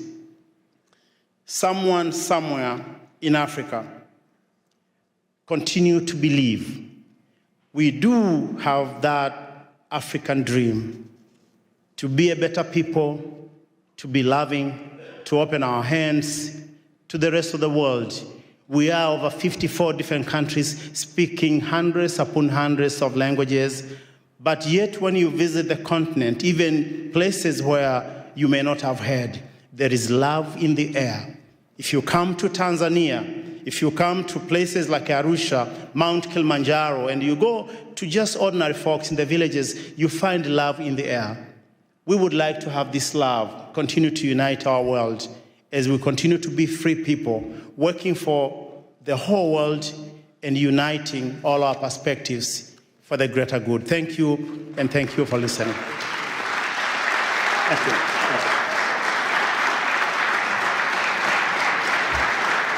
Thank you very much, Your Excellency. Thank you for bringing up the Yakubial case as well, that has allegedly committed the grave crimes against children in Tanzania. That is devastating, and I'm glad you're looking into it.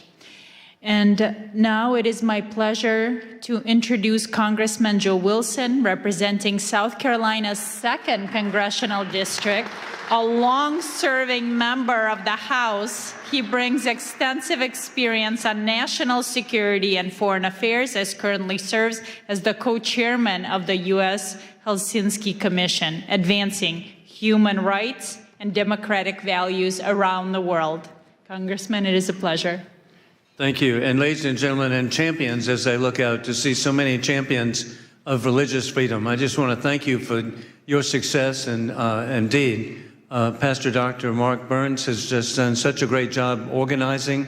He also has another identification. He is a friend of somebody named Donald Trump. Aside from that, and so, but the bottom line truly is that I'm grateful to be here, and we're from the same state, South Carolina, and he's from the upstate now. That's where the money is. That's where they make BMWs. But I'm from the lower part of the state, and actually I was born in the holy city of Charleston, South Carolina. And with that in mind, the reason it's called the Holy City is because of the number of churches. And the people living together and serving together. And so we have virtually a church on every corner. And so it's really exciting because most of the churches are from denominations or from people who had to, were expelled or flee from other countries. And so from that, what an example indeed South Carolina, the United States is. And that is, and for example, I grew up in the First Scots Presbyterian Church. And I want you to visit Charleston, the only church in North America with the seal of the Church of Scotland on the front in stained glass. And so the reason the Scots, my ancestors, came is because they were expelled from the villages in Scotland because the landowners realized that they could make more money growing sheep than having people to support. And so they actually expelled the population, and I'm very grateful that my ancestors came to South Carolina. Additionally, also my family is French Huguenot. They too were expelled from France and came to the United States, and I'm really grateful the only functioning French Huguenot church in North America is in Charleston, so please come by and visit. Beautiful church.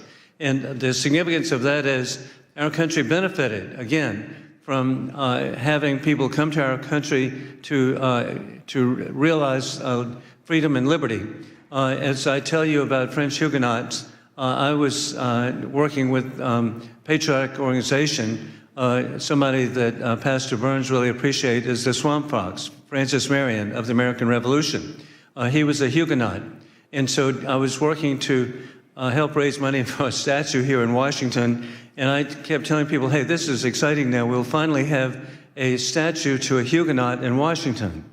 After a couple of years, somebody said, Joe, you're wrong. There are statues to a Huguenot in Washington. I said, well, who? George Washington. So hey, who would ever imagine putting all this together, that our country indeed has benefited from religious freedom? And then flash forward, I'm really grateful that in Charleston, South Carolina, at the time of the American Revolution, the largest Jewish population in the New World was in Charleston, South Carolina. That was real news to people from New York City. I'm educating them. And also the first provincial constitution recognized Judaism as a religion was the Provincial Constitution of South Carolina. The first Jewish American elected official was in the Provincial Assembly of South Carolina, and the first Jewish American killed in the Revolution was in Charleston, South Carolina. So that's the environment I grew up in. And then flash forward, I've really had such a great opportunity to work with so many different communities, and in particular, I've been working with the Hindu community. And as a real estate attorney, I worked with Indian Americans buying hotels and motels in the United States, and particularly in South Carolina. And flash forward, they now have a majority of the hotels are owned by Indian Americans. Additionally, the Indian American community, it's 6 million people, of Hindu faith, a substantial number of Christians now, but they are elected to public office. We know that, Governor Nikki Haley. We're really grateful for the success, and then you can see their success. Who would ever imagine FBI Director Kash Patel? And hey, who would imagine the Second Lady of America, Usha Vance? And so the Indian American community has just been so successful. And in particular, I was grateful to be with President Trump in Houston to welcome Prime Minister Modi. And at that welcome program, it was clear, Pastor, that we were with the largest assemblage of millionaires in the history of the world. 40,000 people were there. The per capita income of the Hindu Indian American community is twice that of the average American. And so, again, I cite that as an indication where religious freedom has such importance and can lead to so much. And so I want to thank all of you for what you're doing. I'm proud to wear the pin. And looking at all these positive faces, you're an inspiration. God bless you. Thank you. Thank you, President. Appreciate you, brother. Thank you. Thank you so much. Thank you very much, Congressman, for stopping by. Thank you for your time. And now let's continue. I'm pleased to introduce Ms. Vicki Reese, the founder of Joy of Mom, a global movement reaching millions of families. She brings the conversation to the heart of the family unit with her topic, Spiritual Diplomacy Begins at Home. She explores how motherhood and compassion are the first steps on the path to peace.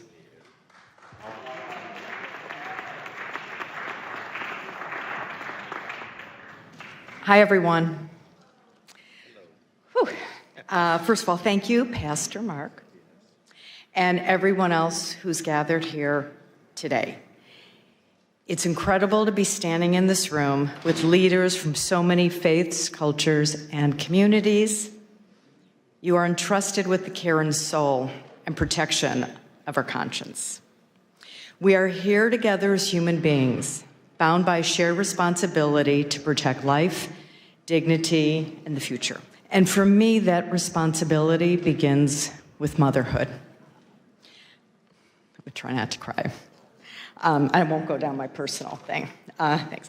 Long before a child ever encounters policy, ideology, or power, they encounter a mother or someone who mothers them, someone who teaches them how to calm themselves when they're overwhelmed, how to repair after harm, how to live with honesty and integrity, how to know right from wrong, and how to care for another human being. Mothers are the first spiritual diplomats.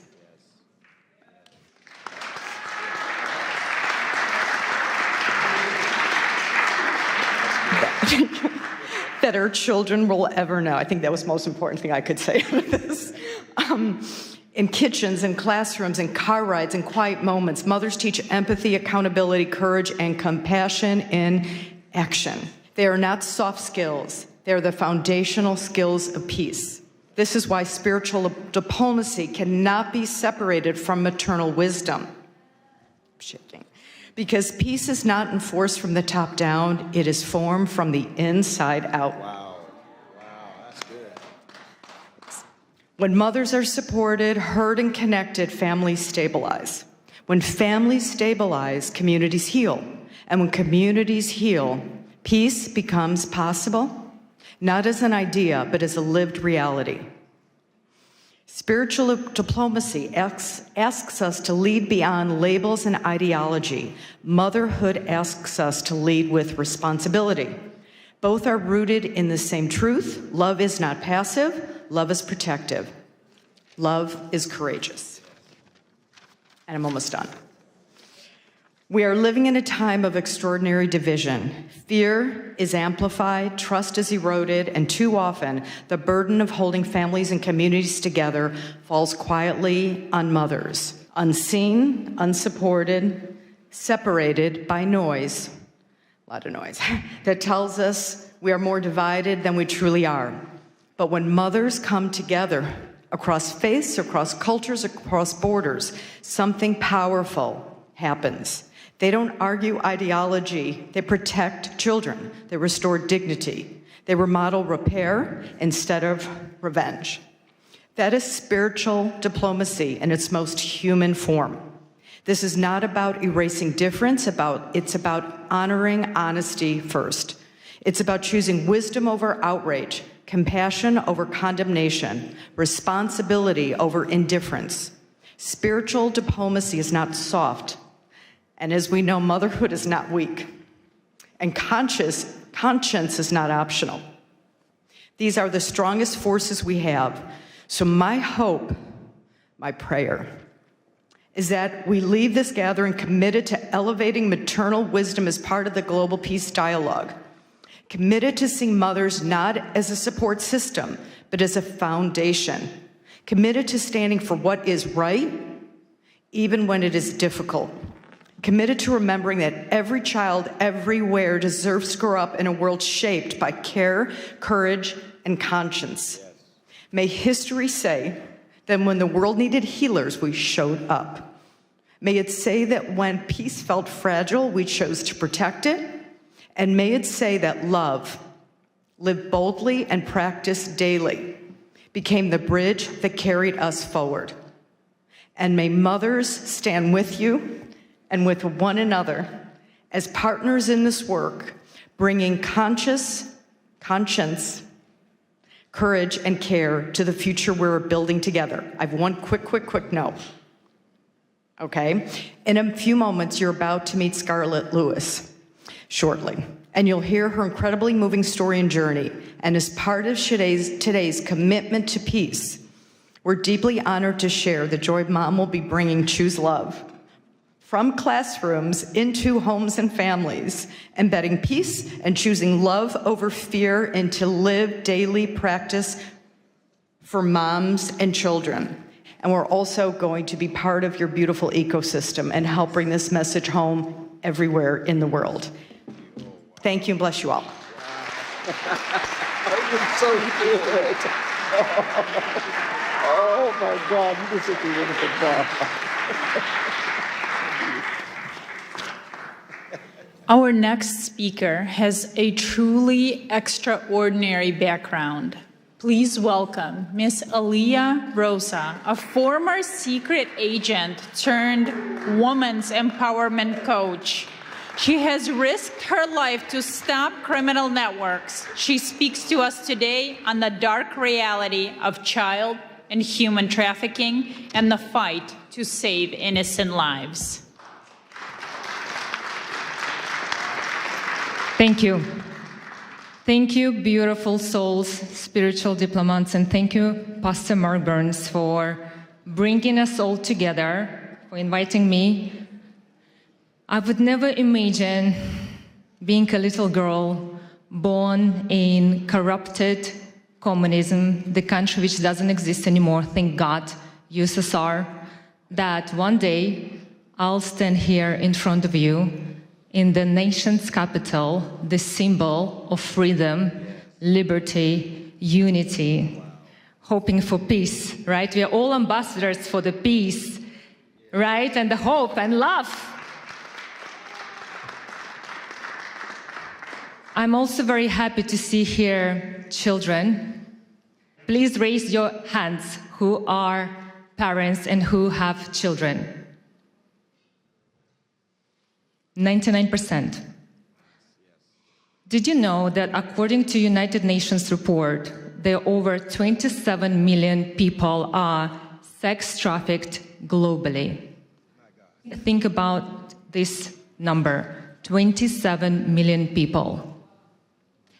Once I was working as a secret agent in Russia, in FSB, fighting against human and drug trafficking. Together with my team, we saved and rescued over 500 underage children. Unfortunately, some of those children we couldn't rescue, it was too late. And I still remember their faces, and I still remember the faces of their parents who begged us to help them, but it was too late. Some of my colleagues have died during these missions, and let's take a moment to pray for their souls to rest in peace. So that's why, as adults, it's our responsibility to educate children, not just our children, but all children. Thank you. And that's why it's so important for us to speak about these global issues, to check social media of our children, speak with our children's friends, to support and report to adults or authorities if they will see suspicious behaviors. Create communities and speak about these social issues like we do right now. And hopefully, maybe today, tomorrow, you will share this information with your friends, with some kids, and they will remember that. And one day, when they will go to public places, they will not take from someone a drink or a sweet. And they will not leave their drinks unattended, because this is very important. My son is 16 years old. He was going out with his friends at 6 p.m. He calls me crying that 2 girls from his class were picked up by the car and they drove somewhere. Thank God in Snapchat they have the location. So I pick up my car, my son, I pick up my car, and we drove there to find them. They were picked up by 2 men, 40 years old about. We reported that issue. But this can happen with anyone. Imagine it could be your kids, imagine it could be kids of your family members or your friends or so on. That's why, as adults, we need to bring awareness, especially to our young generation, because this is our future. Yes.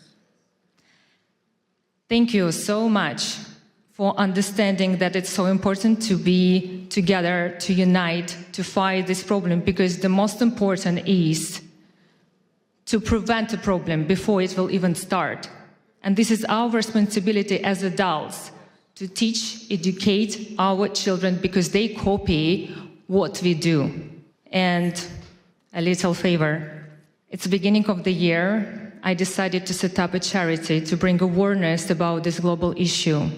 And if anyone here would like to help me and join me in this journey, I'm here for you.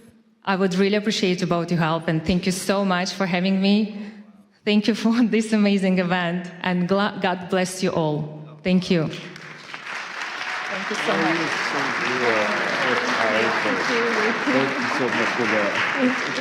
Thank you so much. Now, returning to the stage, our distinguished Indigenous leaders, Chief Joseph and Ambassador Lara Lynn Riverwind, co-founders of Firekeepers International. They address a crisis touching every community, from silence to sacred care. They will share how faith leaders must respond to the youth mental health crisis. I knew you were going to make us follow either Dr. Burns or the secret agent. Thank you for Pastor Burns for bringing a microphone to the Indigenous voice. It's an honor and blessing. Thank you. She sits on her bed behind a locked door in a dark room. Mascara-stained tears streak her cheeks as she watches blood drip from her arm.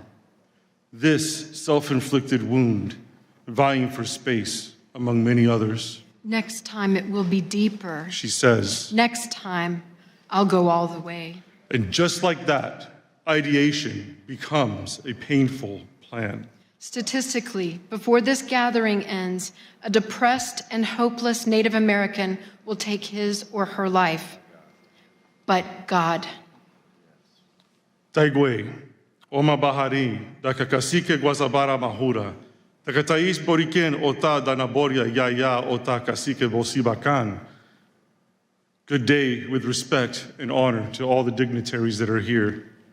I am Chief Joseph Riverwind, War Chief of the Arawak Taino tribe of Puerto Rico, the tribe of first contact.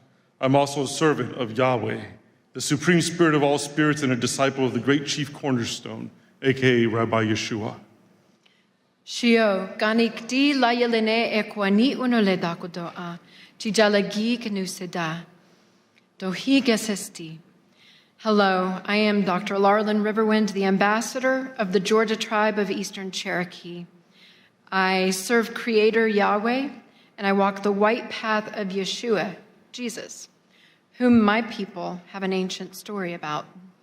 For generations, Native people have lived with intergenerational trauma. Depression, identity crisis, and suicidal ideation are often lifetime struggles rather than temporary obstacles.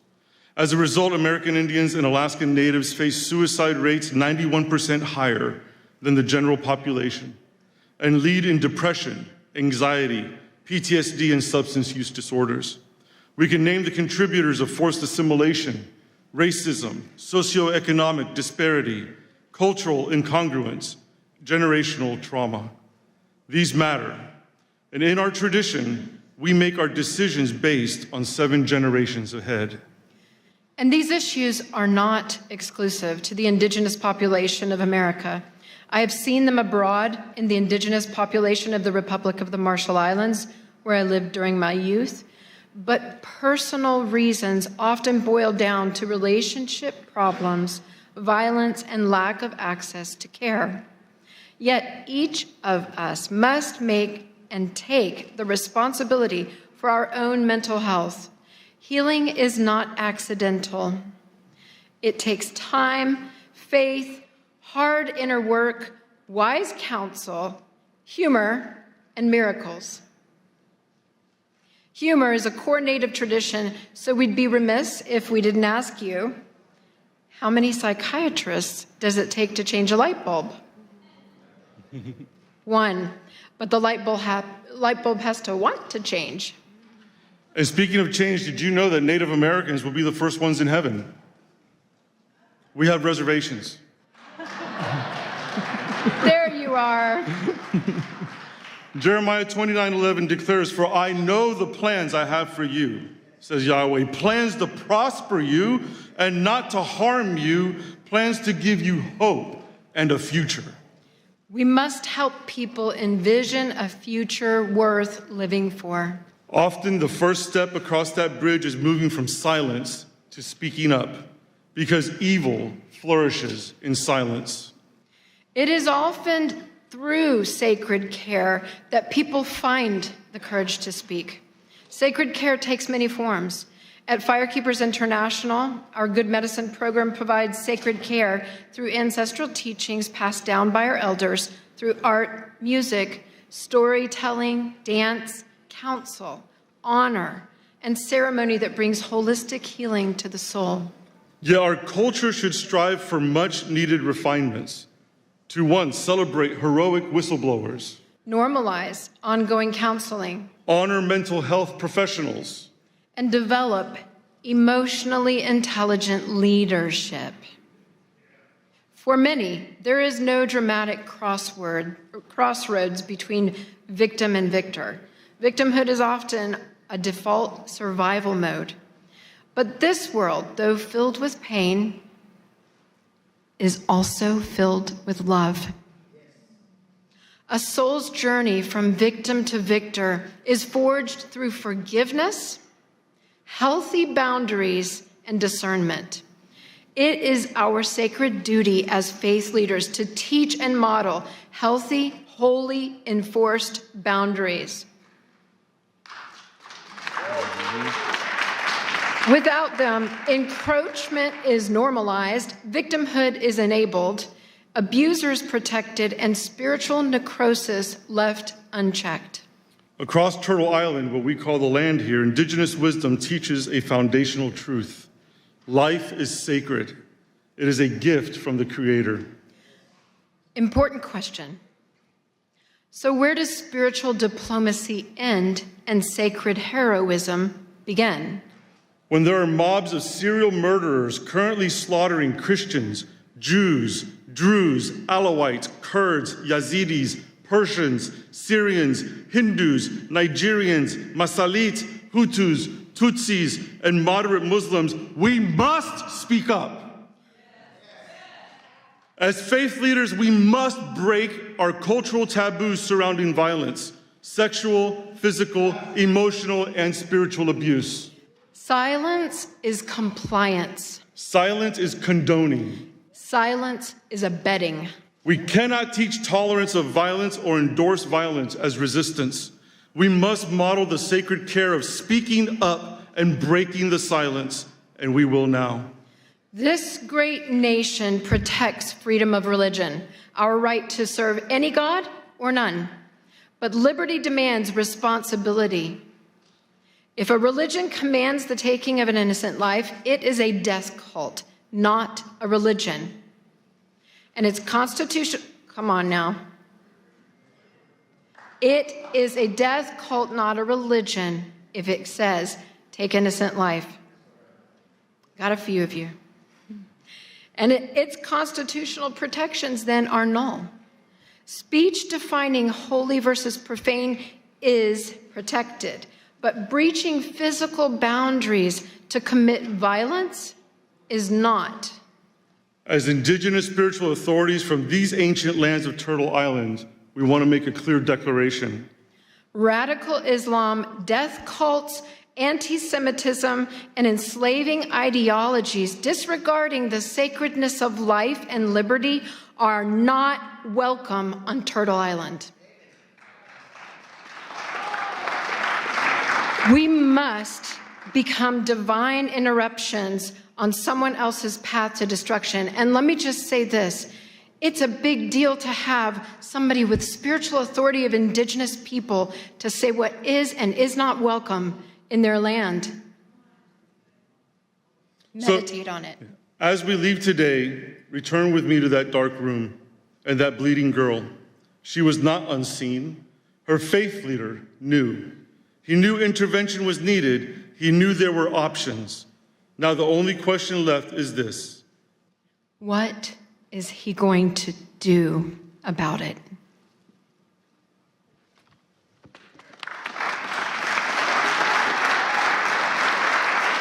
Thank you very much. Our next speaker turned an unimaginable tragedy into a global message of hope.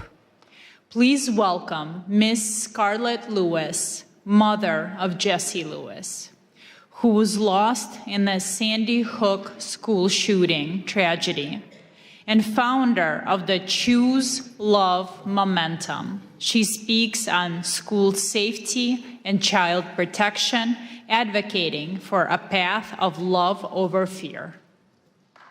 Thank you. Thank you. I want to thank everyone for showing up today as boots on the ground soldiers, capital S-O-U-L, soldiers of love, spreading this message because that's exactly what we're doing. Hope and peace live and grow in this room. I can feel it. Thank you. I want to begin with a simple truth. When we talk about peace, diplomacy, or global stability, we're not talking about ideas. We're talking about lives. We're talking about our children. We're talking about what happens when love breaks down and compassion is absent. I know this not as a theory, but as a lived reality. 13 years ago, my 6-year-old son, Jesse, was murdered in his first grade classroom at Sandy Hook Elementary School, alongside 19 of his classmates and 6 educators in what is still the worst mass shooting in U.S. history in an elementary school. That morning, he walked into school like millions of other children do every day, trusting the adults in his life would keep him safe. What happened next is difficult to hear, but important to say out loud. A former student returned to the school he once attended with the intention to cause maximum harm, driven by years of neglect, abuse, unaddressed pain, bullying, and revenge.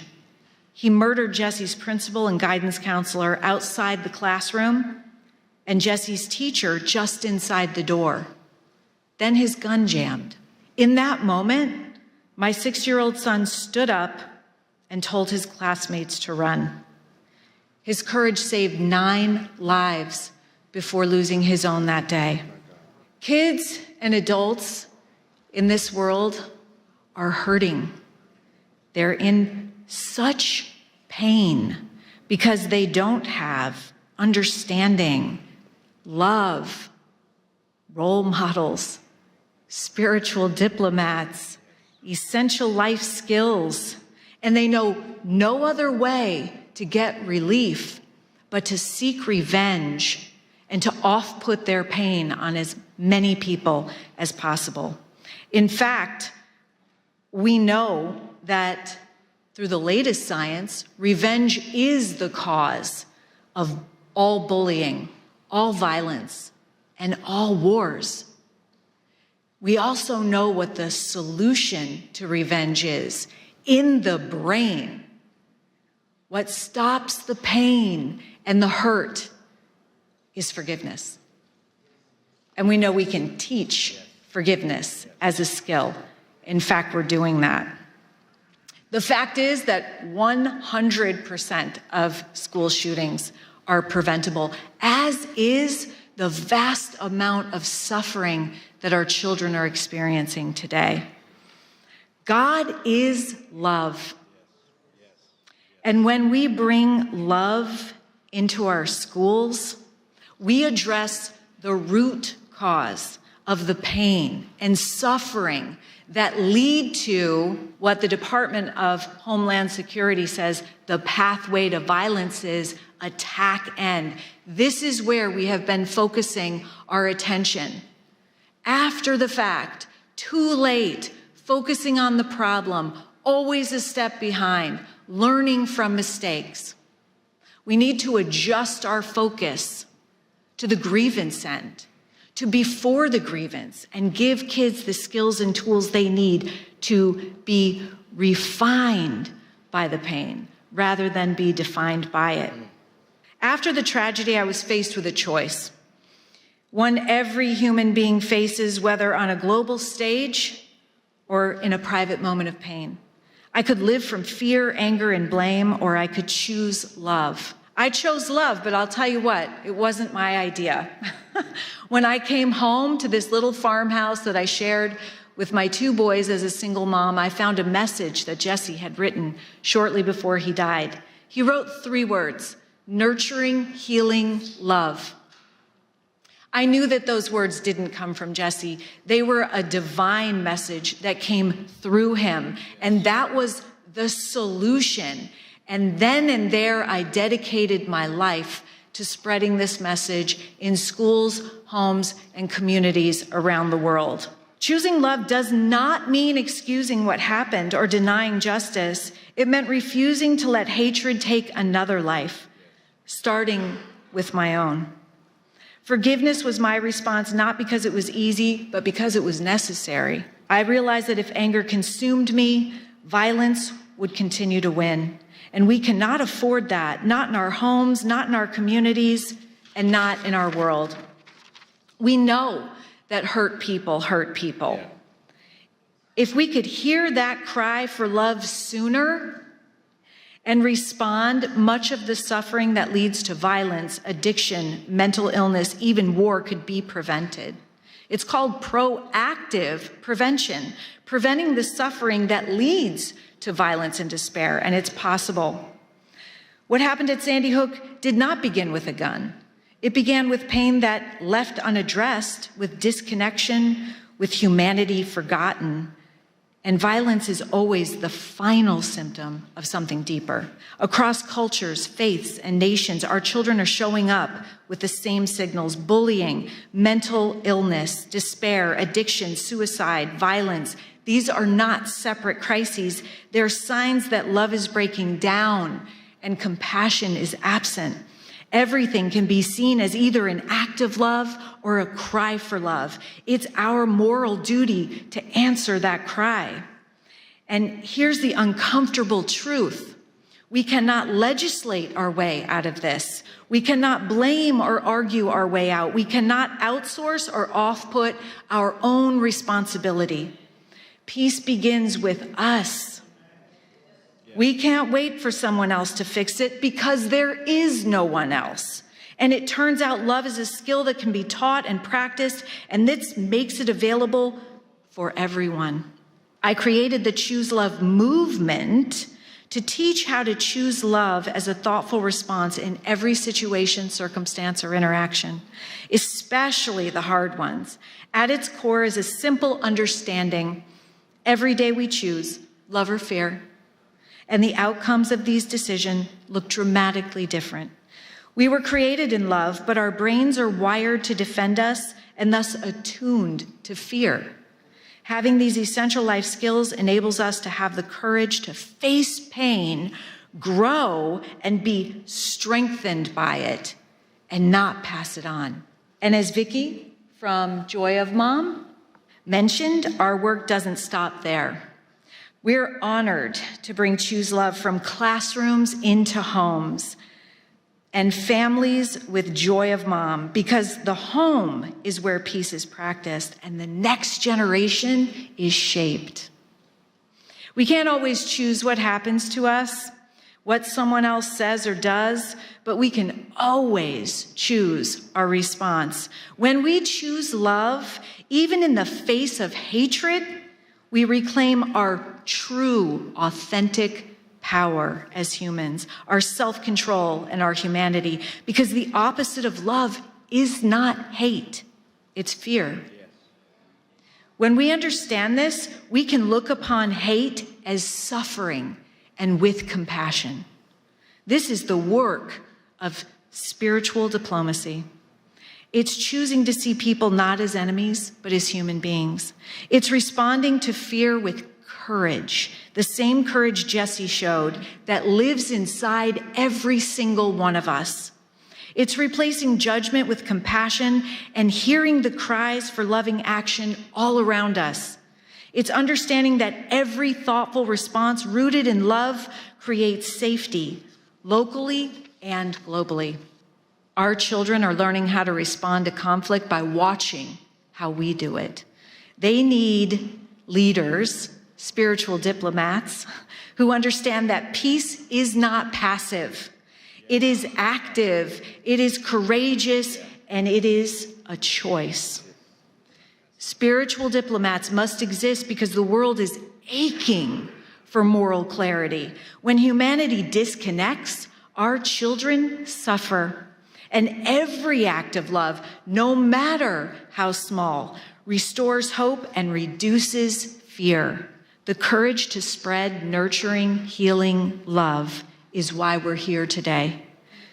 This is why spiritual diplomacy matters, to teach our children to be spiritual diplomats.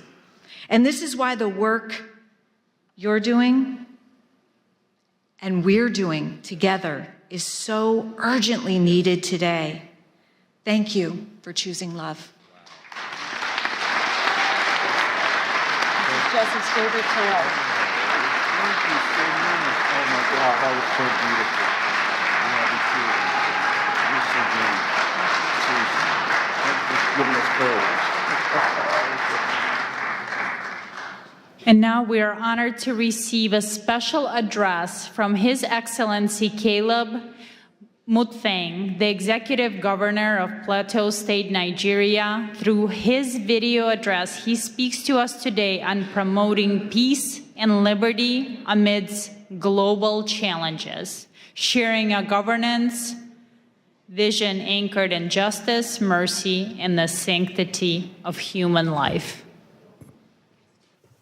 distinguished faith leaders, policymakers, members of the United States Congress, diplomats, and esteemed guests from all around the world, I bring you warm greetings on behalf of the good people and government of Plateau State, Nigeria. I'm deeply honored by the gracious invitation extended to me to participate in this important International Interfaith Conference with the theme, United in Liberty, the Rise of Spiritual Diplomats. It is with all sense of responsibility that I regret my inability to be physically present at this time due to exigencies and demands of the office. However, I am ably represented by my advisor on development partnerships and strategic linkages, as well as diaspora engagements, Mr. Manji Wilson, who would deliver a presentation on my behalf. I want to specially commend Pastor Dr. Mark Burns and the conference conveners for creating such a global platform that recognizes the vital role of faith, conscience, and moral leadership in diplomacy and peace building. At a time when divisions, that is religious, ethnic, and political, are being exploited across the world, this gathering affirms that liberty of belief and mutual respect remain foundational to human dignity and sustainable peace. For those of you that may not be familiar with Plateau State is Nigeria's 12th largest state, centrally located in the Middle Belt, with an area of about 26,899 square kilometers and a population of roughly 5 million people. Its capital is Jos, and the state is popularly known as the home of peace and tourism. Despite being in the tropical zone, Plateau State enjoys a near-temperate climate due to its high altitude, with average temperatures ranging between 18 degrees centigrade and 22 degrees centigrade. The coldest period occurs during the Harmattan season, which lasts between December and February, while the hottest months are March and April. Additionally, Plateau State serves as a major watershed and source of several important rivers in northern Nigeria. Now back to the reason we're here. The prophet Micah raises a pertinent question and immediately provides an answer, as recorded in Micah chapter 6 and verse 8, which reads, "What does the Lord require of you? To act justly, to love mercy, and to walk humbly with your God." This timeless call speaks not only to people of faith, but to all who hold positions of responsibility. It captures the essence of spiritual diplomacy, justice in policy, mercy in leadership, and humility in power. Plateau State is often described as a microcosm of Nigeria because it is home to diverse ethnicities and faith traditions that have coexisted for generations. Under the administration I am leading since coming on board in May 2023, we have made deliberate efforts to rebuild trust, strengthen interfaith dialogue, and restore the social contract between government and citizens. We're investing in inclusive governance, youth empowerment, agricultural transformation, infrastructure renewal, digital and economic reforms aimed at restoring livelihoods and hope for our people. However, it will be incomplete and indeed dishonest not to acknowledge the grave challenges we continue to face, especially with regards to the persistent attacks by violent extremists and criminal elements that have led to the loss of lives, the displacement of tens of thousands, and the destruction of communities. Christians and moderate Muslims alike have been targeted, and internally displaced persons, including women, children, and the elderly, continue to bear the heaviest burden. These are not merely security issues, they are moral issues that test our collective commitment to freedom of belief and the sanctity of human life. Yet we refuse to surrender to despair. Our response has been anchored on justice, compassion, reconciliation, and development. We believe that peace is not sustained by force alone, but by improved socio-economic opportunities, equity, and dignity. This for us is reflected in the books of Matthew 5, verse 9, "Blessed are the peacemakers," and Romans 12:18, "If it is possible, live at peace with everyone." It is therefore my earnest appeal that this conference catalyzes meaningful partnerships with governments, faith institutions, development agencies, and the diaspora to as well support our modest efforts in humanitarian relief for displaced communities, strengthen peace-building initiatives, investments in education and livelihoods, enhance healthcare provisions, rebuilding and resettlement of affected communities, and amplify global advocacy for religious freedom. Plateau State stands ready to engage as a partner for peace, development, and interfaith cooperation. It is my earnest belief that together as spiritual diplomats, united in liberty, we can transform shared values into shared action and prosperity for our people. As I conclude, let me mention that Plateau State is open for engagements as well as explore areas of cooperation and interests. As a government, we are dedicated to creating an enabling environment for all our partners.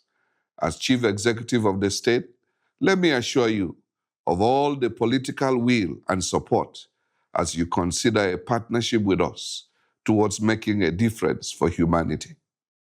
By God's grace, I intend to be in Washington the first week of February and attend the Presidential National Prayer Breakfast. I will be delighted to meet with some of you that will be in DC at that time towards deepening our relationships and partnerships. My advisor, Manji Wilson, who is on ground, will coordinate on this and make meeting arrangements. Thank you for your attention, and may our collective efforts advance peace, justice, and human dignity across nations. God bless you all. God bless Plateau State. God bless Nigeria. God bless the United States of America. Thank you.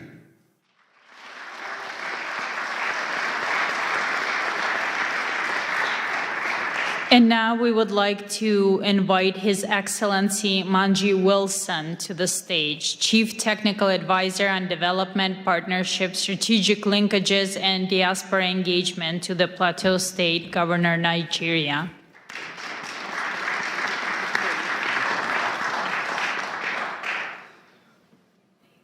Good evening, everyone. I know it's been a long day, and we are all loaded with all the information we've received from various speakers, so I wouldn't take much of your time, considering also that His Excellency has also delivered a speech.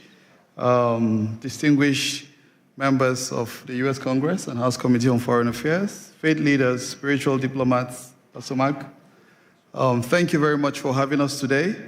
For us in Plateau State, I know that so many of you have heard about Nigeria and the designation of the country as a country of particular concern. And I would say that one of the major reasons that Nigeria has been on the map is because of Plateau State. For some of you that may not be very familiar, between the year 2001 to date, I think conservatively estimated figures has indicated that over 12,000 people have lost their lives due to the activities of violent extremists, as have been highlighted by His Excellency. One of the most difficult moments for us when we came to office in 2023 was in December, and I remember quite well on the 23rd of December, when we were preparing for Christmas, people were making all the necessary arrangements. On the 24th, we got calls, and a particular village was attacked in 2 local governments, and over 200 people lost their lives within that one attack. This is not just an isolated incident. We've had so many incidences that have been recorded. And for so many of you, you must have also heard of Reverend Ezekiel Dachomo, who raised his voice on the genocide that has been persistent over the years. You know, as I speak, I read just a short while ago of about 6 people that Reverend Ezekiel had to bury today, that were killed just yesterday. 5-6 days ago, a family of about 4 were attacked. The father was killed, the mother was killed, the son was killed, and the only surviving person of that family is a 4-month-old baby. She was actually butchered, with a machete, but for some reason, God kept her alive. Earlier today, a friend posted, he visited her in the hospital. She was just discharged today from the hospital. There are so many stories, and I do not really want to weigh us down with a lot of these very difficult situations that we found ourselves in. I recall one of my friends, Stedman Harrison of the Global Outreach Ministry here in the United States, and a significant lesson he taught us during one of our sessions. And he draws from the book of Nehemiah, and for so many of us, we remember when Hananiah came visiting and Nehemiah inquired of what had happened, to the remnant that were left. And he shared the story of how the walls were all broken, the gates were burnt, and that completely weighed Nehemiah. Of course, when he went to serve the king observed, and you dare not come to the king with such a countenance. And the king inquired to know, what is wrong? You are not sick. I believe this is simply from a heart that is sick. Of course, he inquired of the king and asked of him, informed him of the situation and said, if it pleases you, please send me back to go and rebuild my land. The king granted his request, but he also further requested that the king should give him letters that he will take to the governors across the rivers. And he also inquired for support to get the timber, that he would rebuild, and he got every support that he needed. I'm just bringing this story to put together everything, that I would have been presenting today. To say for so many of us that are seated here, some of us had to travel. I just arrived last night from Nigeria, came across the river, came across the Mediterranean, just to come here and meet with all of you doing very important work, to alleviate this very difficult situation that humanity has found herself in. We are looking forward to seeing how we can join hands together like Nehemiah, because for such a time as this, God has called us to rise up and to serve as leaders that will transform nations and communities even beyond the shores of our immediate environments. The capital of Plateau State is known as Jos. It has a fantastic synonym, and we call it Jesus, our Savior, because Jos is in the central part of Nigeria, blessed with abundant natural resources, and it's known as one of the cities that hosts everyone, irrespective of ethnicity or religion. Very accommodating set of people that have kept Nigeria, up till this moment. Plateau State is a city upon a hill, and her light will continue to shine.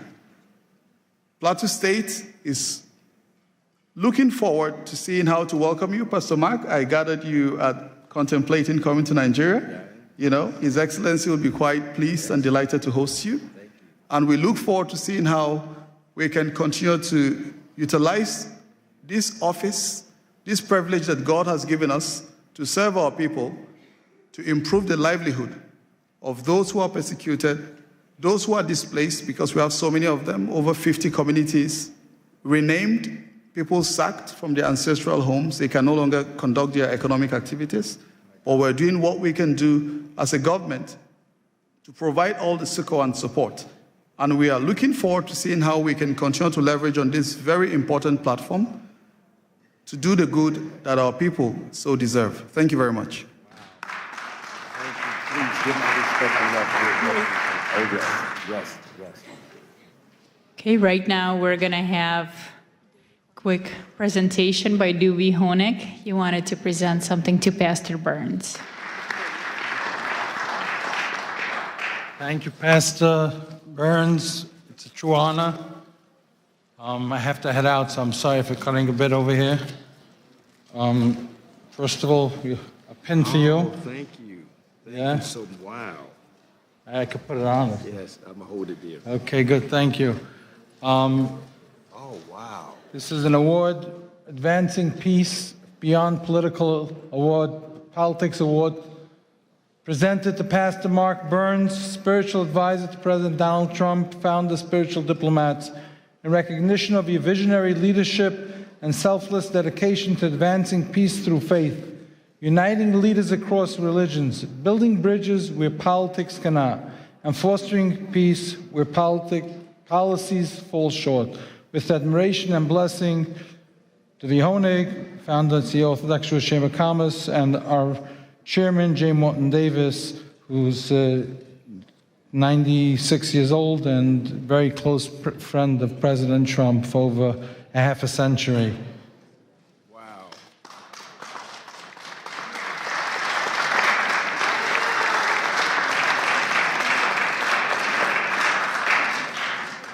What an honor, what an honor.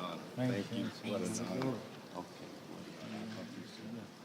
Thank you so much. And now, please welcome Ms. Madeline Rodriguez, a celebrated journalist, author, and preacher. She brings a message of empowerment titled Standing in the Gap, highlighting how women of prayer become crucial advocates for justice in our society.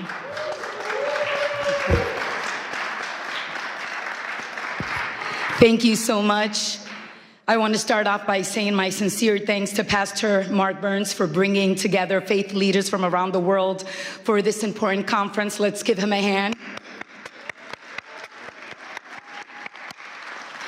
Through his leadership, he has created a space where faith and civic responsibility meet in service of justice and human dignity. Thank you for the opportunity to speak in this historic place where laws are debated, policies are shaped, and the future of millions is influenced. Honorable leaders, distinguished guests, and faith representatives, today I will talk about standing in the gap, how women of prayer become advocates for justice, and how prayer moves from the secret place into courageous action. I am the founder of Women with Purpose, a global movement of women who gather daily across nations and time zones through Zoom to pray. These women come from every background, culture, and life experience, yet they are united by one conviction, that prayer must move us to action and faith must compel us to pursue justice. For our God is a God of both mercy and righteousness. Prayer is so important that it moves heaven, transforms lives, and brings freedom, hope, and healing to the body, soul, spirit, and mind. Prayer is not just words. It is power. It is life flowing from heaven to earth. When we pray, what happens? What was lifeless begins to breathe again. What was broken starts to be restored. What was chained is set free. What was dark is filled with light. And what seemed impossible becomes possible. The word of God says in Psalm 34:4, I prayed to the Lord, and he answered me. He freed me from all of my fears.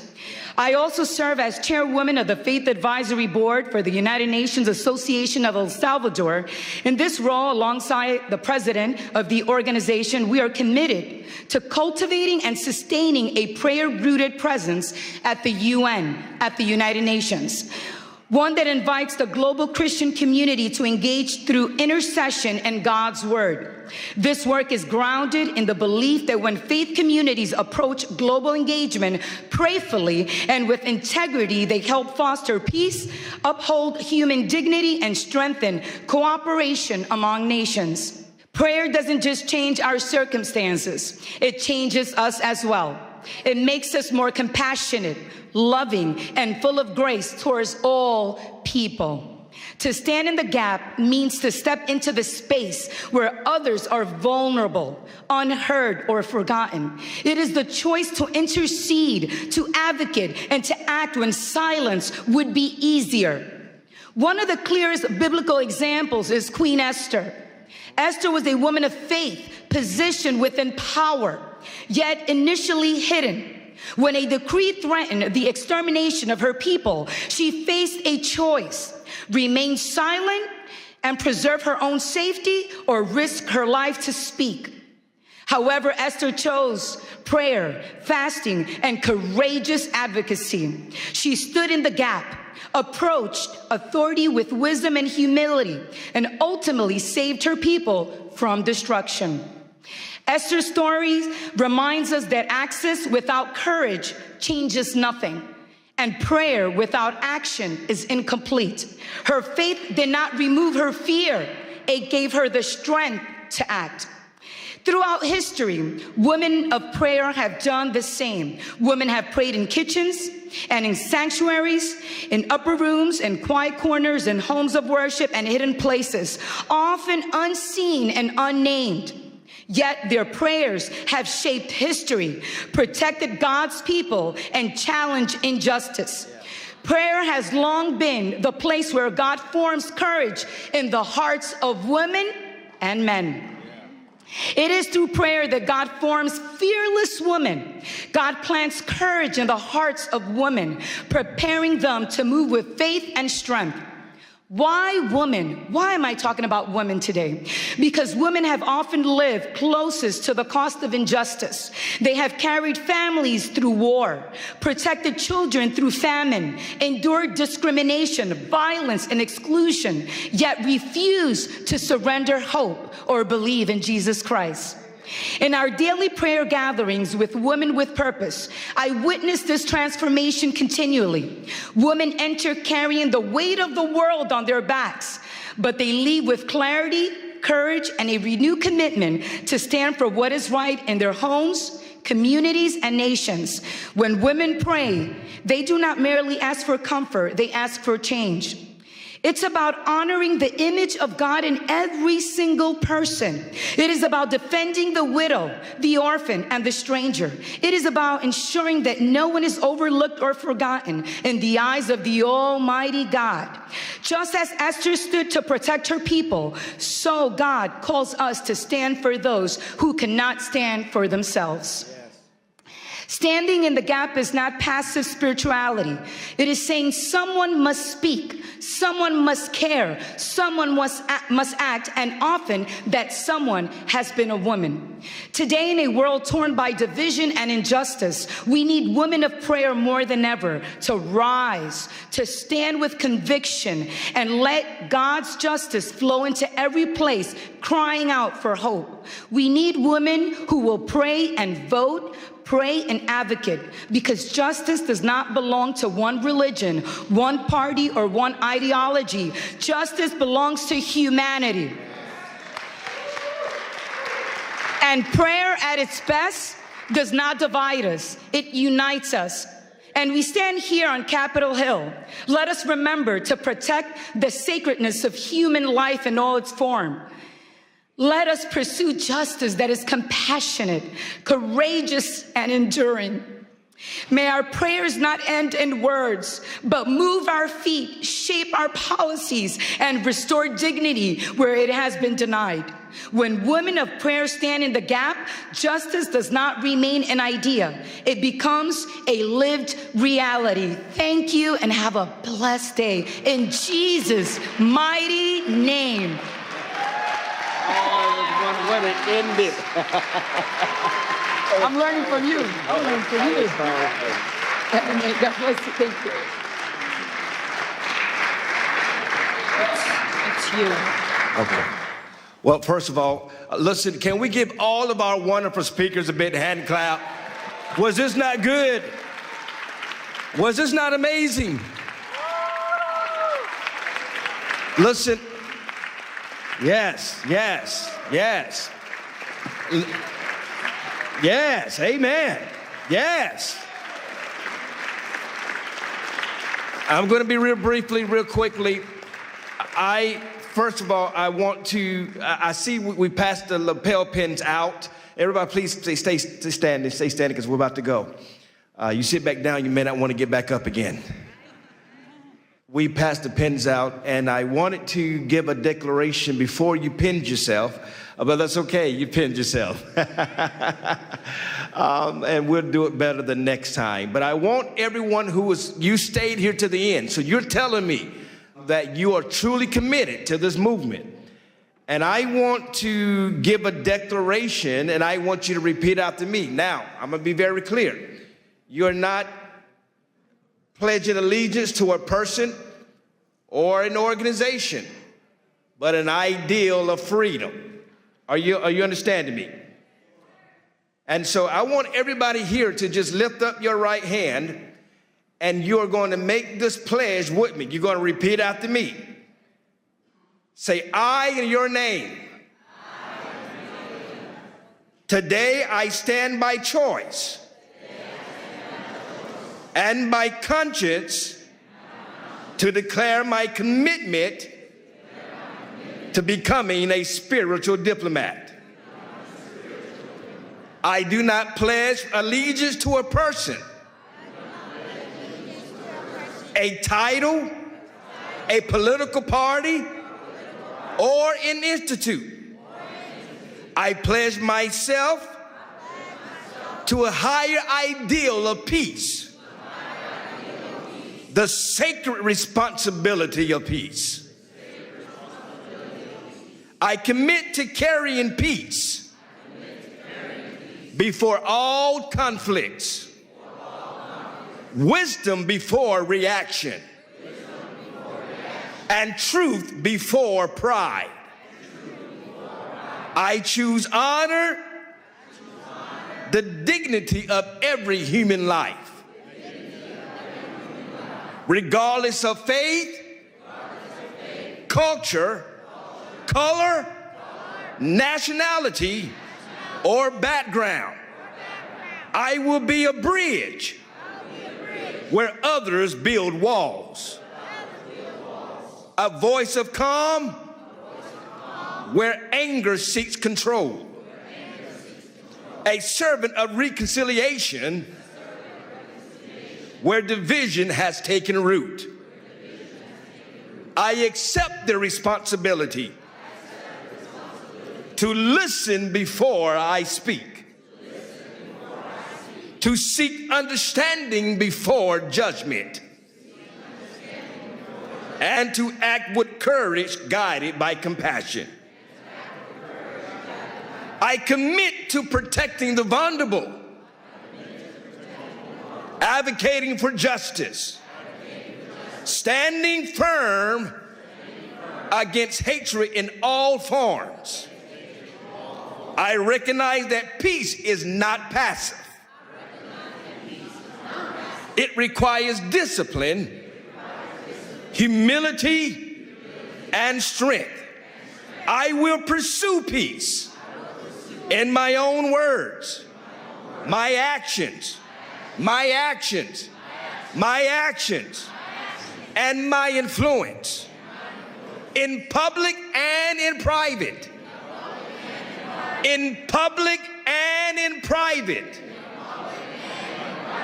In public and in private. In moments of ease and in moments of challenge. Today I declare that I am accountable to my conscience, my Creator, and future generations. I choose the path of peace. I declare and accept the calling of a spiritual diplomat. So let it be said, so let it be spoken, so let it be committed. Congratulations, spiritual diplomats. Congratulations. Congratulations. And I want to quickly, before we dismiss, I want to thank, we got a couple of people to thank. We've got to thank ALLATRA, Miss Marina. Come on, give her, the president of ALLATRA. Y'all give a big shout out to all of ALLATRA. Where's Miss Valerie at? Where's she at? She's running around here somewhere. Where's Valerie at? Valerie's so busy, she can't even tell that I'm calling her name out. Valerie, thank you. Y'all give Valerie a big hand clap, who's so hard.